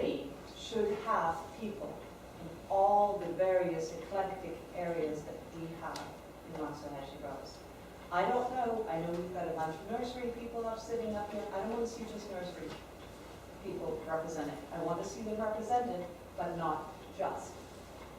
I think that people like, sorry, I was pronouncing it properly, Crochette? Choquette, thank you, appreciate it. You know, in an ag business, we do need loaders. We do need equipment. We do need to figure out how equestrian people can run their businesses. If you're just breeding your horses or training your horses, you're not the same as Goodman Polo. You know, there's a huge difference. And unless we understand how these businesses work, we can't really write ULDCs that are worth 10 cents. And I'm not sure whom you're all going to pick, but 5 people that you're going to pick, I don't think is enough to go and have an educated bunch. I mean, there are people who can help you. And frankly, I know my husband's on the P&Z board, but that P&Z board has been sounding more like the development board than it has been the ag-res community that we're supposed to be. Having them review all of that, I don't see us going down the right route. I think you need to go and open this up much further. And yes, I'm glad you're addressing it, but unless we address it correctly, I'm sure you don't want to do it again, a third time. So let's set it up in a way that we can have enough input from all the eclectic Waxahachie Groves people to make sense of this and protect our town and keep it going. Any question for you before you leave? I'd like for you to make a list, because you probably know a lot of people out here, but I got my person picked, but get us a list of people that would love to be on the board and their qualifications, or get the word out so they can get it to the management. But it seems like to me, we have a pretty hard time getting volunteers. Now, you say there's a lot of people out there, then please get their names and stuff, have them call management and give their qualifications, make it easy on us. We can get that list and we can decide on who we want. Are you open to outside help? From outside the town? Outside the town, meaning people that are not developers? Are you open to that at all? We want the residents happy. No, I agree with you. You know, I think maybe what we need to do is have an open workshop one Saturday like we've done on many other things. And then we can get down on paper, you know, what are the hot issues. Then it's wide open and everybody can discuss it and, you know, have a Saturday workshop like we did with many other things. And then go from there and put a committee together. Well, no, Mayor, I disagree. I think we need to have a committee that's got the stuff together. And then if they want a workshop, then we have a workshop and they can express where they're coming from, the residents, because we got to start with the committee. We have, we're getting a lot of workshops. I agree with Ron. I think maybe some part of the issue, and Nina's right, if you have 5 people, maybe we should have 10 people, maybe we should pick 2, where we have people where we have enough diversity, it is 6 nursery people, and one, you know, maybe we have, somehow we have a way, and I know us picking is important, but some way that we have representatives of every group up. Okay. Mayor, I like your idea of open, start out with a workshop, we can then have a committee. I think if you start out that way, you kind of give an opportunity to the residents, all the residents, to want to give some input as to, you know, types of things that could be considered. And then I don't think it's an option that the committee can choose to have a workshop. Operation, I think we have to make the determination how we want it to be structured.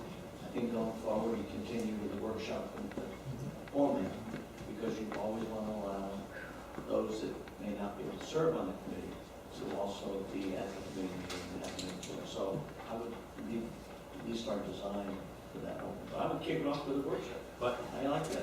My thought with the workshop was that we as council members could identify people that had, you know, the issues and stuff like that. Because, I mean, I know a lot of people in Waxahachie Groves, and I can pick some people. But if I had, you know, an open workshop, everybody, there might be somebody I would have never considered before. And while they get some pretty good ideas, and they're pretty passionate about it. Maybe it could be one of the second meetings of the month, instead of taking a Saturday or something like that, and dedicate it to a workshop on this, and then go from there into the committee. I really don't care whether we do the committee first or the workshop, but, I want to hear from as many residents as we can about these things. And one thing we could do also is we could ask groups within the town, whether they're on the committee or not, like the nursery association or whatever group that the agriculture folks or the horse people may have, to certainly, give us your thoughts, give us your written thoughts on what you'd like to see, and this is the opinion of the X community. Right. We did that when we put our neighborhood plan together. We took, each person took a group, and they went to the different groups to try to get input. And that might be, what's needed. So anyway, okay. I attended the meeting for the county, both the workshop and the actual county meeting. And it was amazing how many people actually had some knowledge. And one of the things that truly came up in the process was that there are agencies in place for some of the concerns that residents are bringing up, or the county planners are bringing up, that we're actually taking care of the issue. And there's an educational curve involved. There are attorneys who deal with those particular issues and who can have some input. I don't know one off the top of my head in Los Angeles Rose, but they've been very involved in protecting the harmony of the communities that have ag and res. And that is ultimately the goal. It's not to go and just have the rights to one group. It is knowing how to live harmoniously. Thank you, Dean. We got Howard Ward. Howard Warren, I just want to caution, if you wind up with a committee with too many people, you never get anything done, and you never have a consensus. Now, Dave, if you think back to the neighborhood plan, we had some people there that had no specific interest, like you, okay, that went ahead and gave a hell of a lot, and it was very productive. On the other hand, we had a woman on that committee who represented the horse community, and she was absolutely worthless because the only input she had was the 3 or 4 things she wanted to say about equestrians. And from that point on, she had no opinion about anything. Well, we would have been much better off having a person like that come and give us input, like we did with many of the groups, rather than serve on the committee and basically just sit there like a bump on a log through the whole thing. So that's... Yeah, good. Thank you, Howard. All right. So where are we going from here? Ron? I would like to see Mike come back at our next council meeting with whatever we need, that if we want to pick a committee, we're capable. Would you like a resolution to Yes. establish the committee? I would like that. You want to do a motion, you want to do consensus, whatever you're comfortable with, I trust you. Everybody all right with it? Consensus? Yes. Okay, so I'll bring back a resolution at your next meeting to appoint a ULDC review committee. Thank you. Okay? And All right. just so you know, there will probably be some items in that resolution you'll have to amend that night, because I'll be doing my best to follow this, but you may change your mind, or when you see a subject matter, you'll give different direction. But it'll be ready for you. Okay.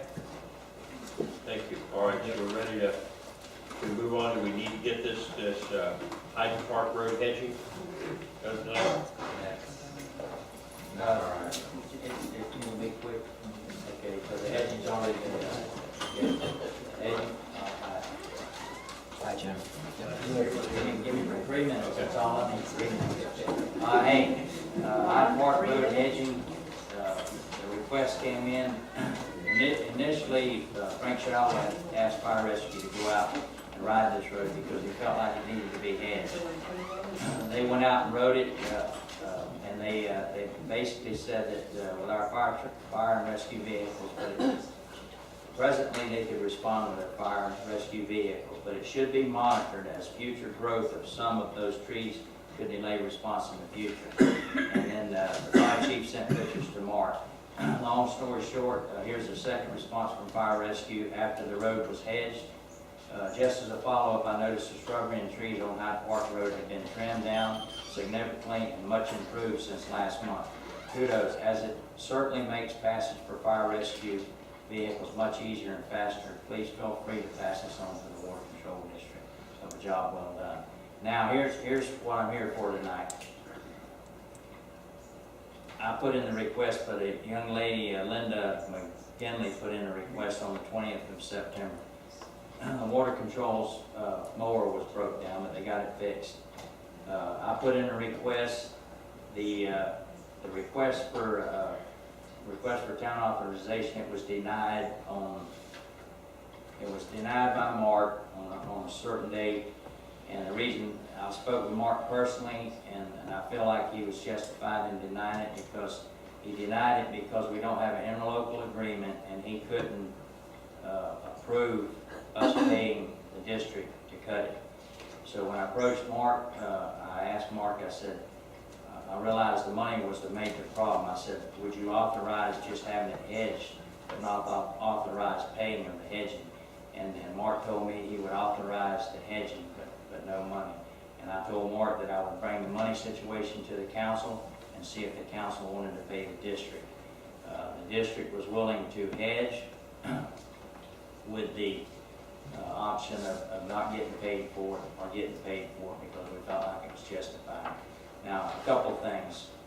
We're trying to come up with an RFP for hedging. All right. Now, what I personally would like to see is a temporarily interlocal agreement with the Water Control District that if we have hedging out there and they're capable of doing it, that we allow them to do it. We've got a list we've had a list for over 6 months now. And I would like to allow them to do it until we come up with this RFP so that we can get a contractor to continue to do it. I'm gonna meet with a young man tomorrow that hedges orange groves and stuff, okay? He's in Loxahatchee right now. I haven't seen his equipment, but I'm gonna look at his equipment. But he says he's capable of going underneath power lines and hedging. And we have a major problem in Loxahatchee. And a lot of people on my street and other areas, they were, well, Mr. Rocker, yours was, I don't know what your problem was caused by, but they were out of power when we had the storm and stuff. Now, people on my street, it was because of the holly trees and stuff that had grew up in the power lines. All right, now I think us as a town, if we can come up with an agreement or come up with RFPs so we can bid this out, we need to start concentrating on solving those problems ahead of time. Now, Florida Power and Light may take care of the problem if we call them and say they need to be trimmed, and that's a route we can take. But if Florida Power and Light won't take care of it, we need a list of contractors that can say they can go underneath these power lines and start preventive, I call it preventive maintenance. So I'm here tonight to ask the town to approve. The cost was, it took them 7 hours to hedge this. They used, I think, 3 personnel, but they used a chainsaw, but most of the work was done with the tractor. The price was $374.50. Took 7 hours. That's $53.70 an hour. Okay. Now, the young man that I'm gonna meet with tomorrow, he charges $90 an hour, and he does not clean up his mess. Okay. Now, the district, if any of you rode the road, they did an outstanding job as far as I'm concerned. And my major concern in the future is we've had roads cleared, and we've spent up to $25,000. Okay. When this RFP comes out, I personally think we need an agreement that's simple and says that we want the right-of-way cleared so that emergency response vehicles and trash pickup can continue without any hassle. This thing of clearing 12 or more feet in, to me, you're land clearing, and I don't like spending $14,000, $20,000 land clearing with taxpayers' money. All I'm interested in is keeping a nice street where our people can respond, and that's the way I want to see it. That's why I'd like to see us, while we're working on the RFP, get an interlocal agreement. I've got the interlocal agreement that we've been working on with the IGC and stuff, as far as road gradings and stuff like that. And I believe that we could enter a simple thing in that agreement, even if it was temporarily, that we could include hedging, just to the extent that our vehicles can respond. So tonight, though, I'm asking for the district to be paid for doing this road. I'll make a motion that the town pays the district, $374.50 for hedging Hyde Park Road. Second? Second. Second by Ryan. Mark? Can I have some comments, Mayor? Sure. Thank you. First of all, just a couple of the items, Councilman Gerald went over it, but there are some other facts I want to bring into play. Yes, Chief Arena did send me an email indicating that there was a problem, but he said they are currently able to access the area presently with their fire rescue vehicles, but it should be monitored as future alerts in those streets could delay the response in the future. I sent him back an email and I acknowledged that. We would monitor it, and obviously, if it became an emergency situation, we would take care of it. But there was no pressing need to do it immediately. Now, I did have that discussion with Councilman Bureau, and as he indicated to you correctly, I denied a request from the young lady he referred to, as well as in one that he provided for the district. And again, at that time, I used the language that I've always put on these, that it was denied at this time, because the current ILA does not provide for this service. The councilman asked me, well, what if Clete would do it while they were out there? And I said, you mean like a donation? I don't know if he could do that necessarily, but if he were willing to go to that extreme, then I would have given the authorization to do so. However, he did not ask me for that authorization. They just went ahead and did it. Now finally, I'm really becoming concerned relative to a procurement standpoint. You know, last year we did 3 procurements for hedging without really having a bona fide contractor. We did 2 wet quotes, and then we did one where we allowed the district to do it. Technically, all 3 of those combined were $34,000. And that's kind of starting to get close to, that is violating the open market method. I'm going to say that right now. And here we are, without doing an RFP, without doing this in a proper manner, we're starting to go on a piecemeal basis and do it again. And so, you know, I'm just indicating to you, the management company stands by, this is not proper from a procurement standpoint. And I'm going to respectfully tell you, if you approve this tonight, I'm going to bring this receipt back to you for your approval in November, because we will not do it. We feel it's a violation, and we're getting into a very slippery slope here. Quick question. Early on, before hurricane season, we asked you to contact FPL to get the trees cut off the power lines so that we didn't have the problems. I don't think they ever did that. No, I don't think they did either. Okay, did we contact them and ask them to do that? I didn't talk to Thomas Bean, our representative, because they were changing out. They were the new guy, they didn't make it, which I can check. I mean, I really don't want to spend our tax money doing what FPL should be doing. I'm sure they subsidize them. The second thing is, we've been waiting for an RFP on this hedging for a long time. We talked about this months ago. I mean, you know, and so we need to get something going because we've got problems that are coming up. And Mayor, I want to do it too, but what happens is, you guys keep throwing fires at me, like this one, like all these things, and it's bogged us down. And I'm sorry, I mean, that's just the honest truth. You just gave me an issue tonight that I'm going to have to address tomorrow and get on with Mike and Johnny relative to Conklin Road. I mean, we'll try to get to it, but if you keep throwing stuff at us like this, I'm fighting fires every day instead of getting to the larger issue. We have a motion, a second discussion by council members. I have to support Mark in this, you know, once again, everything is outside of the normal course of anything. I have priorities I'd love to see get done. I don't run into Mark every day and say, hey, just go do them. I don't go and get George Perez or Johnny to go tear down that trees over there on the side of the canal bank so I can get my horse trail put in. No, I sit here and patiently wait, gentlemen. I wait because we made agreement, we said that this is our town manager and that he was going to set priorities. But that's not being done. But I thought that we as a council set up here and said we were going to do something with Hyde Park Road. Am I wrong? Or was I imagining that? I never authorized us to go work on Hyde Park Road. We had a consensus, and maybe I'm wrong too, but here's my problem. First of all, there might have been a miscommunication, and I apologize to Mark. Mark told me face to face that he would authorize the hedging without the pay. Okay, now I guess I called Clayton. I said, hey, I left him a message. I said, I just talked with the town manager. He says he'll authorize the hedging, but he will not authorize for you to get paid for it. That's when Clayton made the judgment call and said, hey, I'll do it for the residents. If we don't get paid for it, we don't get paid for it. And these are requests that people put in. Okay, not only did I put in a request, this is a procedure we follow, but a lady that lives on the street put in a request. This job costs $374. Now, I don't call that bundling. Now, the $25,000 we spent, now that's a different story, okay? And I'm not gonna be so easy to spend $25,000 anymore land clearing. I'm gonna be looking for taking care of the problem so that fire rescue and police can respond and trash pickup can be done.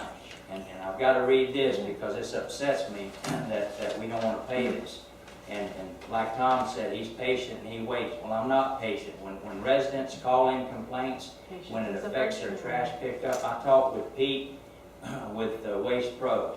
Okay, at one time I was told at 2 council meetings when he was in here and he spoke his piece about garbage, I was told by Pete that he couldn't talk about it, but he wanted me to discuss it, and that's when we discussed Hyde Park Road. He told me that somebody had told him that he wouldn't be able to pick up trash anymore. Okay, I called him on Saturday and I said, Peter, you gonna stop the trash pickup on Hyde Park Road? He said, no, Ron, I'll continue trash pickup no matter what. Okay, and Mark does have pictures, and I'm gonna tell you something, they're nasty pictures. But my concern was that we didn't throw it out to contractors and spend $10,000, $15,000 clearing land.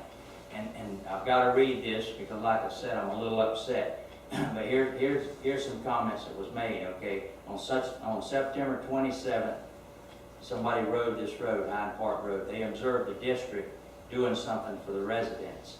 Okay, it said, who requested that this work be done? Please provide documentation if any. Did the town manager authorize the grading? I'm sure they knew at the time that the town manager hadn't authorized it with CLEAT, okay? Did the town manager authorize hedging? It is my understanding that there currently is no ILA for hedging on non-district roads, and there's not, and it's a little late. We need a temporarily ILA that if people need their roads hedged, that we can do it now. As I drove through the district today, I couldn't help but notice the numerous canal banks and easement that need mowing, as well as some district roads that are in need of hedging. The Ogen roads on North A Road and South C Road still have potholes due to the storm.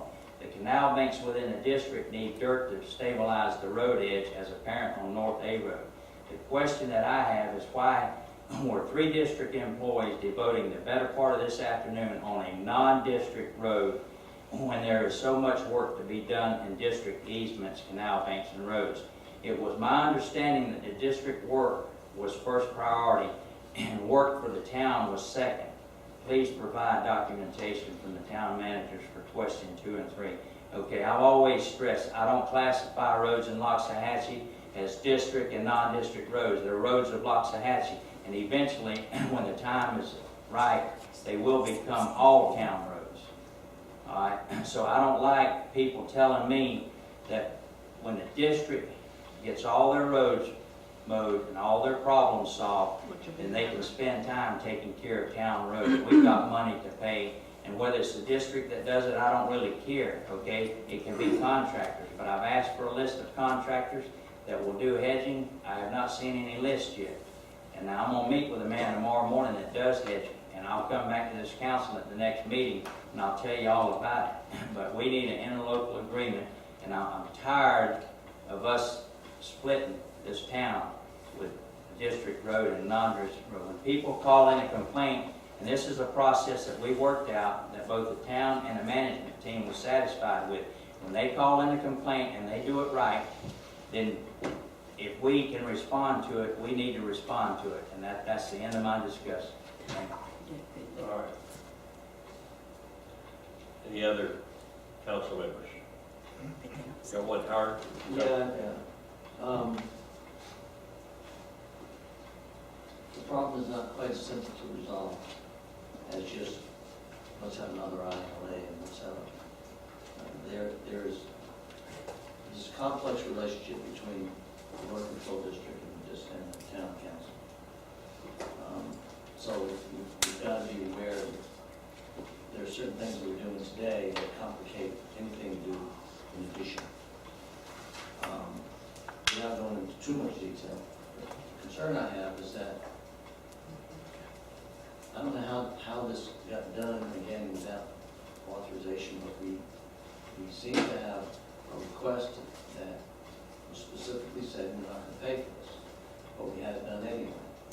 And then we decide whether we want to pay for that. Now, as I understand it, the town is precluded from asking the district to do hedging work because it's not an ILA. There's also other ramifications to having work done on the roads that we've asked them to do work on and not have identified the costs associated with that work. That's another concern. We already have an issue that we're trying to work through to pay for things that we authorized. But we need certain criteria met to get them paid based on our agreements. Plus, not only the agreement we have that specifically says we'll pay for road maintenance in an ILA, but we have another ILA that says we will pay $150,000 and certain criteria have to